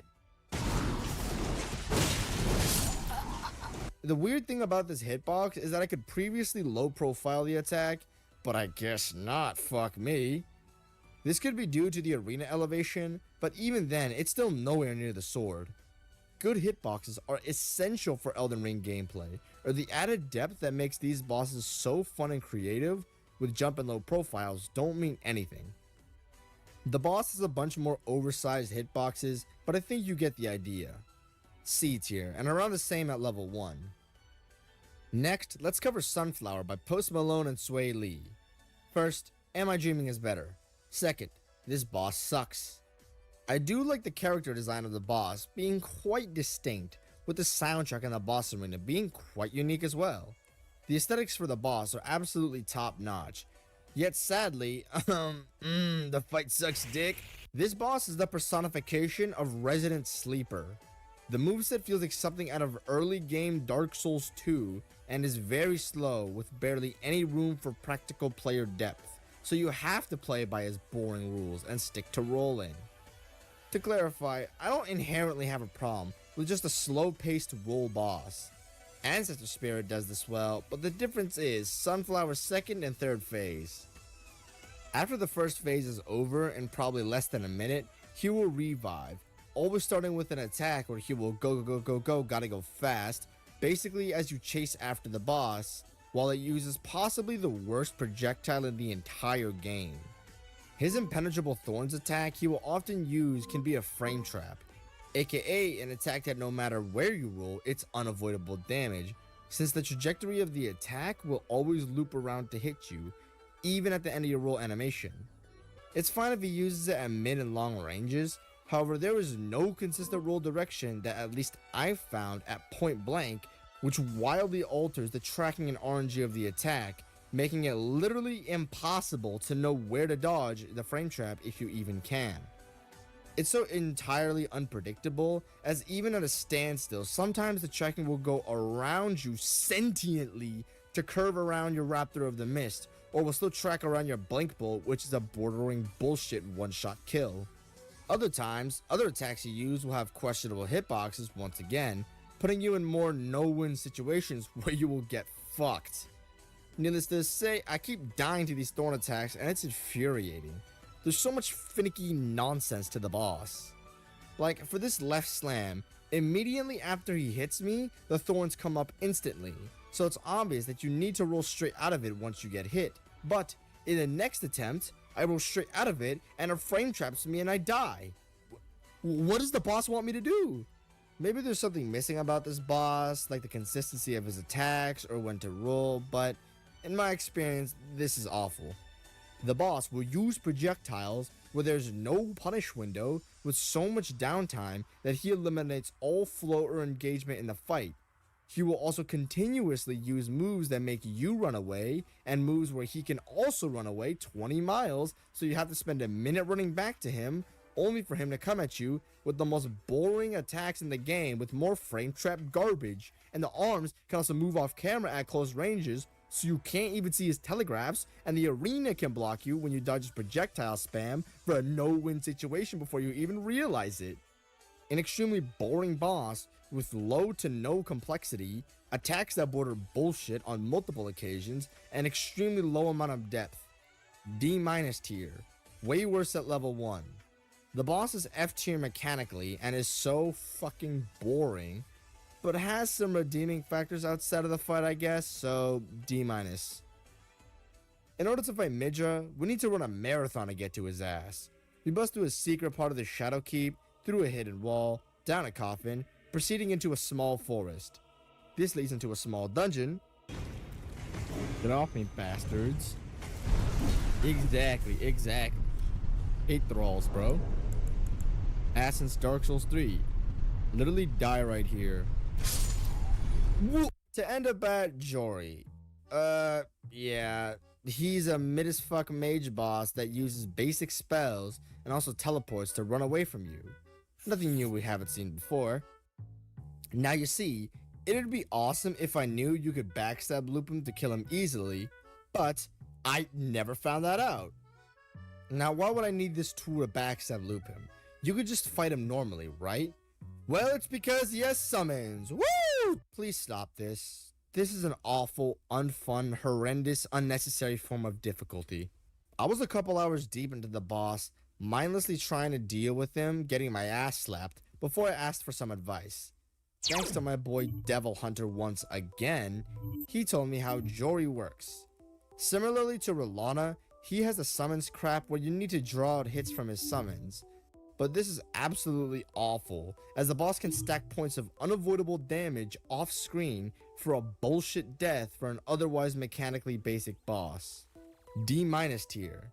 Mechanically this boss is F, but knowing that you can backstab loop him to where he can't do anything makes him a little bit more redeemable than the bottom of the barrel. Way worse at level 1. Holy shit, bro, get off me. Get off me, bitch. Get off me, bitch. He's so close, bro. My man is bro. Holy shit. Get off me. Get off me. How long does it move? Holy shit, bro. Holy shit. Holy shit, dude. Bro. Pushing up into Midra's Manse greets us with some incredible visual storytelling. The array of decapitated heads gave me the heebie-jeebies first playthrough for sure. Making our way through it allows us to fight Midra. The fight typically starts with Midra swinging his greatsword in quick succession with extremely intuitive roll timings. Most of his combos flow in a smooth and graceful manner, with some frenzied flame fire trails to spice it up. When fighting this boss, you will notice that many of his moves and combos are very simple. Not much of what Midra has at close range is very complex or difficult, resulting in a mostly simple and hard to love boss. But, to somewhat counteract this for me, there's depth. A shit ton of player depth. There are so many jumping openings in this fight. So many low profiles added as well. Experimenting with what worked and what didn't was a lot of fun for me, as it redeems the boss's easy moveset.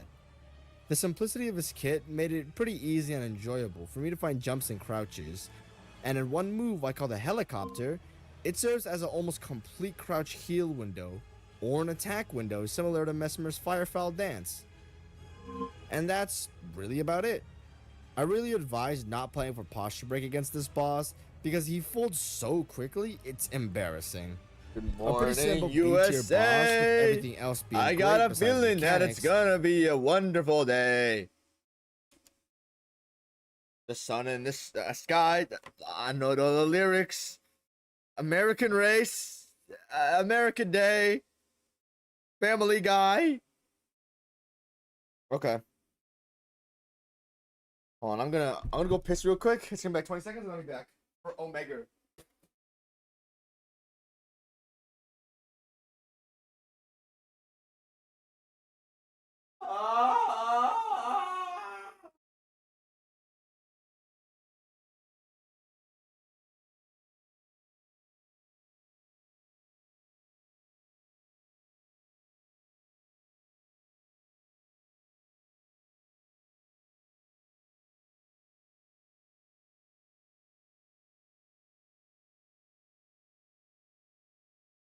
Alrighty. So Mega time. Should ping Diego, so he knows what's up.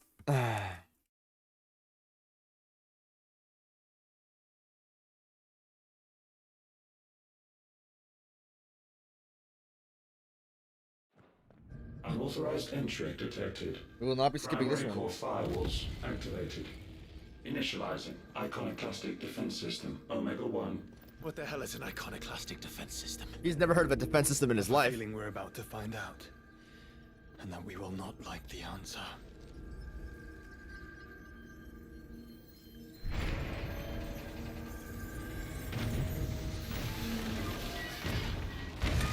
It's a spider.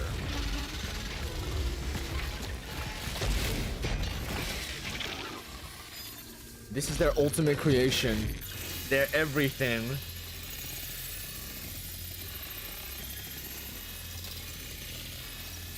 I like the digital aesthetic. They're near automata in action. Core containment complete. Authorizing environmental sterilization protocol. Oh my display's fucked this time. Quite. Help! You want it? If we want it, all we have to do is kill an icon. Kill an icon. Safety routines. I don't know if I call this an icon. Weapons armed. Stand clear. It's more like an Omega. What the hell? Wait, then it changed my build. Help! Oh my gosh, this is such a shot that build. It's fine.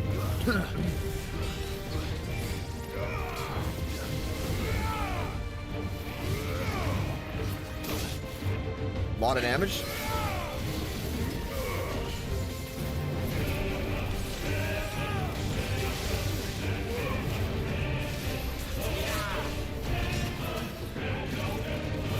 Nice try. Too slow.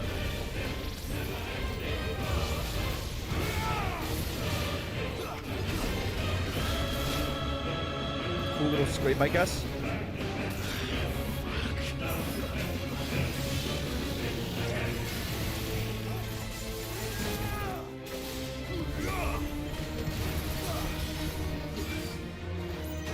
I fuck with the triangle shit heavy.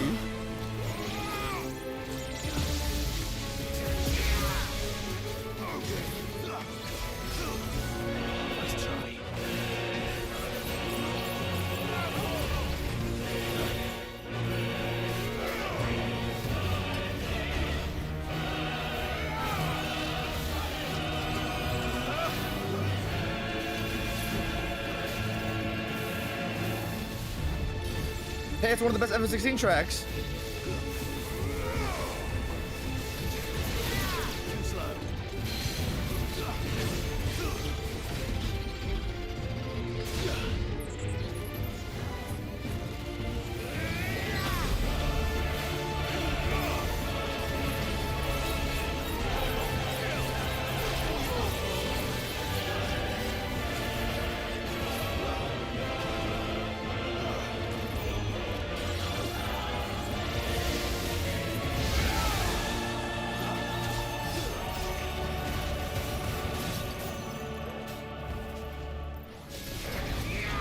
No point holding it back.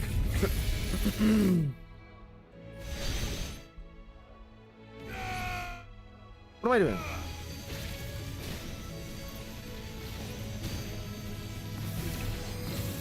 Omega did mix-ups? Is that a mix? I guess you could consider it a mix-up, yeah? I have no heals.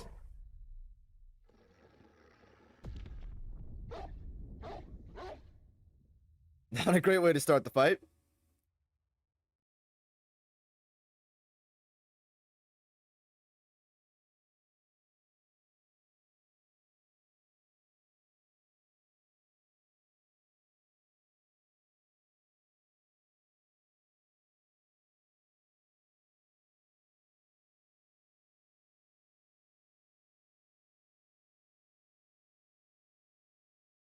These loading screens every time I die is going to be a little bit sad, but it's fine.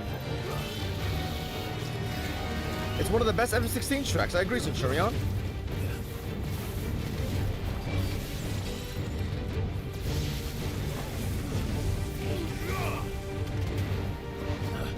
Very intuitive timing.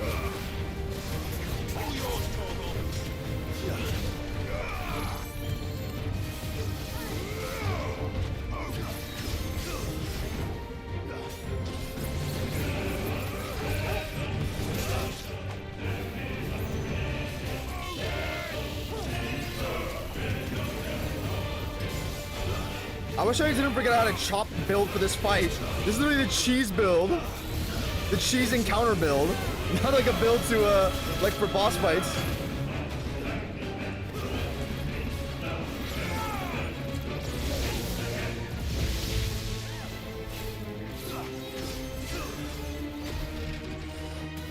Positioning, we like that.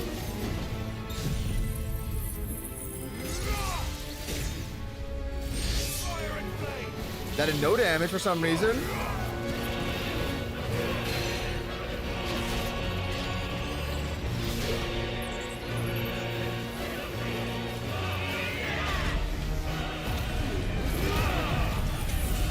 Bahamut.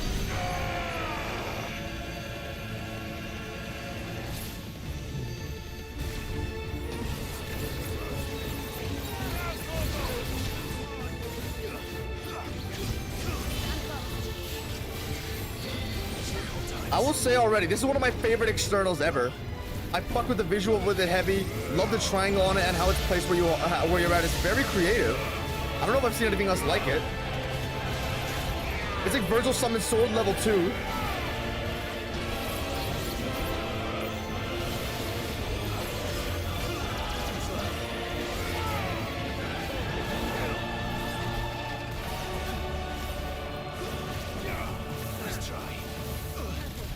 Ow. Can you stand behind him for this move?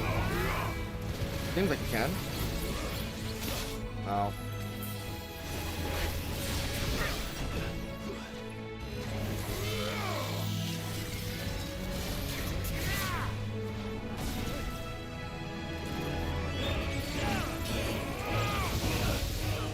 The overlap is low-key brutal. That overlap is low-key brutal.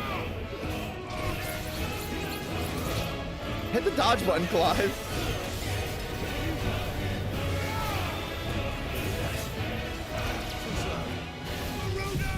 Garuda!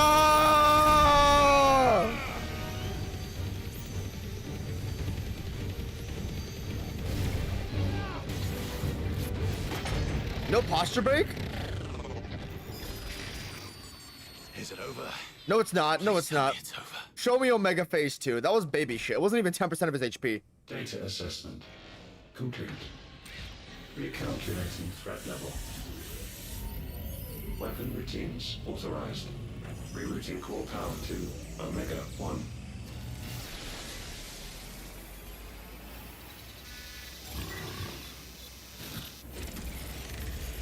Not yet.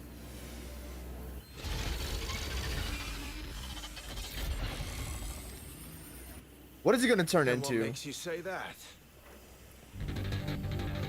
Ooh, I like this techno. He's Iron Manning. My frames! My frames! My frames! Help! Help! Help! I can't see anything! I can't see anything!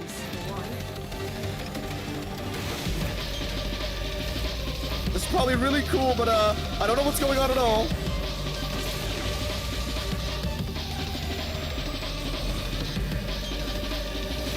What the fuck is this? What is that? Alright. I'm convinced. Show me some, Omega. Show me some.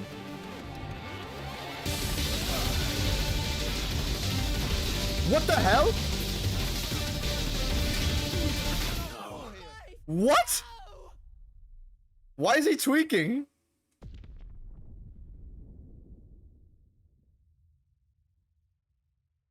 Okay, maybe I should stay away from that initial attack.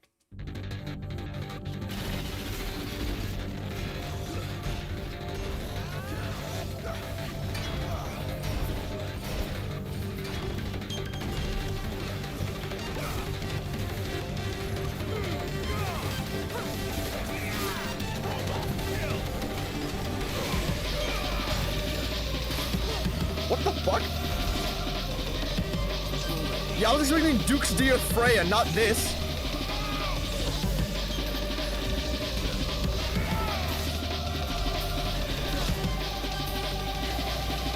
I'm getting my ass slapped right now.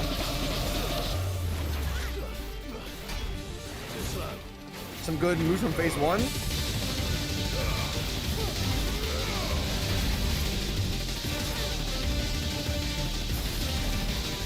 We're using this, we're using this.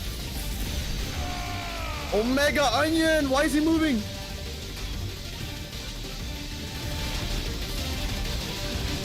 Ow.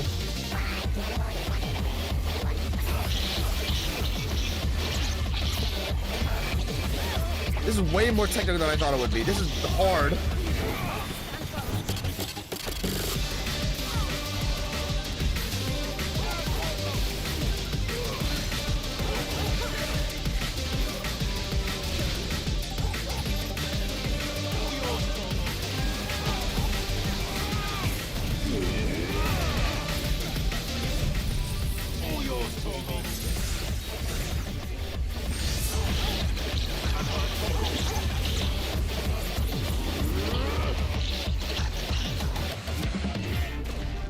What the fuck? He's nearing!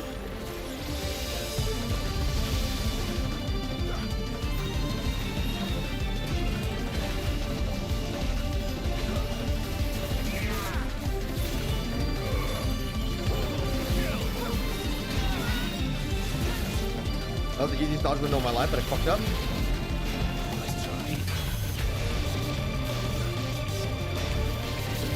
If you're gonna turn your back to me, I might as well.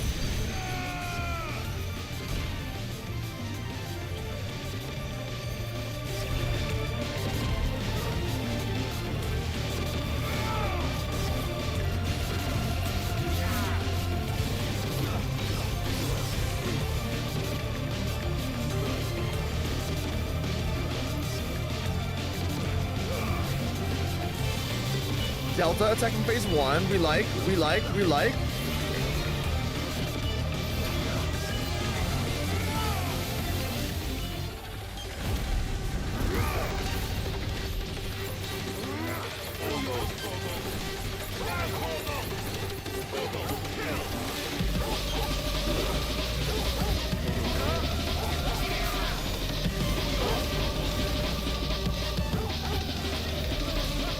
Pancaker? What is he doing? Do you feel the heat, brother? Absolutely. Seems like it still has some fire left in it. Holy overlap. Oh, I'm dead. I'm dead. I can't go on.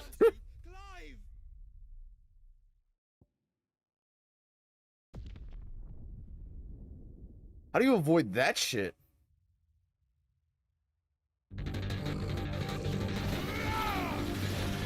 Okay, just starts with atomic ray, nice. You gotta get away for this move. I'm not gonna walk into that point blank.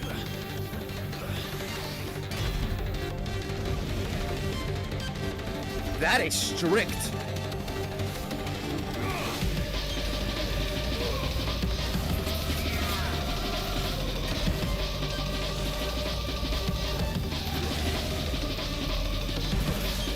Oh my gosh.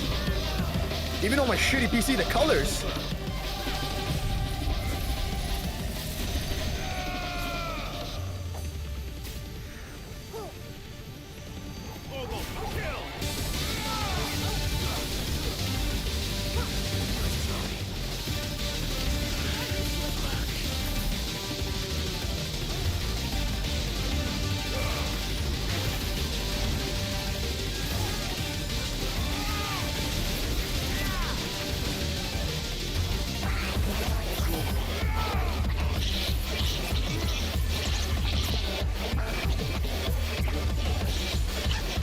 Ionic flux. Okay, this is the near move.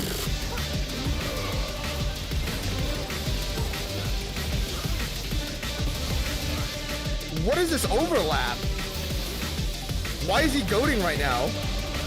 Why is he goading?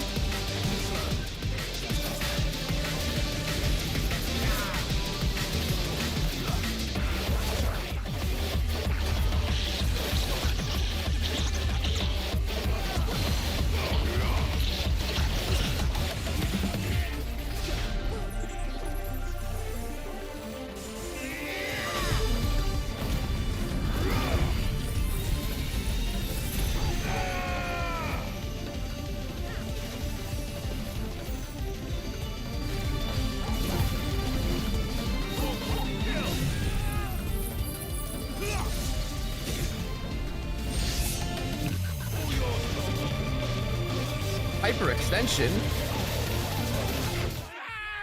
Okay.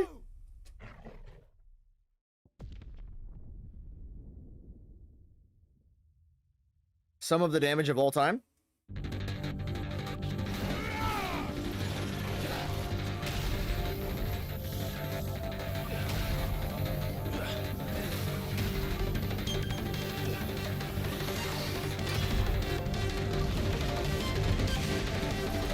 That is strict as shit, I'm not gonna lie.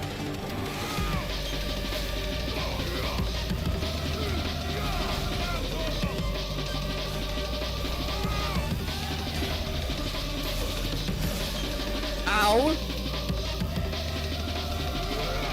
Am I supposed to not be able to run out of that? Is Clive movement that shit, or am I supposed to perfect dodge it?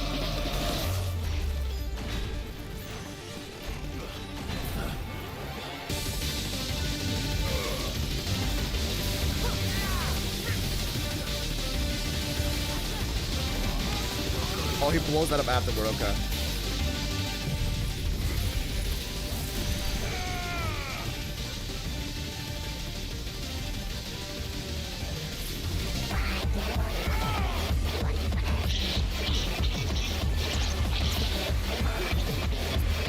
Near move.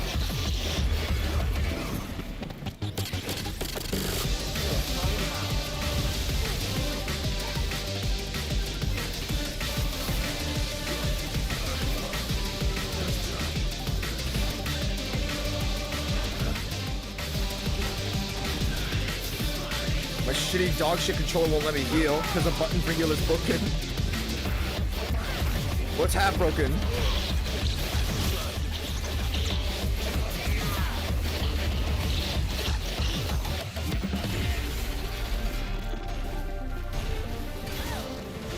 there's a charge one.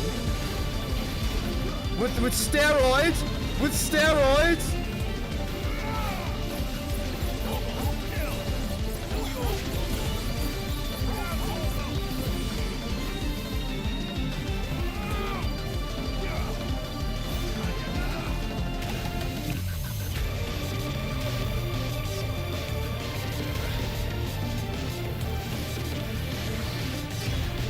Probably dead.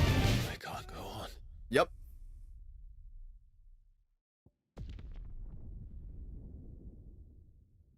If this is the Omega they added to Wilds, the hunters would be dead. Yeah, I can imagine it. We're gonna start with this.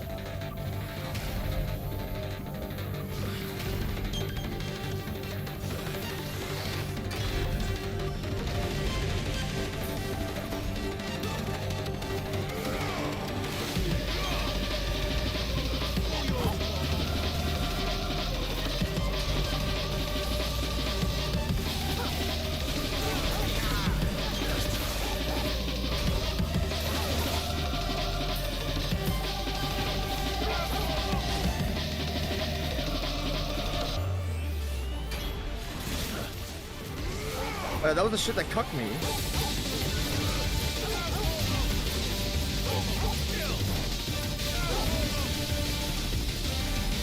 He's gonna blow this up, and then Giga blow it up.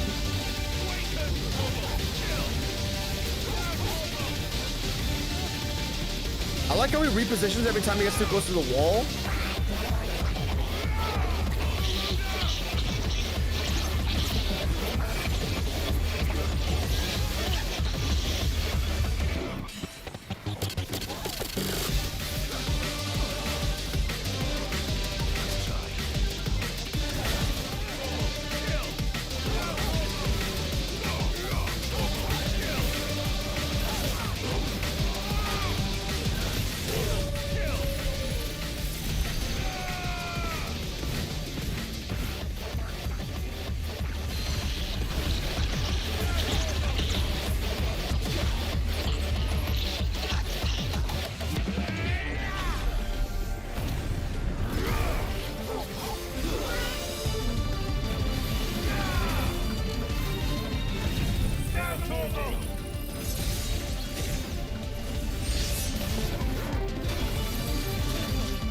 Ow.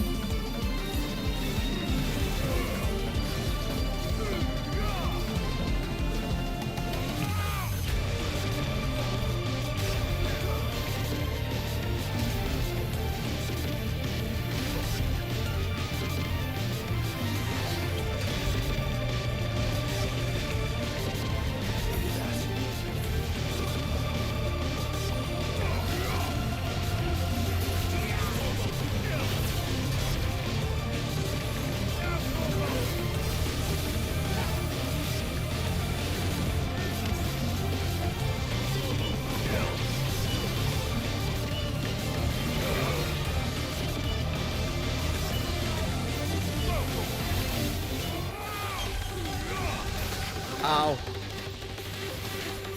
We're gonna have to use it.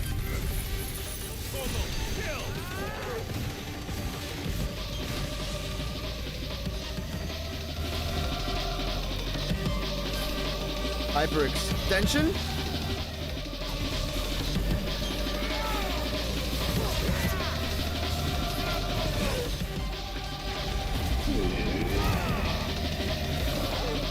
There we go. Let's build this on Zetsuken, whatever the fuck meter bar. Jill and Joshua, help out. You guys are kind of extras, but help out anyway.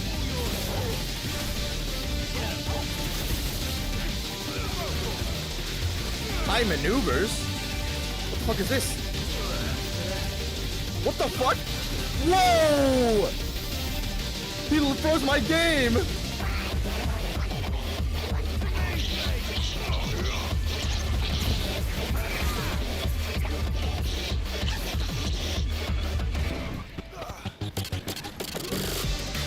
On a what? We're just gonna sneak this one in.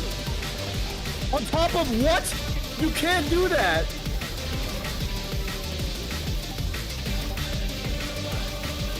Forgive me. What the hell is this? This is so mechanically far above everything in FF16 by miles. Nothing even comes close.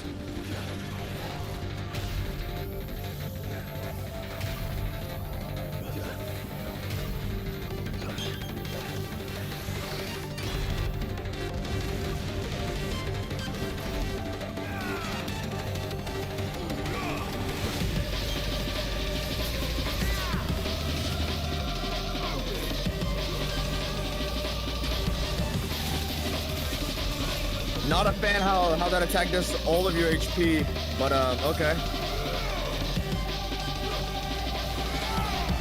It's fine. A little hard to tell what's going on here, but it's fine.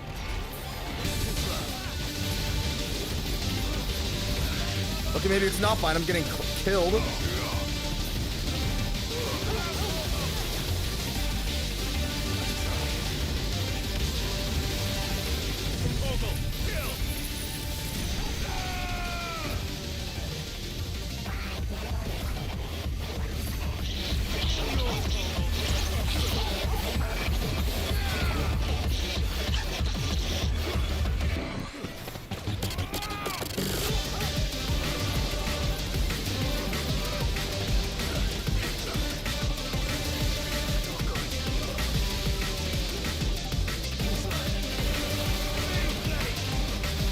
Why is he mixing those two moves up? Why is he able to do that? Why is he able to... why is every attack causing a ground explosion external? Why is he better than Radagoning?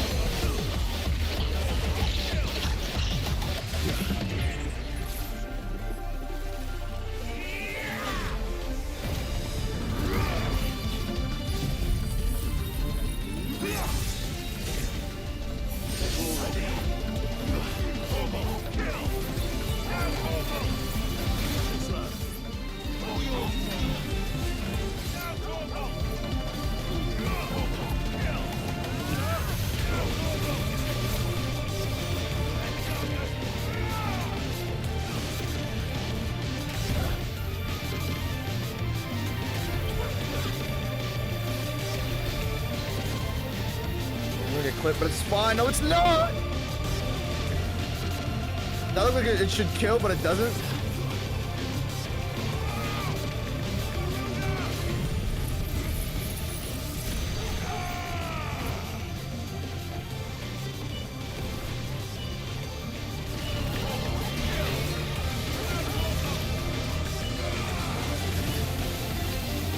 No, dodge in. Is that a mix-up, or is he just doing his thing?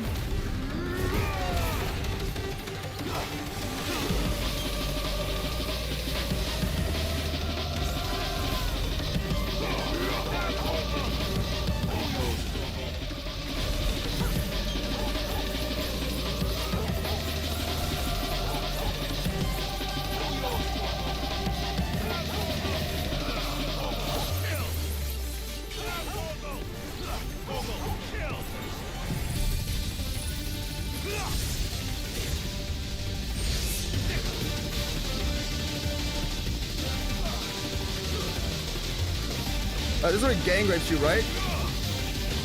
That's the whole fight, actually.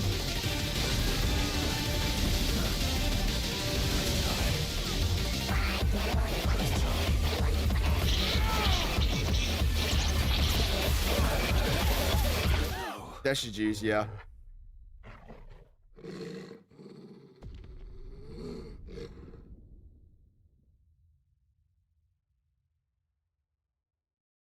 Is my gameplay shit, by the way, or is he supposed to kill me this many times?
Rosfield down.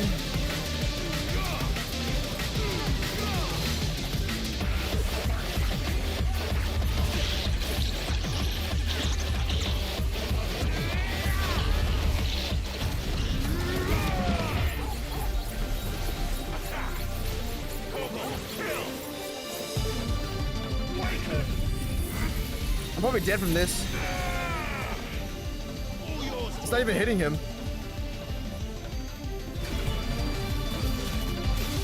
Yeah, it's just unlucky timing for me. Can't run the boss for that.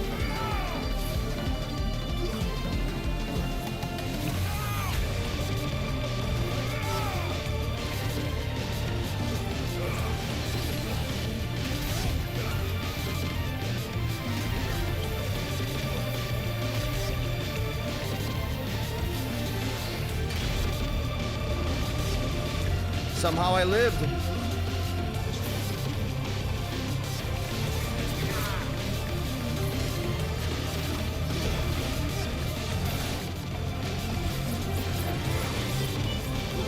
One, two.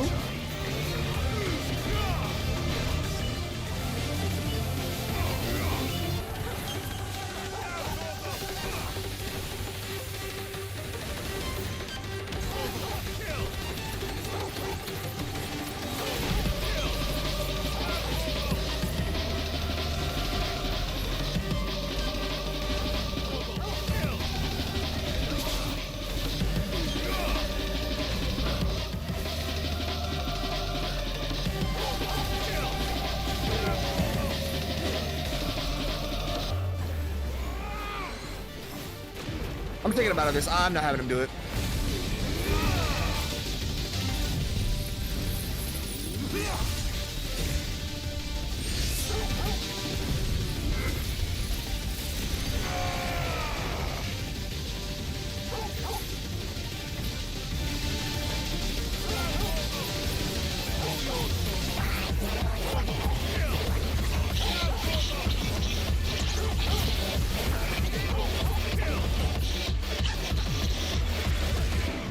Oh yeah, this is the GG move where I just gave up. Please don't freeze my game!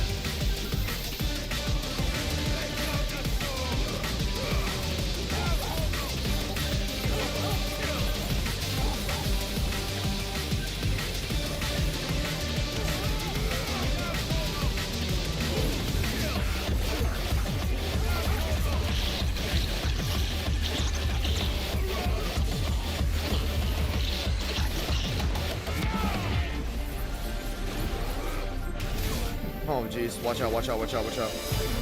Don't do that, don't do that, don't do that.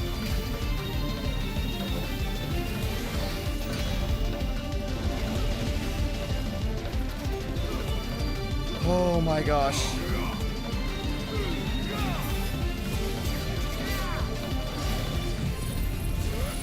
Should have hit DT probably. Can't even tell where the fucker is.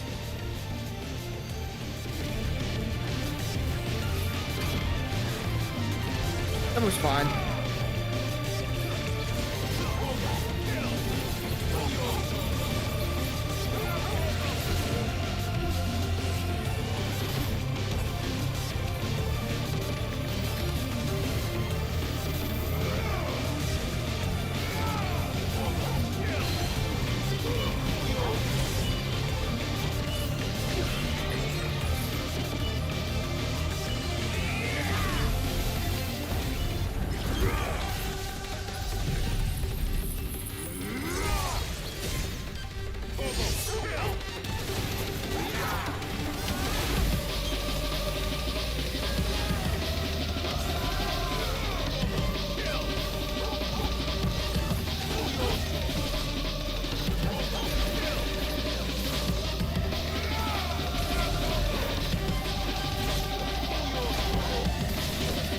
Just when I thought the fight needed more melees, he brings in some more melees.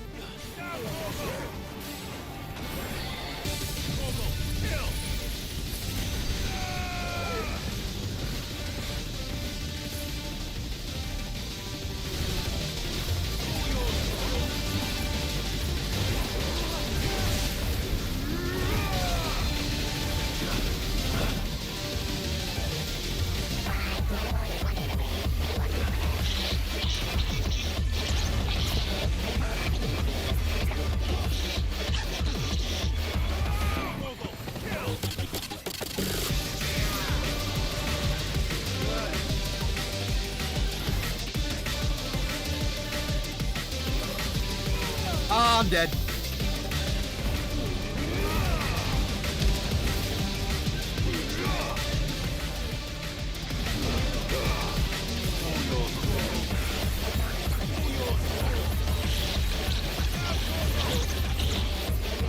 Oh, this is tough. And so peak at the same time.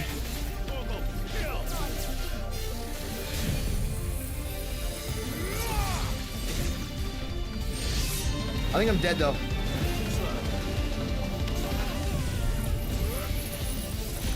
They're likely is at a checkpoint. There's no significant part of the fight yet. There's no DM. Nothing like that.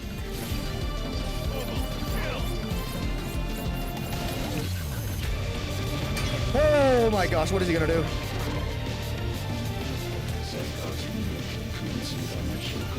Dimensional compression, here it is. What are you gonna do? He's gonna suck in the fucking world and then explode. He's gonna do some bullshit.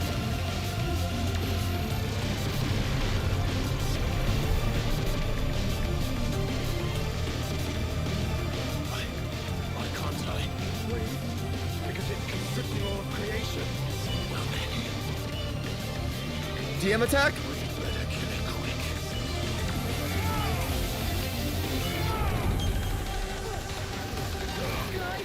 We're running out of room. Yeah, I know. Just keep fighting.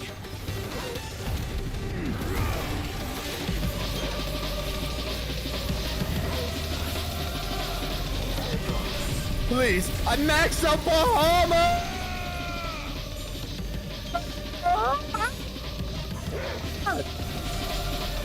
I think we're cooked. I think we're cooked.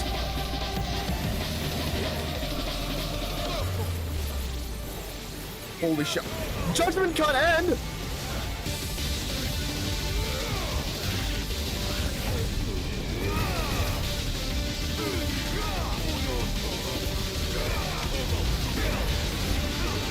What? What in the disco rave?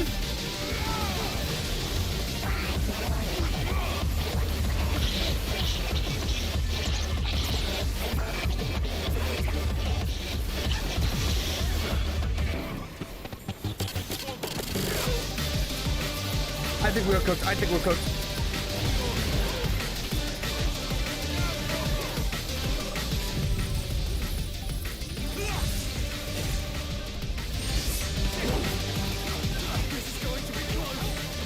I can tell, Joshua. Do you think?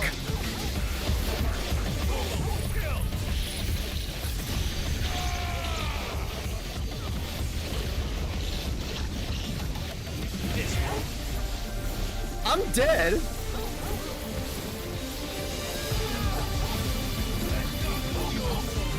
Yo, we can't risk anything. We're looking at a bomb mushroom. We're looking at a bomb mushroom. We're looking at a bomb mushroom.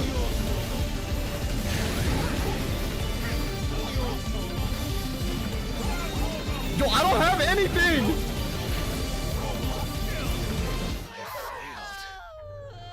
What is this?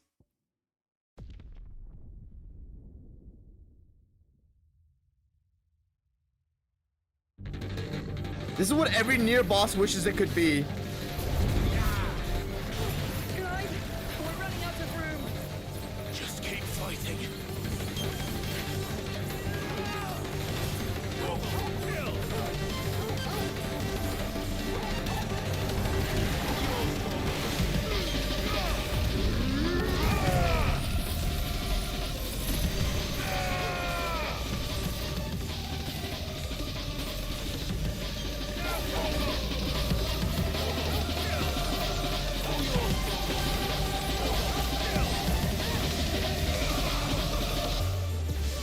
Okay, at least I have heals again.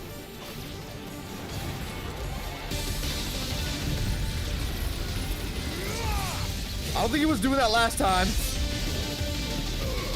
I don't think I remember him raising it up like that like last time.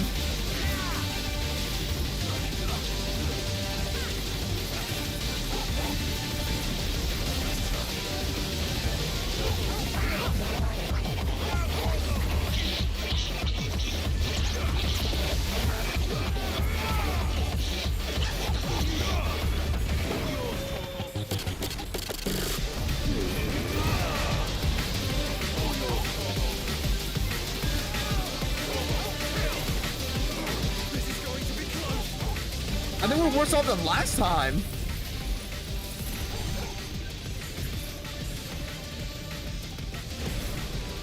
We will.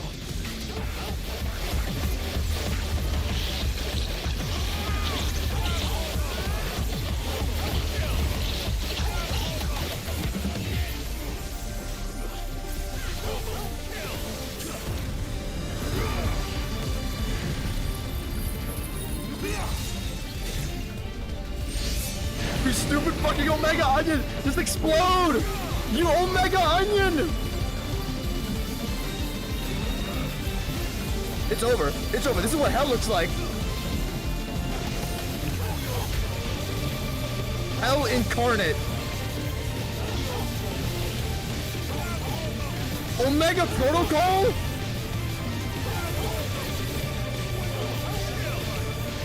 Oh, oh, please, please.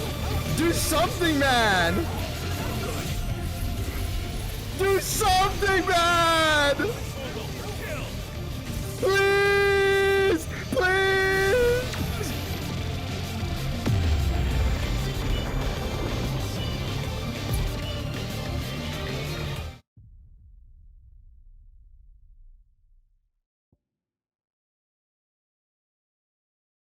Okay.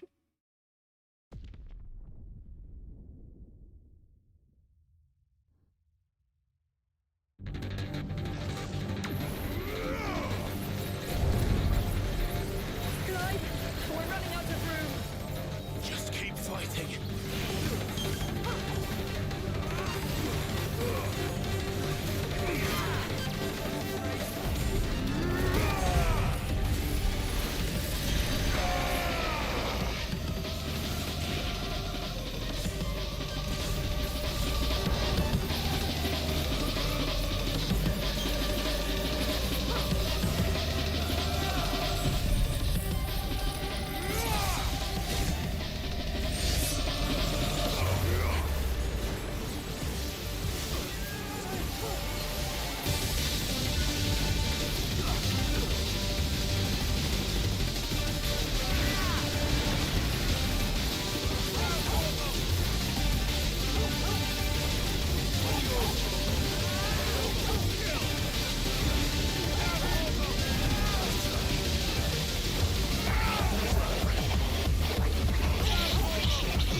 I don't know, Jill.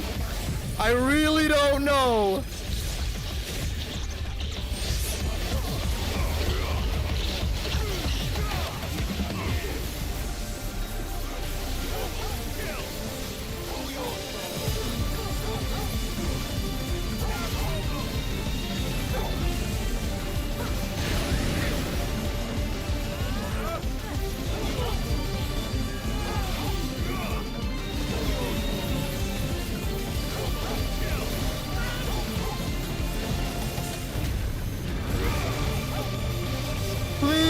Please do something! Do something, Clive! Do something!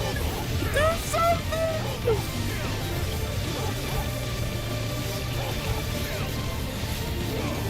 I think we're cooked. I think we're cooked.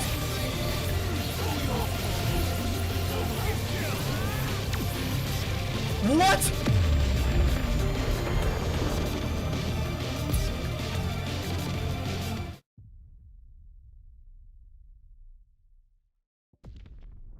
If I didn't get hit, if I got hit by one attack there and it offset me. Clive,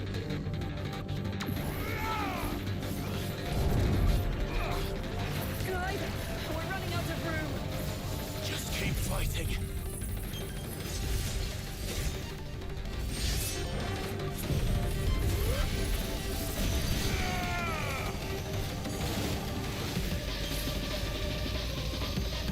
Danzetsu Ken is the only thing that's gonna save me. Judgment Cut and spam. I'll need to spam as much of it as absolutely possible.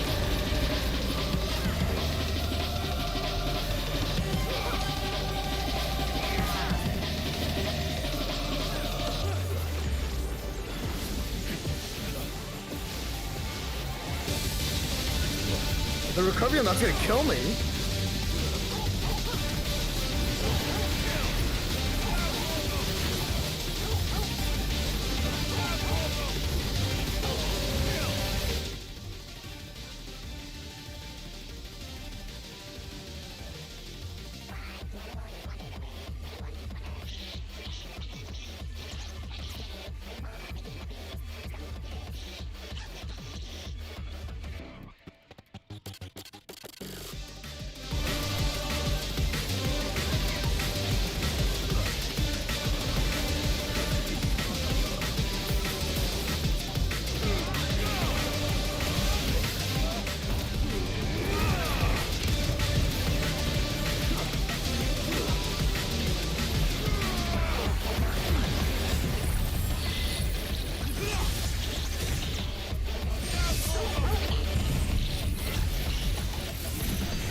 I don't think we're making it. I literally don't think we're gonna make it.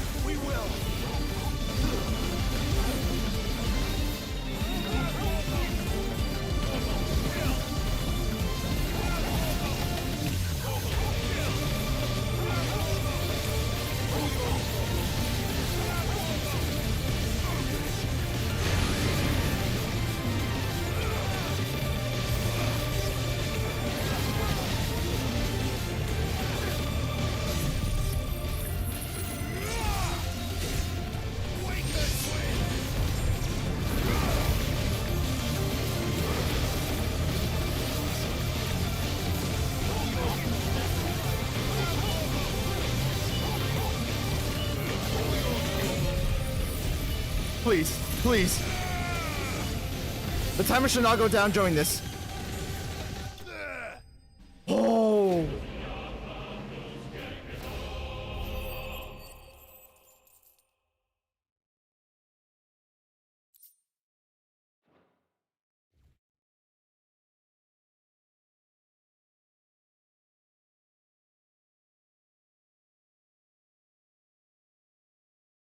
What was that? What was that?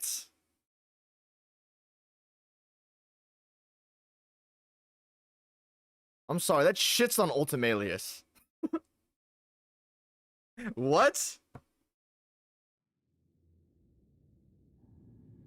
You cannot beat Omega with phase 1, 2, and 3s that are all tree sentinel victims, mechanically.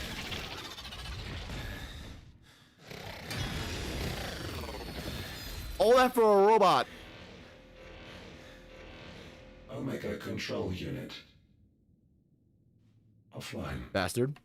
Initiating emergency core extraction.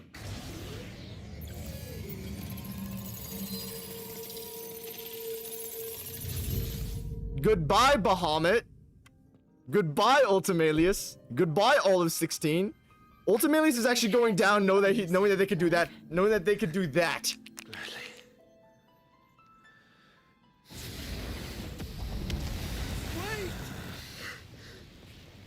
Get out of here, bruh. I'll stick you in a dimensional compression. I thought I told you to leave this place. What must you ruin us all?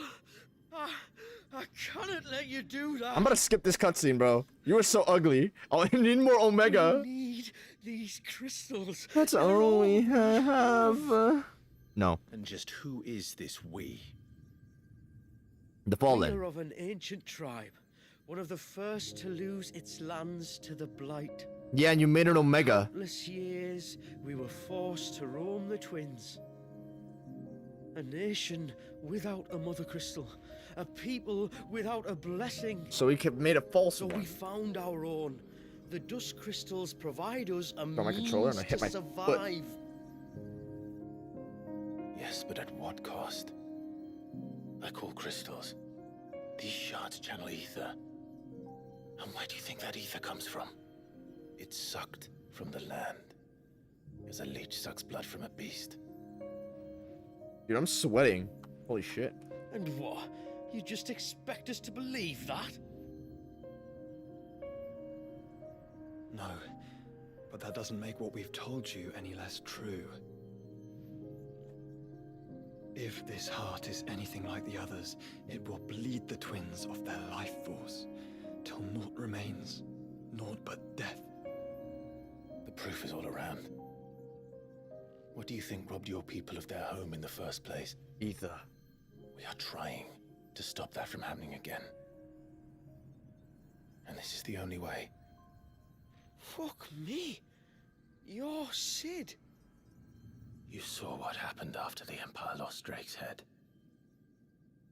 What do you suppose they will do when they find out, as they surely will, that there is another heart hidden right here under their noses?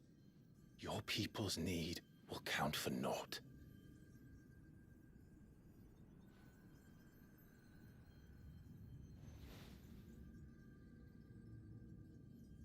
Fighting Omega finally made Jet invested in the Echo story. Yeah, it made me not fall asleep. If you make me awake, I want to pay attention. Only took 3 hours, but we got it. Damn it. It doesn't look like we have much of a choice. But you said you didn't believe him, Chief. I don't. But the man does have a point. There's no keeping this place a secret now. And hanging on to these crystals will only get our people killed.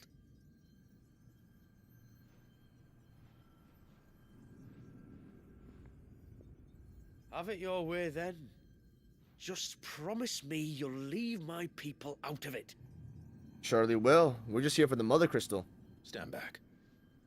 It's about to get hot in here. Yeah, me and Joe are about to do a tango. Sorry, me and Joshua.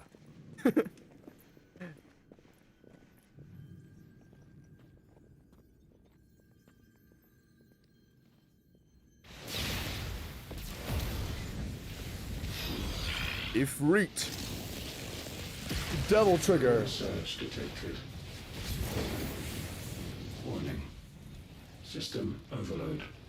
System overload.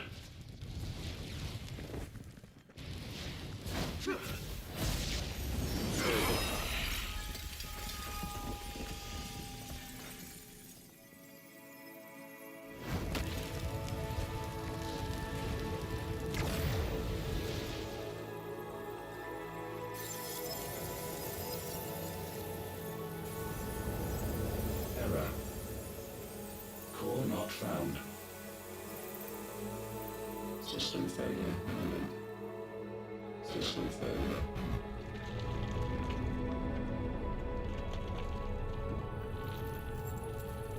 Duke's dear Freya?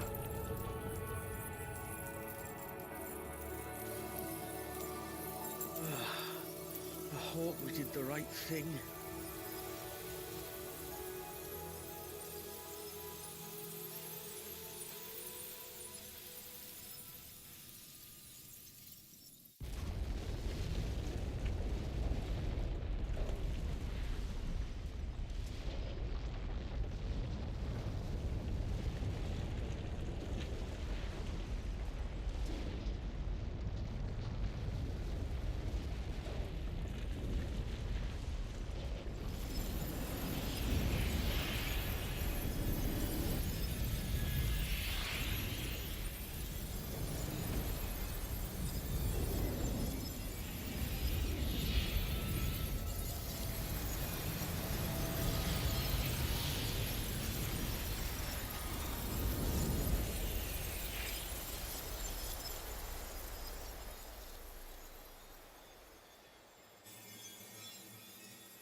I doubt Leviathan's gonna be better than that. That is mechanically not just a stroke of genius, like a dump of genius. It's like all all the mechanics they were holding back in the base game that they could have actually used, they decided to have some brain cells and then put it here. Instead of a liquid flame with 2 moves in phase 1 and Hugo, who's like who battles Tree Sentinel mechanically, they kind of have this guy here, and he kind of doo-doos on everything in the game combined mechanically.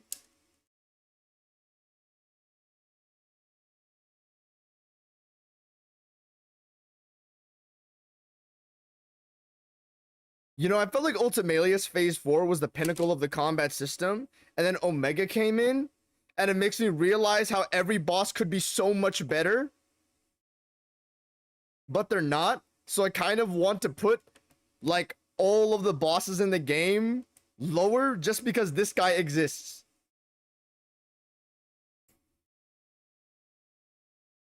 We could have been doing Omegas the entire time.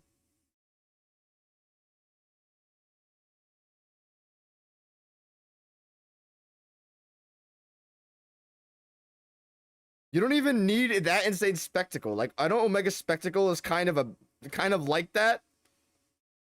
He's not so spectacle heavy to where it's quick time event spam and the main point of the fight, but it's just strong enough to where it is the most accentuated insane fight you could think of. It is the most accentuated mechanics heavy fight could be. It's like they put Gale into every single. It's like they put Gale like visuals on top of a something like a beast clergyman mechanics. Though Omega's above beast clergyman mechanically. Without the heart to sustain them, I hope you're right. The last thing the world. However, What? Sorry. I suppose I'll just beg them for. You're planning to. What? I mean. Kind of you to remember. Oh, besides, what? I don't. FF16 boss inflation is inevitable. Now, if you don't mind, we've got places to be. Bro, let me explain this to you. When I first fought Artorias in Dark Souls 1, I thought he was the greatest boss of all time. That was my first time outside of Roblox fighting a real boss. I thought it was the greatest boss of all time. Got places to be.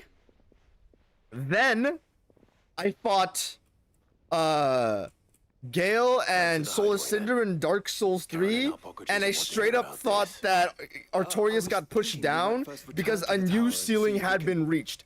A new ceiling had been reached, so the others have to go down. Your standards change over time, and Omega just shifted the entire FF16 tier list half a tier down.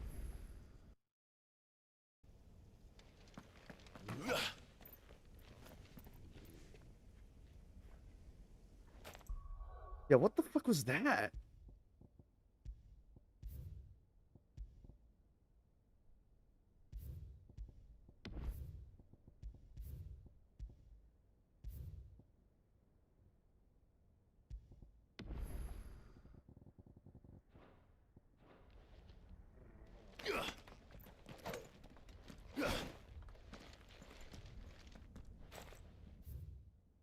And we still have Tides to do?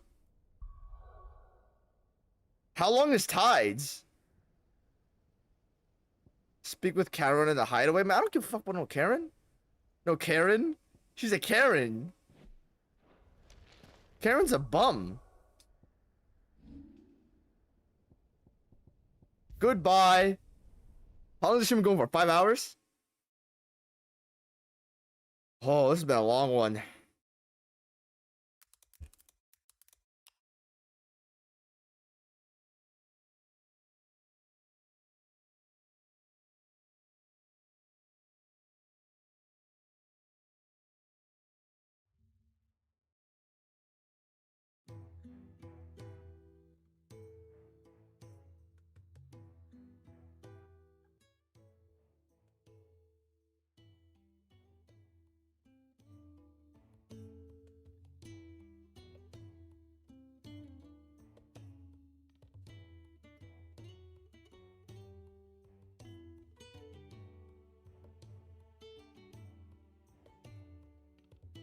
I can't rank. Okay. If Omega goes right here, then everything else has to shift downward dramatically.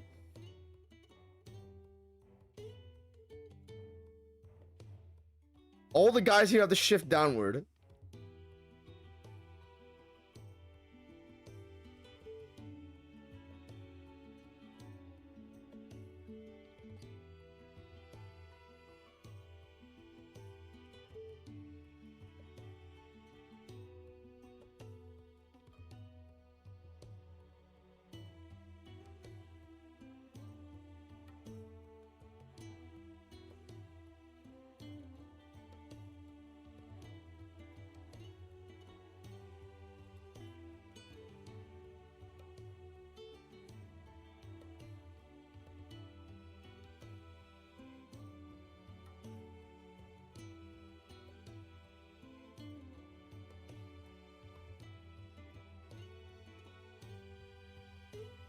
I kind of want to put Infernal Shadow here.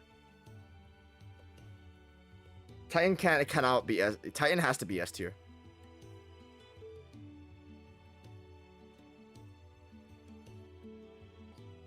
Yeah, okay. I like this. All these guys going on like half a tier. I'm joking. Hugo could go. Hugo will never be better than them. Hugo's better than Benedikta.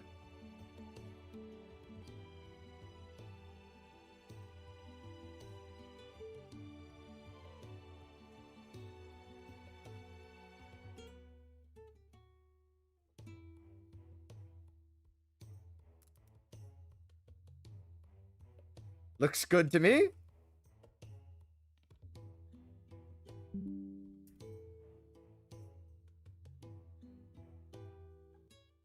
Go to the GOAT list.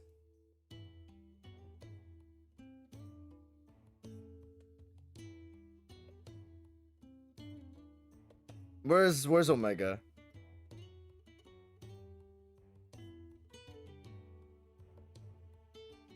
Goodbye.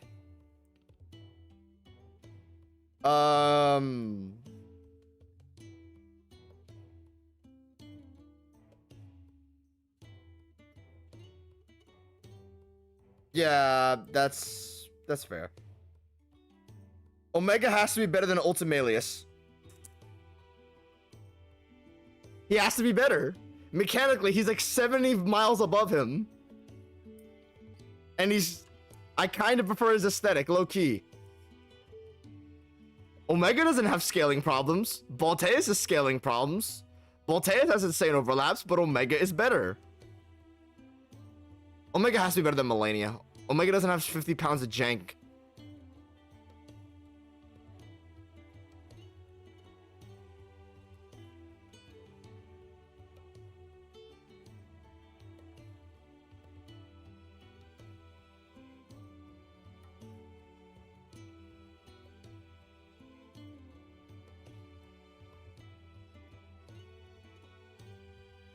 There you go. You will be in the middle of Inner Erlang and Erlang. You're tied with them, so I will sit you right there. It has been a while since I've been so struck by a boss like that on all levels. On all levels. Not just when it comes to the presentation, like every other jobber from FF16 on this entire list.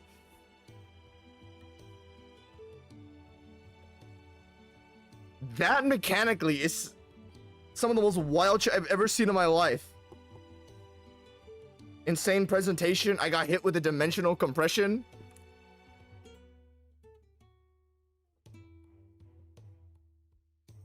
Omega has to be here. He's tied with Erlang, but I don't... If you count these as separate bosses, then this is how it is. 1, 2, 3, 4, 5, 6, 7, 8, 9, 10.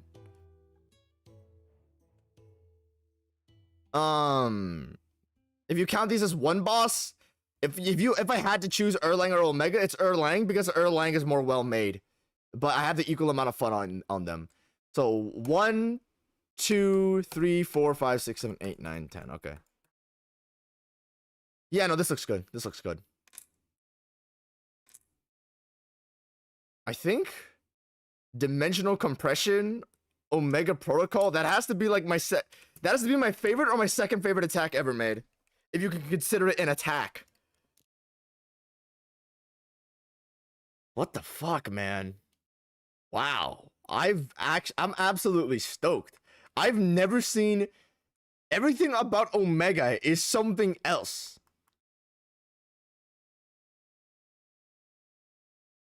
From a mechanical standpoint, from an aesthetic standpoint, from a model standpoint, from an arena standpoint, from a coolness standpoint, almost everything about the guy is just he's a different beast. Why do I have anime music? No. I need my FF16 right now. This makes me want to like the game. Well, I actually do like it, but you know. Can the game go up 0.5 points for having Omega in the game? Okay, now I can do the other FF16 guys. I forgot. There's Sigma. You know, I'll put this guy mid to high A, and then Omega came in.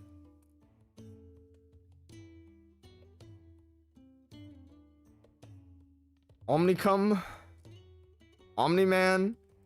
His name is Omicron, not Omnicron. What the? He's above Sigma.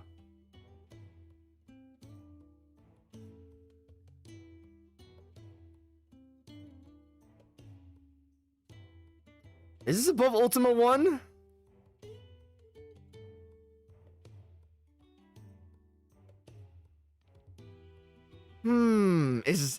Is Angra main you above Ultima 1? You will get a tied score with Ultima 1.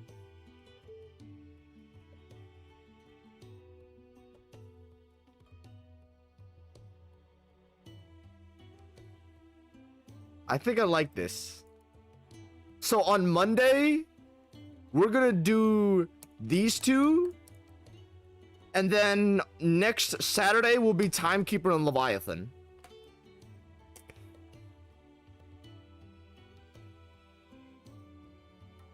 Bahamut should go down.